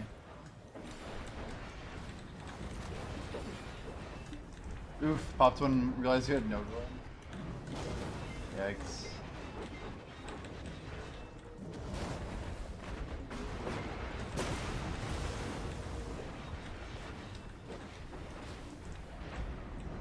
I think I'm gonna do one chocolate like every day at the start of stream, you know? Bro, is it actually still nighttime? Oh, it is nighttime for like 20 more minutes. I don't know if I quite realized that.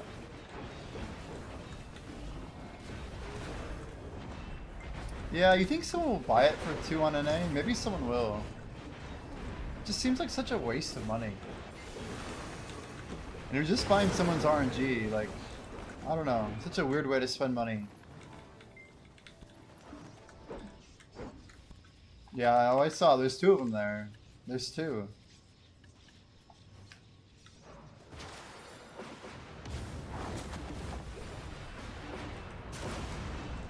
Eric wants to buy for 3 trill? No way.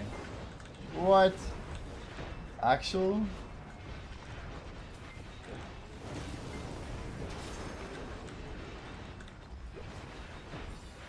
I mean, it's a cool flex.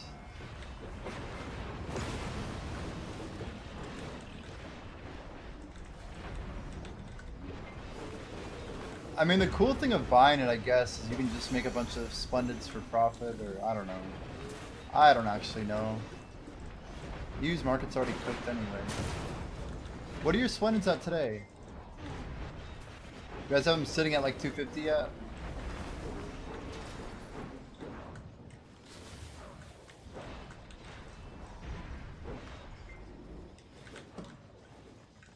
Speaking of money, let's get that tracker going. Probably minute 150. That sounds like EU.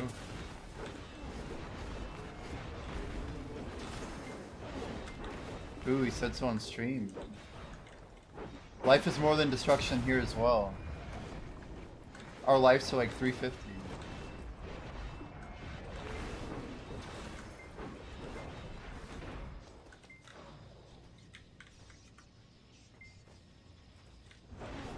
Here's our 280. Our market kind of caught up to you guys then, Doctor.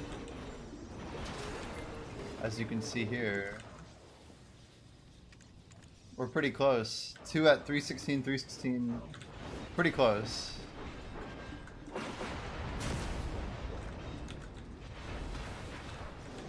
What you're saying is I should just buy one at 280, right? Might as well.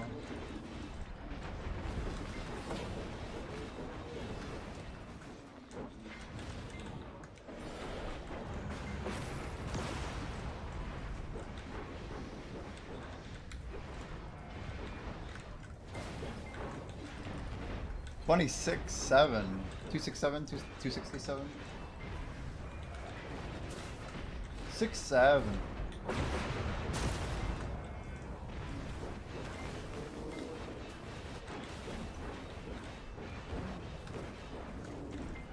You know, if I wait out these stones, I think I can get it around there, like 250, 260. That's a good price. I mean, it's still like a little bit of profit for them, I bet.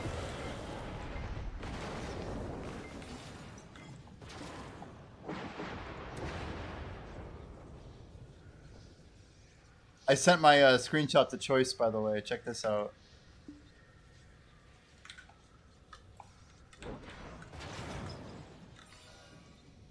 That's what we ended up with, by the way. Yeah, you're actually using it, right?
Splendid has been the coolest upgrade you've had since you bought a Pendevo.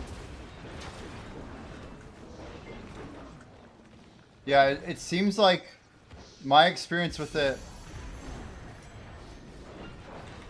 even like hitting my Resplendent was kind of cool, but like when I bought the Splendid, it felt like it was like the first noticeable change in gear that I've ever had. It's just like, we've had so many incremental tiny upgrades that, I don't know. It just seems like we never were going to have another little meta shift.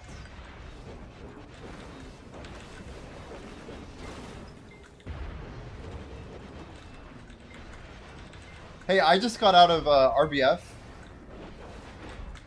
Got some good kills. We also just got 50 billion in Guild League. I got that rally going. Now, does it change your protection combos? Veteran PvPer. Yeah, we probably added 50% of our lifetime Guild Leagues after yesterday.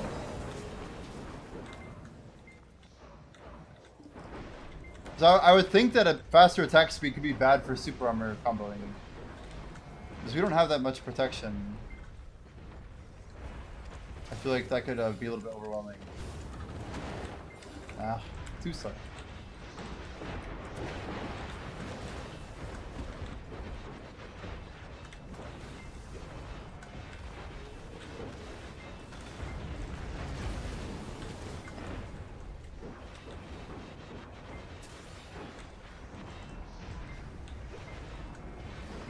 When you say hit excel, what are we talking exactly? When you cause your enemy to accelerate? Or when you're accelerated?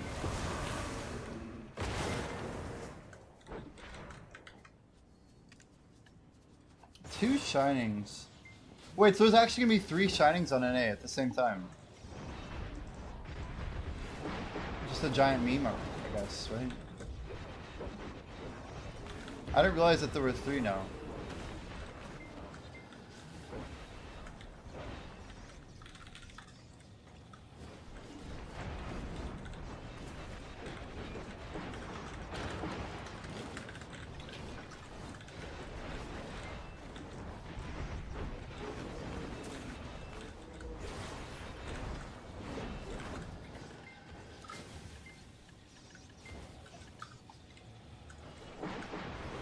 Damn it. Why did I put my fucking weapon away? I don't understand. I typed one message.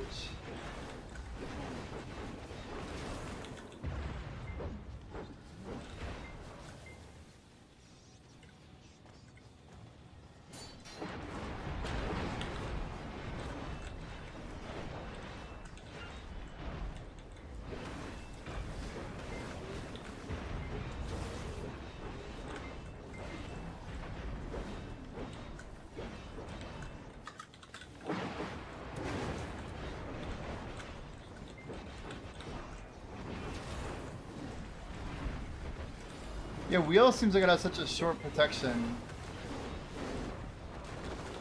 for SA. I've had very bad luck with that one, trying to dodge CCs.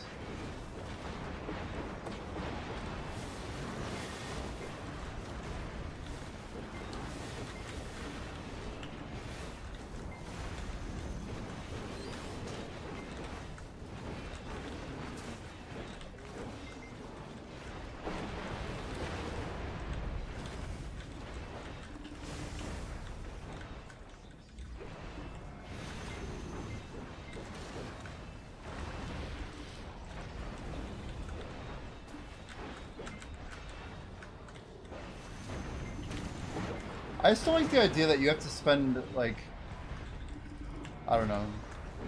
Like, BDO has way too thick of lines between its, like, PvP community and the PvEers. Like, until you're rank 1, you're basically nobody. You can go to Siege every week, but, like, you're still not a PvPer, you know? Not until you actually, like, don't grind anymore are you a PvPer. Like, we gotta break that mold, you know? You're saying Airstrike has been the worst? Oh, we got our rotation gone. Luckily I can hop, I guess. We'll find a new server.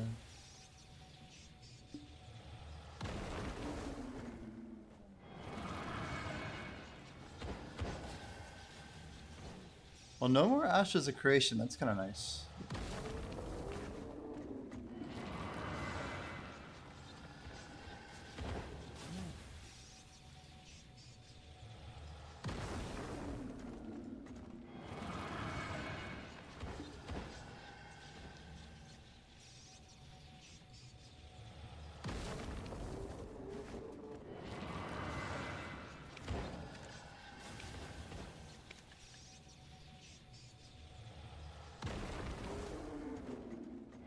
Yeah, I do. For Vidir Strike, sure. Usually you keep on F and then you drift, yeah. You're with your mouse hand. Yeah.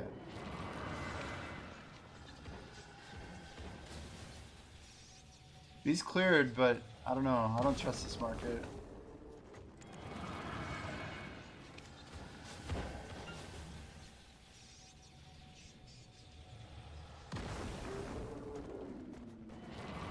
Wow, no way. It goes into dagger because you're moving so quickly? It's like ta-dunch, ta-da. Can you still trigger the strike or nah? Or is it interrupted? You still can? Jeez. Yeah, I agree, Gemulation. I absolutely agree.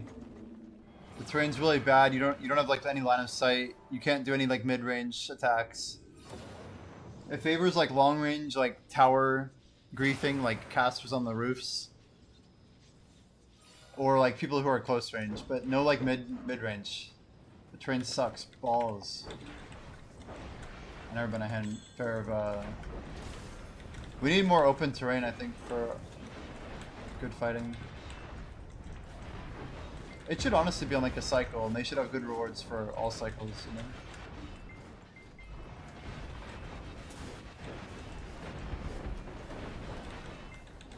Camera issues are comical, yeah.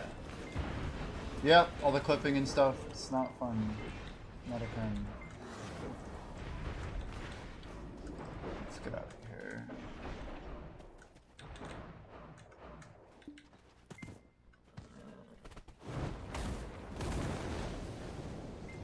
The fact that guy's here means it's probably busy on their side. I'd almost spent money on it.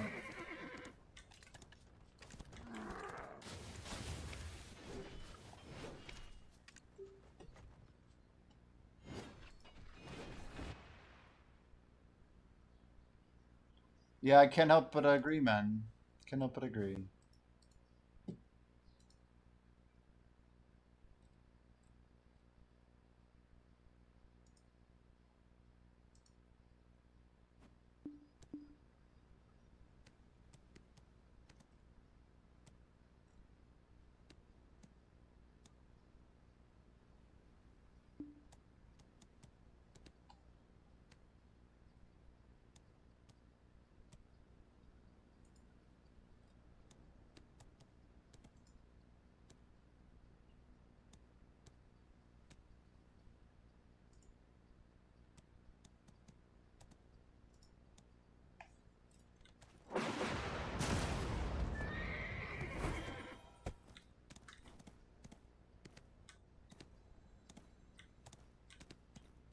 We found 5e.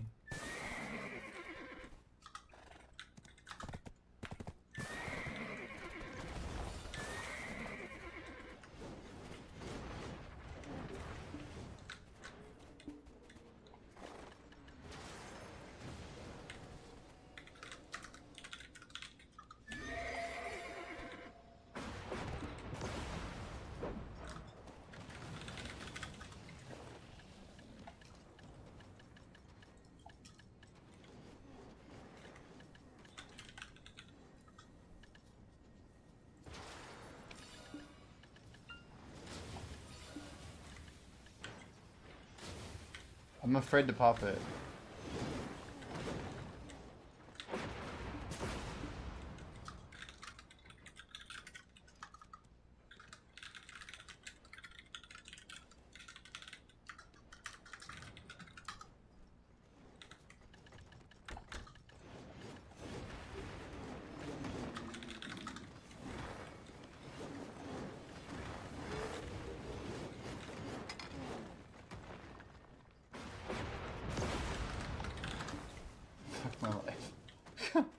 He didn't get it. Alright, let's go. He wouldn't stop fucking moving. I don't know, what can I do? Rip the buff, I guess.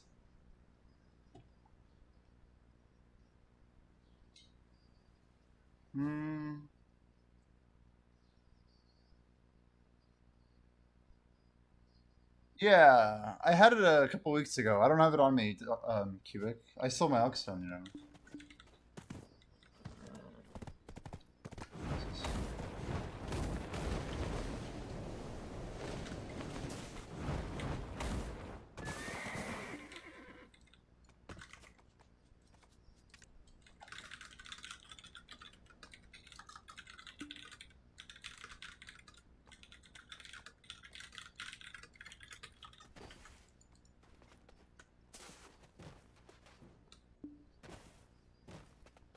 Your RBS for one side. Ours was pretty close.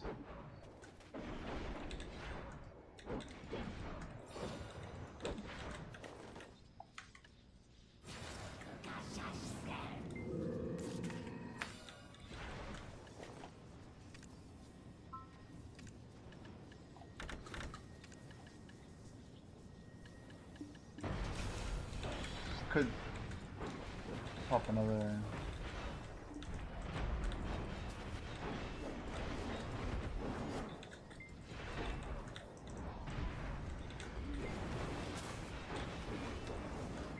Yeah, I didn't see anybody full carpet. One shy who probably was on evasion. I run 2 L cars. We're eating pretty good.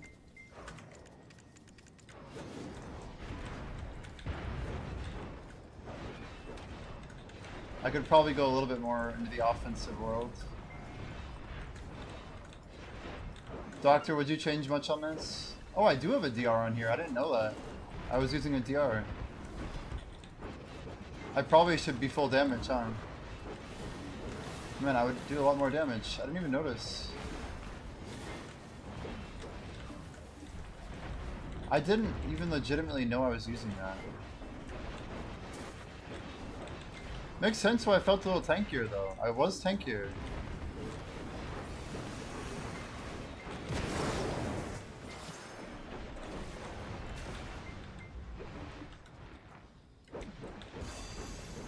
Sure, I'll take a look.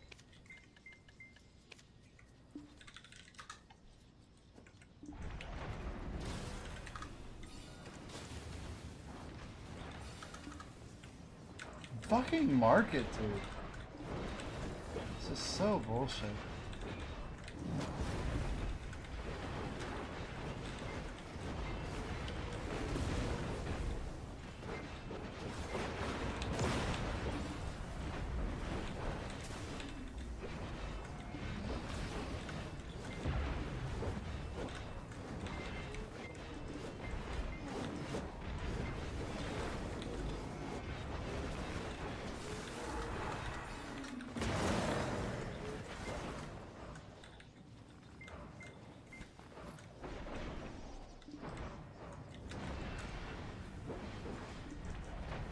Can I pull these up on stream? You don't care, do you?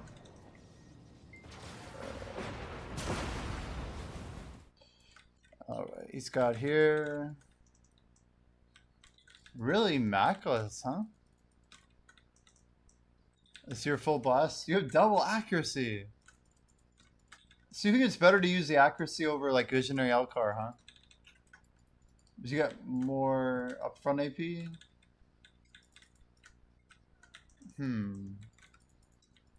Versus a slightly more double belt, nice. Untracked, fuck, whatever.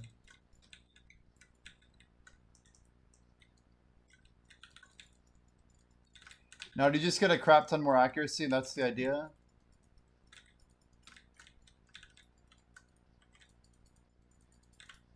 Man, 2 of them is wild.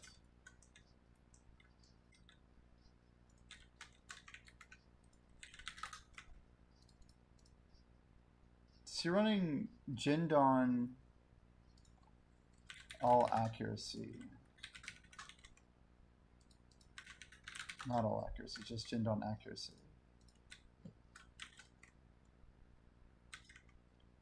Wow, 84 accuracy. Holy crap. And you run 2 of them.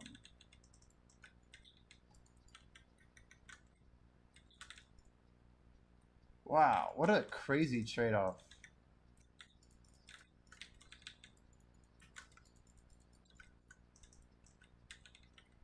Yeah, you did. You did. You were getting these speeders up very early.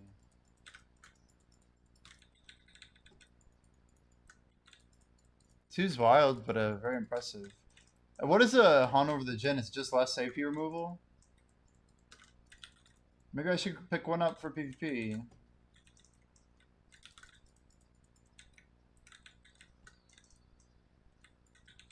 Once I pop my Splendid on here... Oh wow, we sold high here, right? 61, hell yeah. Nice. More and less. Wow, okay, okay. Good, good, good. Otherwise, wait. Now, why do you run purple tier on one and red on the other? You run a Heite, huh?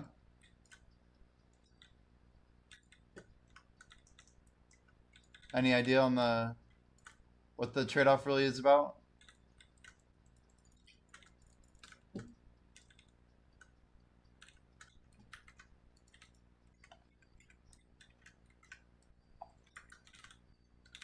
Just full blast, huh?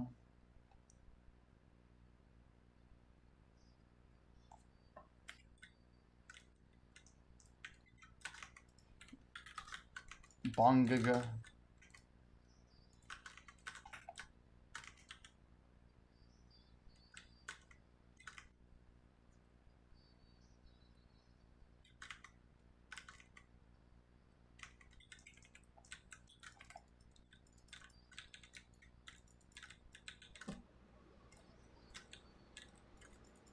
If I'm not mistaken, I'm using Bongling. Yeah, I am.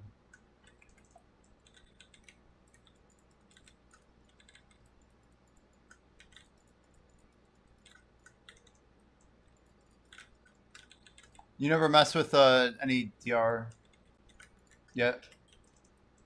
Minus 60 AP just too much for PvP.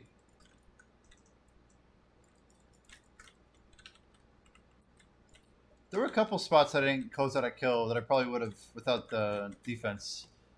But I did feel like I was more, I could tank more hits. Just can't make it. Yeah. Ironically, my DR crystals can become a PvE thing. To make stuff more AFK friendly.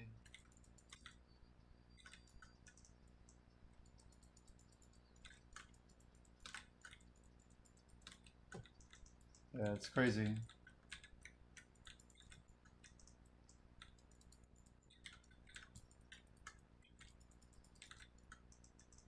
You guys, make sure if you haven't already, you can go to events to get the full information on this, but I do recommend everyone do the sweet from Olvia. This is the one to get the 10 chocolates for 50 hours of buffs, but also the bittersweet Valentine. It's another 10 hours of buffs of each type even. You just gotta submit a screenshot to the events, the forums.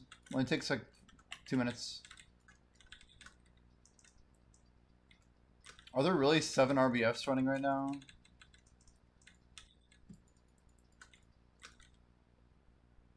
If I didn't pop all this, should I be there?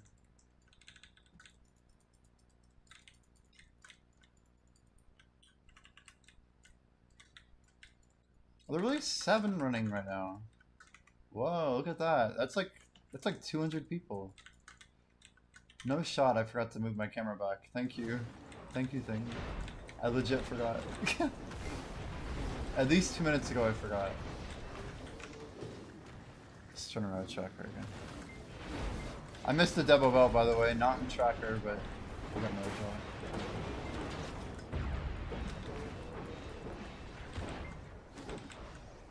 Move the Karme? I think that's what I have is, So are you running? You are running attack speed. So I need to remove the Ockreds. I wonder how Ockreds plus Shining goes, but you're basically saying these aren't worth for just attack speed alone, right? Those are nice for caps, but that's about it.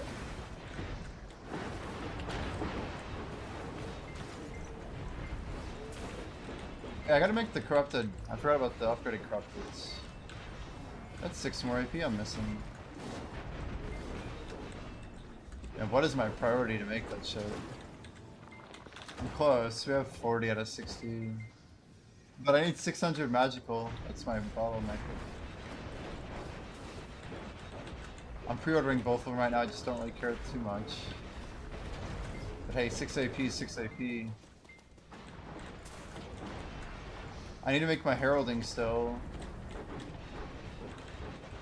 I'll grind those myself as well.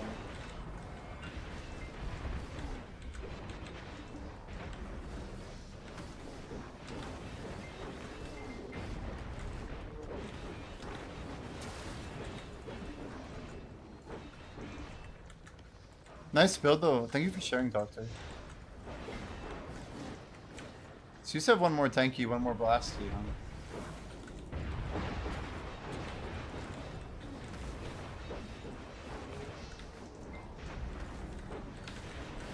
Now is Macalod 6 AP per crystal? Is that why it's better?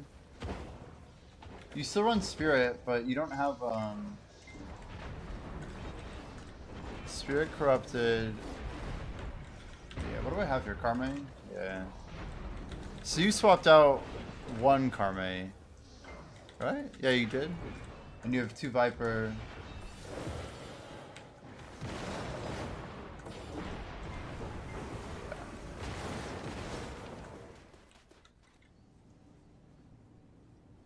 Yeah. It's basically, my swap would be Elkar and Akkad for 4 Maka. Just a lot of raw AP. A lot of raw AP. I might try maybe 1 accuracy crystal. I think Gemulation, we're probably gonna get into uncapped, I bet, within like a month, right? I feel like we will.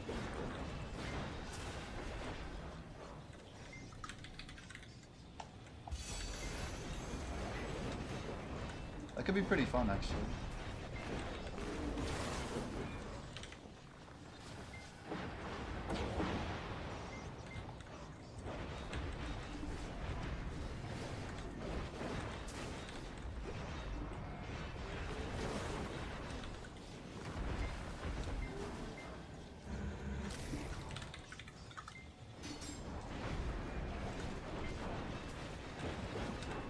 Any bells anywhere?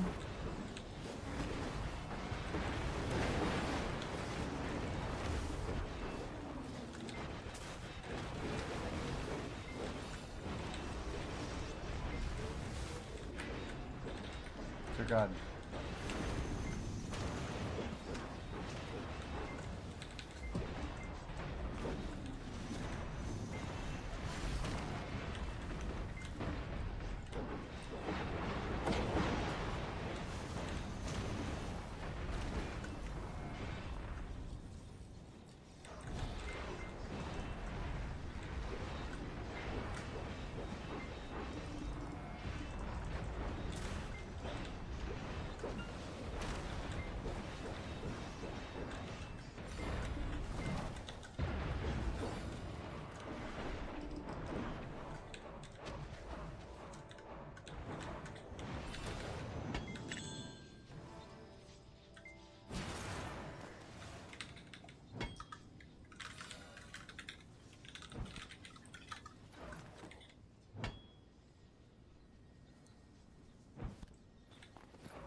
$77.9. We're definitely gonna hit 78 tonight.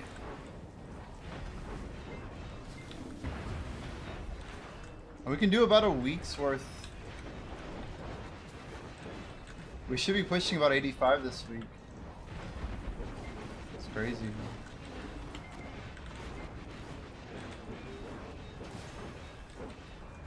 We're basically running down, if you guys didn't hear the plan, we're running down our last, second to last ancient book. This thing has 5 hours and 49 minutes left on it. So we'll try and pop that right at the end of its period. And then it should get us a pretty good stack here. 3 more points of energy till you hit your goal. Very nice. How high is that goal? Really farming, huh?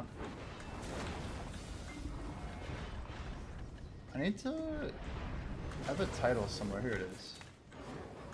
Guild Leaguer.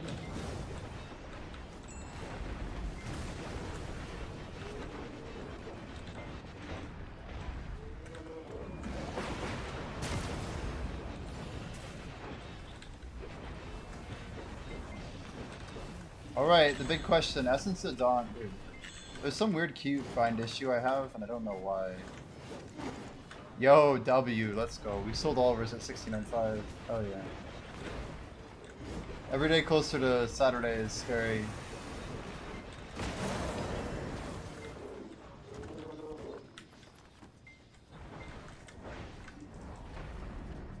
These rebellious are gonna make us a lot of money. I think I'm gonna hold off on selling more. We're just collecting free money basically. We're sitting on like a lot of money right now. If we clear just like 4 items, we could probably push 750 or so right now. Then we can add our trash slate to that.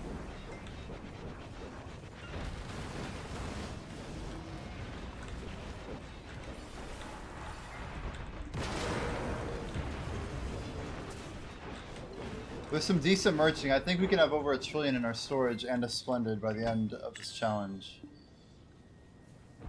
We got like 4 weeks, so no rush.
So Dave's at how much energy, dude? I don't even want to know.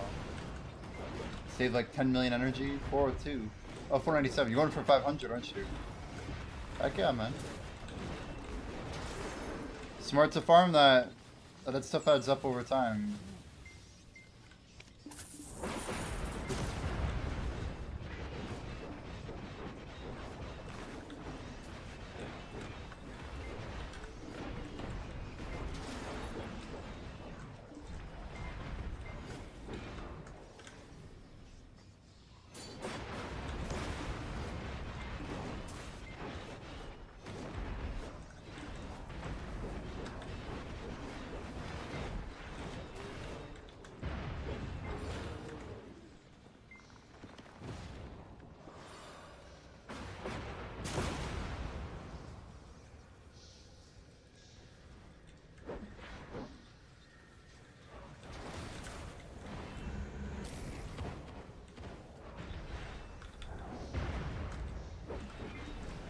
Yo, Mafia Ways, how we doing? Happy Thursday, man.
Dear Lord. Crazy ass video I just saw on YouTube, or not YouTube, this on Reddit. This just like progresses like crazy. You would not expect how this goes. I don't know what country this is. Is this real? It's ridiculous. It also could just be karma farmed. But this video is hella uploaded.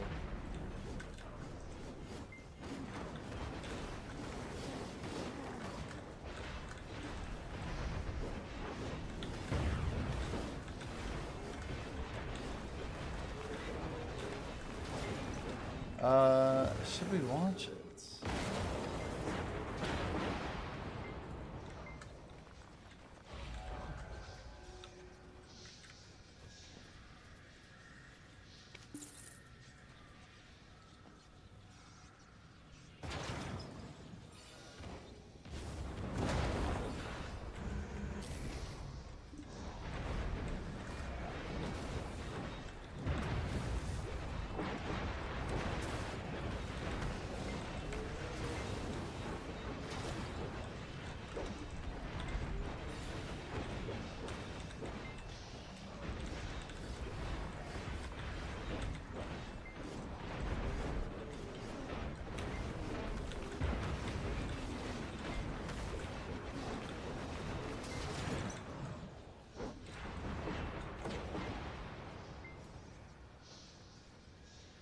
If anybody wants to see this, this is crazy. You just watch the video. This is ridiculous. It's like small form, but you can see it. That's all that matters. Just watch how this progresses. So the car seems like pretty harmless, right? Guy gets out. Like, what is the act of heroism? What's going on here? Just watch how this scene goes here. So the emergency lights are on. He's like checking inside the car. There seems to be smoke coming out of the car. This is crazy. He seems to be like waving or doing something. Armor taps were yesterday and we failed again. 5 million months in a row. Wednesday at 7 p.m. Eastern. But look at this. So they pull a guy out of the car. After all that smoke, look at all that smoke. They pull another guy out of the car. But wait. There's literally a effing third person in there. Like, how many people are in this tiny ass car? It's crazy. For how quickly that thing went up in flames, man. It's horrifying. That third person's like... wild. Anyway. Yeah, Jordan, we're 1 in 39 on armors now. 24 taps into Oct's helmet. 6 more to pity. I built the 400 stack, failing, but we do not have a second Oct helmet yet.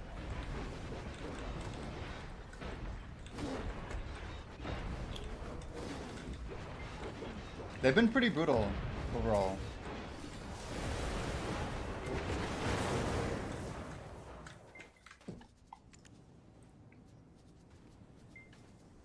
Also, Jordan, I don't know if you saw, but NA has 3 shinings. Well, there were 3. The min listed finally. What bosses are we doing, Jordan? Are you out of Orbita? You might be at Orbita, huh?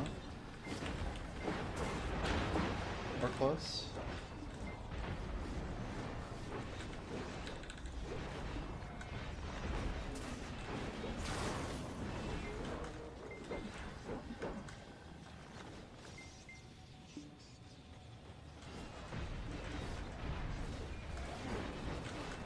ACO.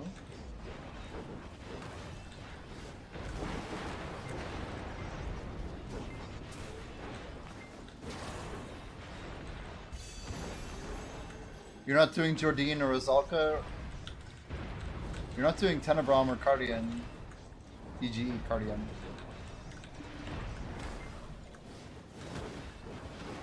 So Enslar is Orbita's boss, right? Yeah, Enslar. That's Enslar. Oh, we got a sealed BMC. Kappa. 1 out of 50.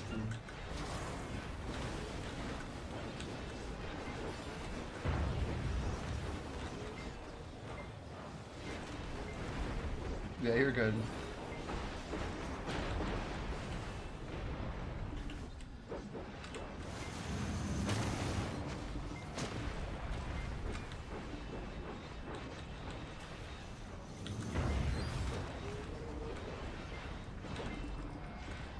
There's an RBF event, Jordan.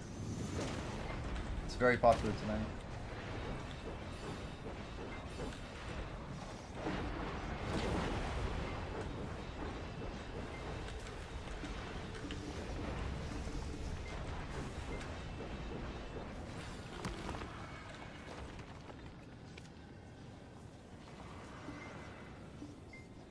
I might head to Uteri actually.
I guess we hop here for like a minute. We got Orbita, Marshall, God turn. Here we go.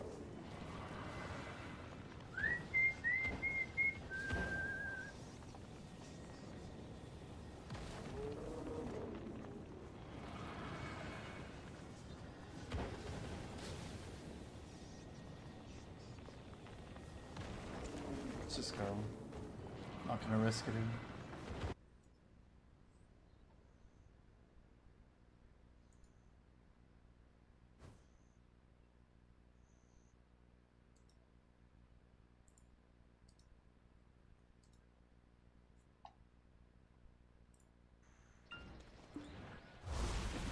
Hey, I made it.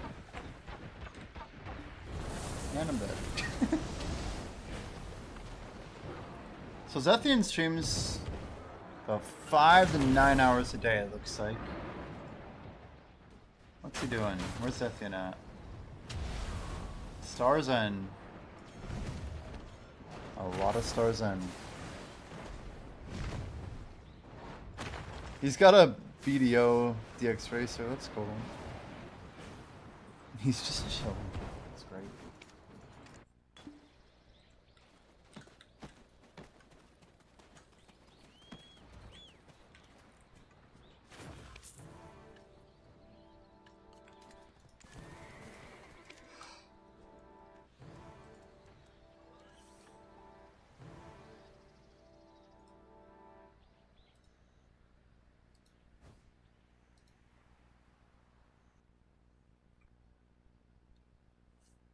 Man, watching Seraph grind at Stars End is crazy.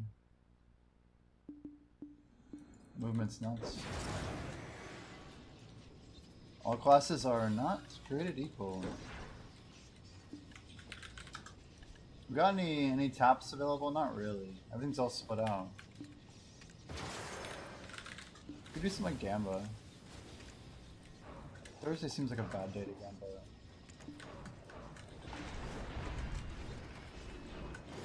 It's that again. Well, it's just so wild how, like, it almost feels like they built Stars End to sell more Seraph transfers. Like, it doesn't feel like it. It like seems very obvious. Like, they want us to know how obvious it is, you know? It's no surprise, you know. It's not random.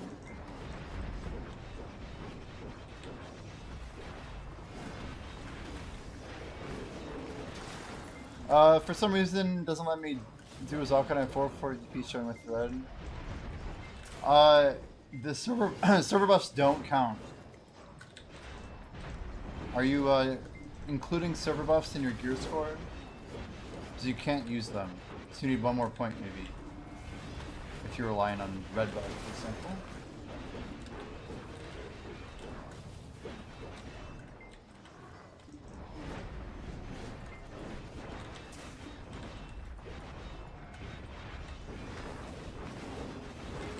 FFS another week of Jordan. You're relying on it, huh? I don't know, dude. Feels bad.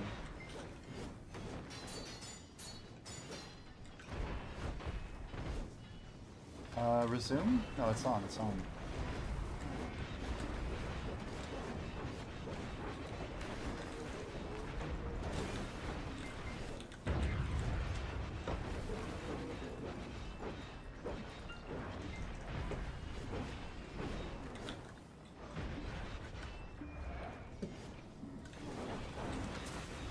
Yeah, I know. I've heard.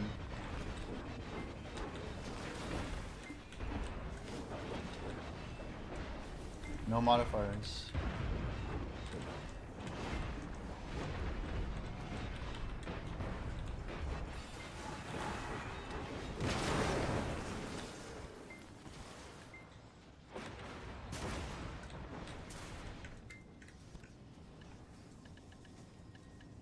Big stack of one of these. Too.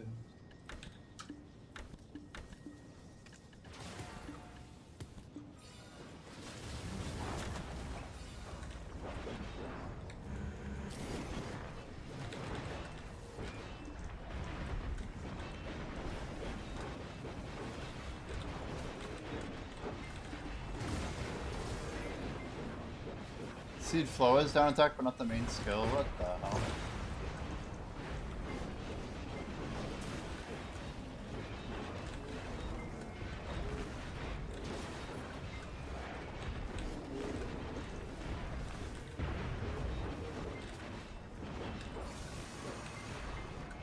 Yeah, I wonder what they were thinking.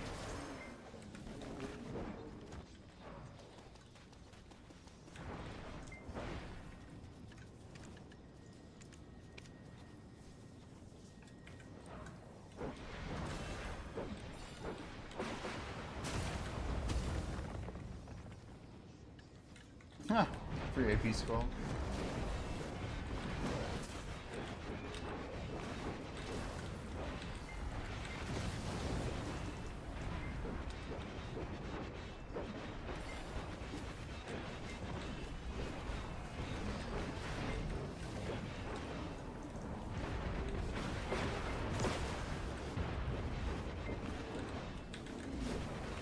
The Eru tag. Uh-oh. What are those?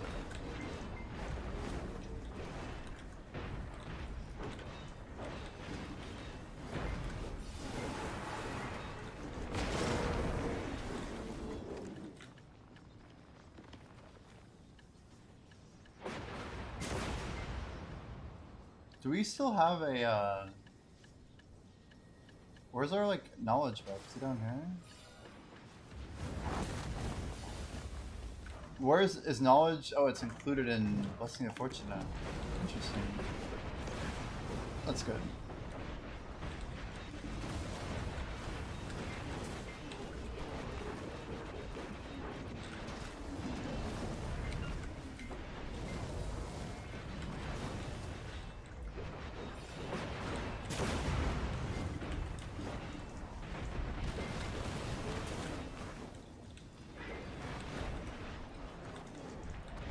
.305. Ah, this is our problem.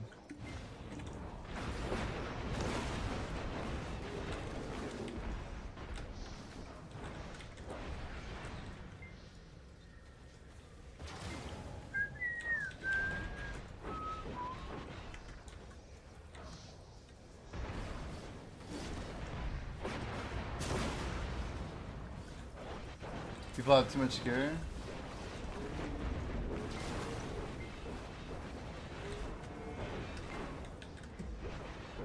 You should have been at our Guild League fight the other day.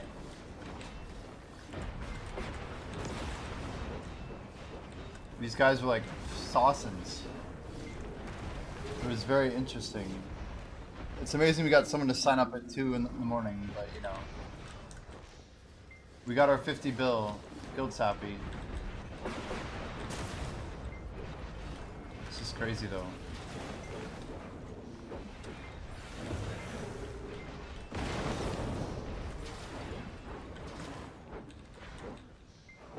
You easily get 50, now you get 40. Do you generally just stick with the ball? Or are you going on your own, or what?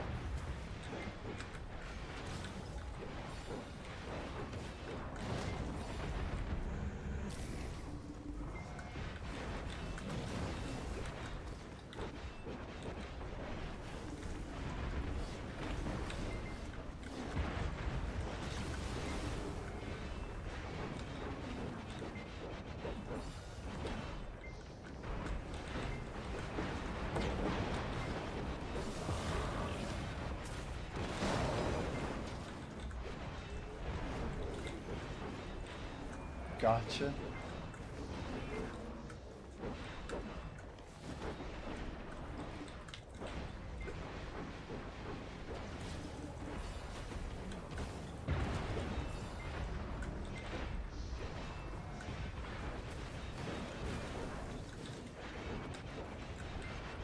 What do you need for a RBF icon on EU? Do you have it often?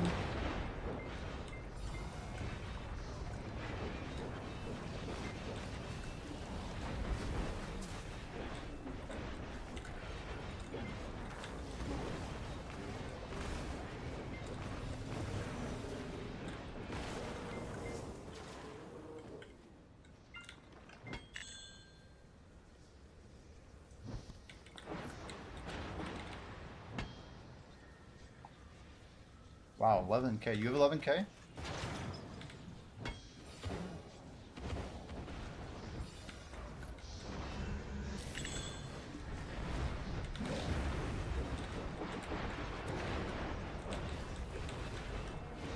I'm pretty close to 1k.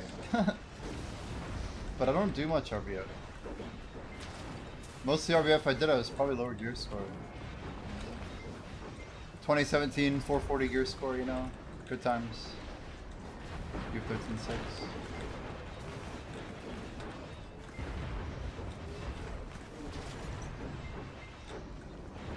Some guy at 120.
The hell am I stunned by or what?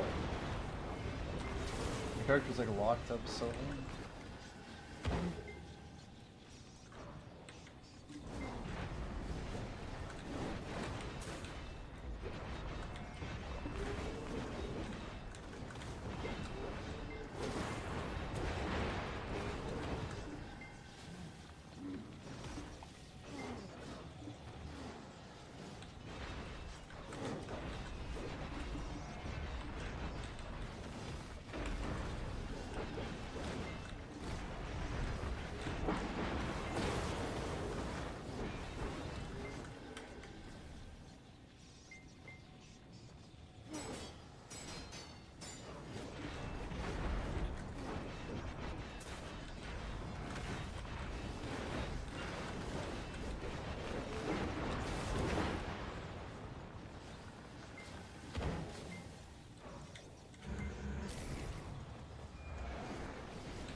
good combo.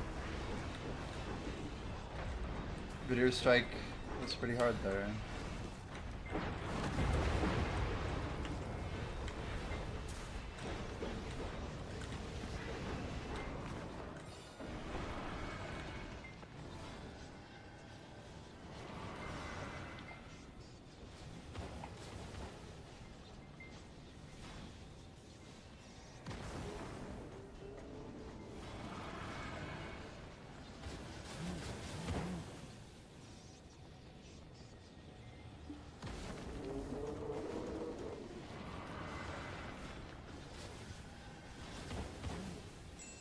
They sure don't seem to be like hitting you out of anything.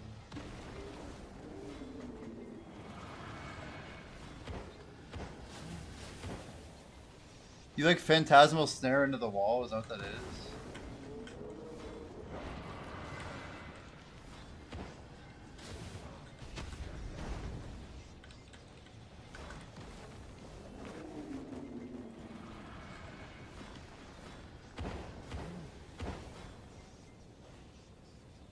So Phantasmal is fully protected when you have Dusk off CD, right?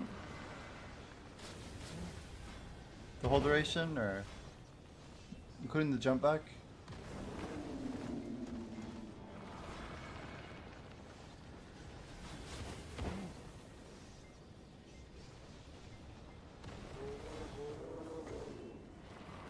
Yeah, that grab's annoying. Is that a Guardian grab? Looks like the Pike.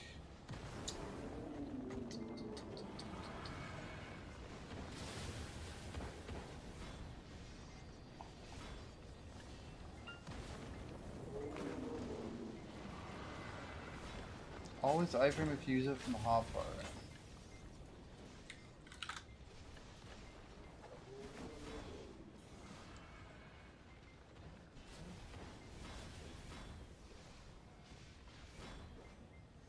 Oh, it is a Seraph, huh? So even if Dusk is off CD and you hotbar Phantasmal, it's still good? Interesting.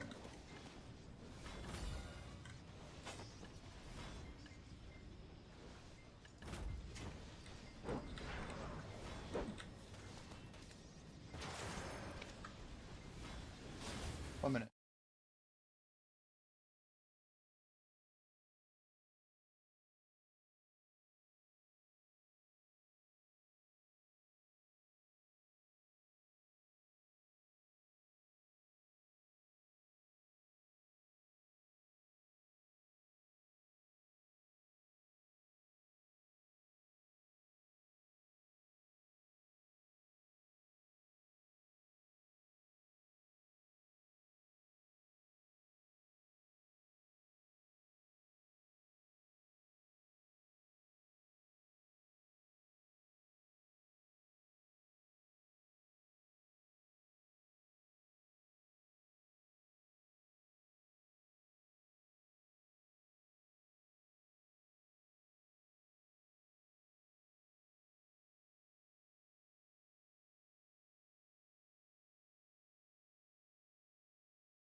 Yo.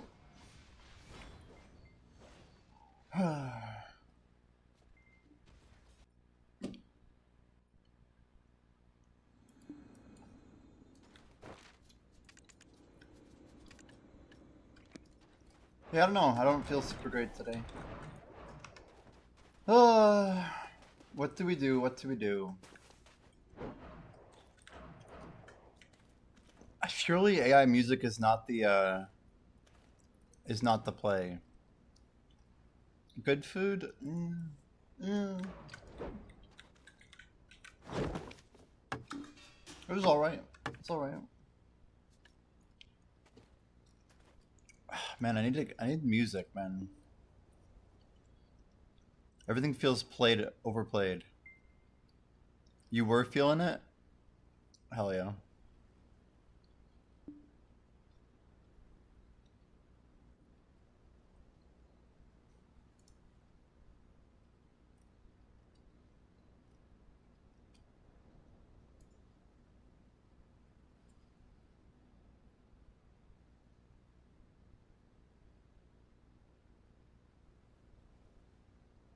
Some jazz funk.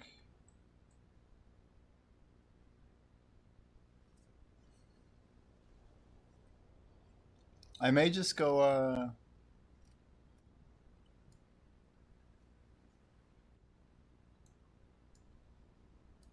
don't know, man. I don't know.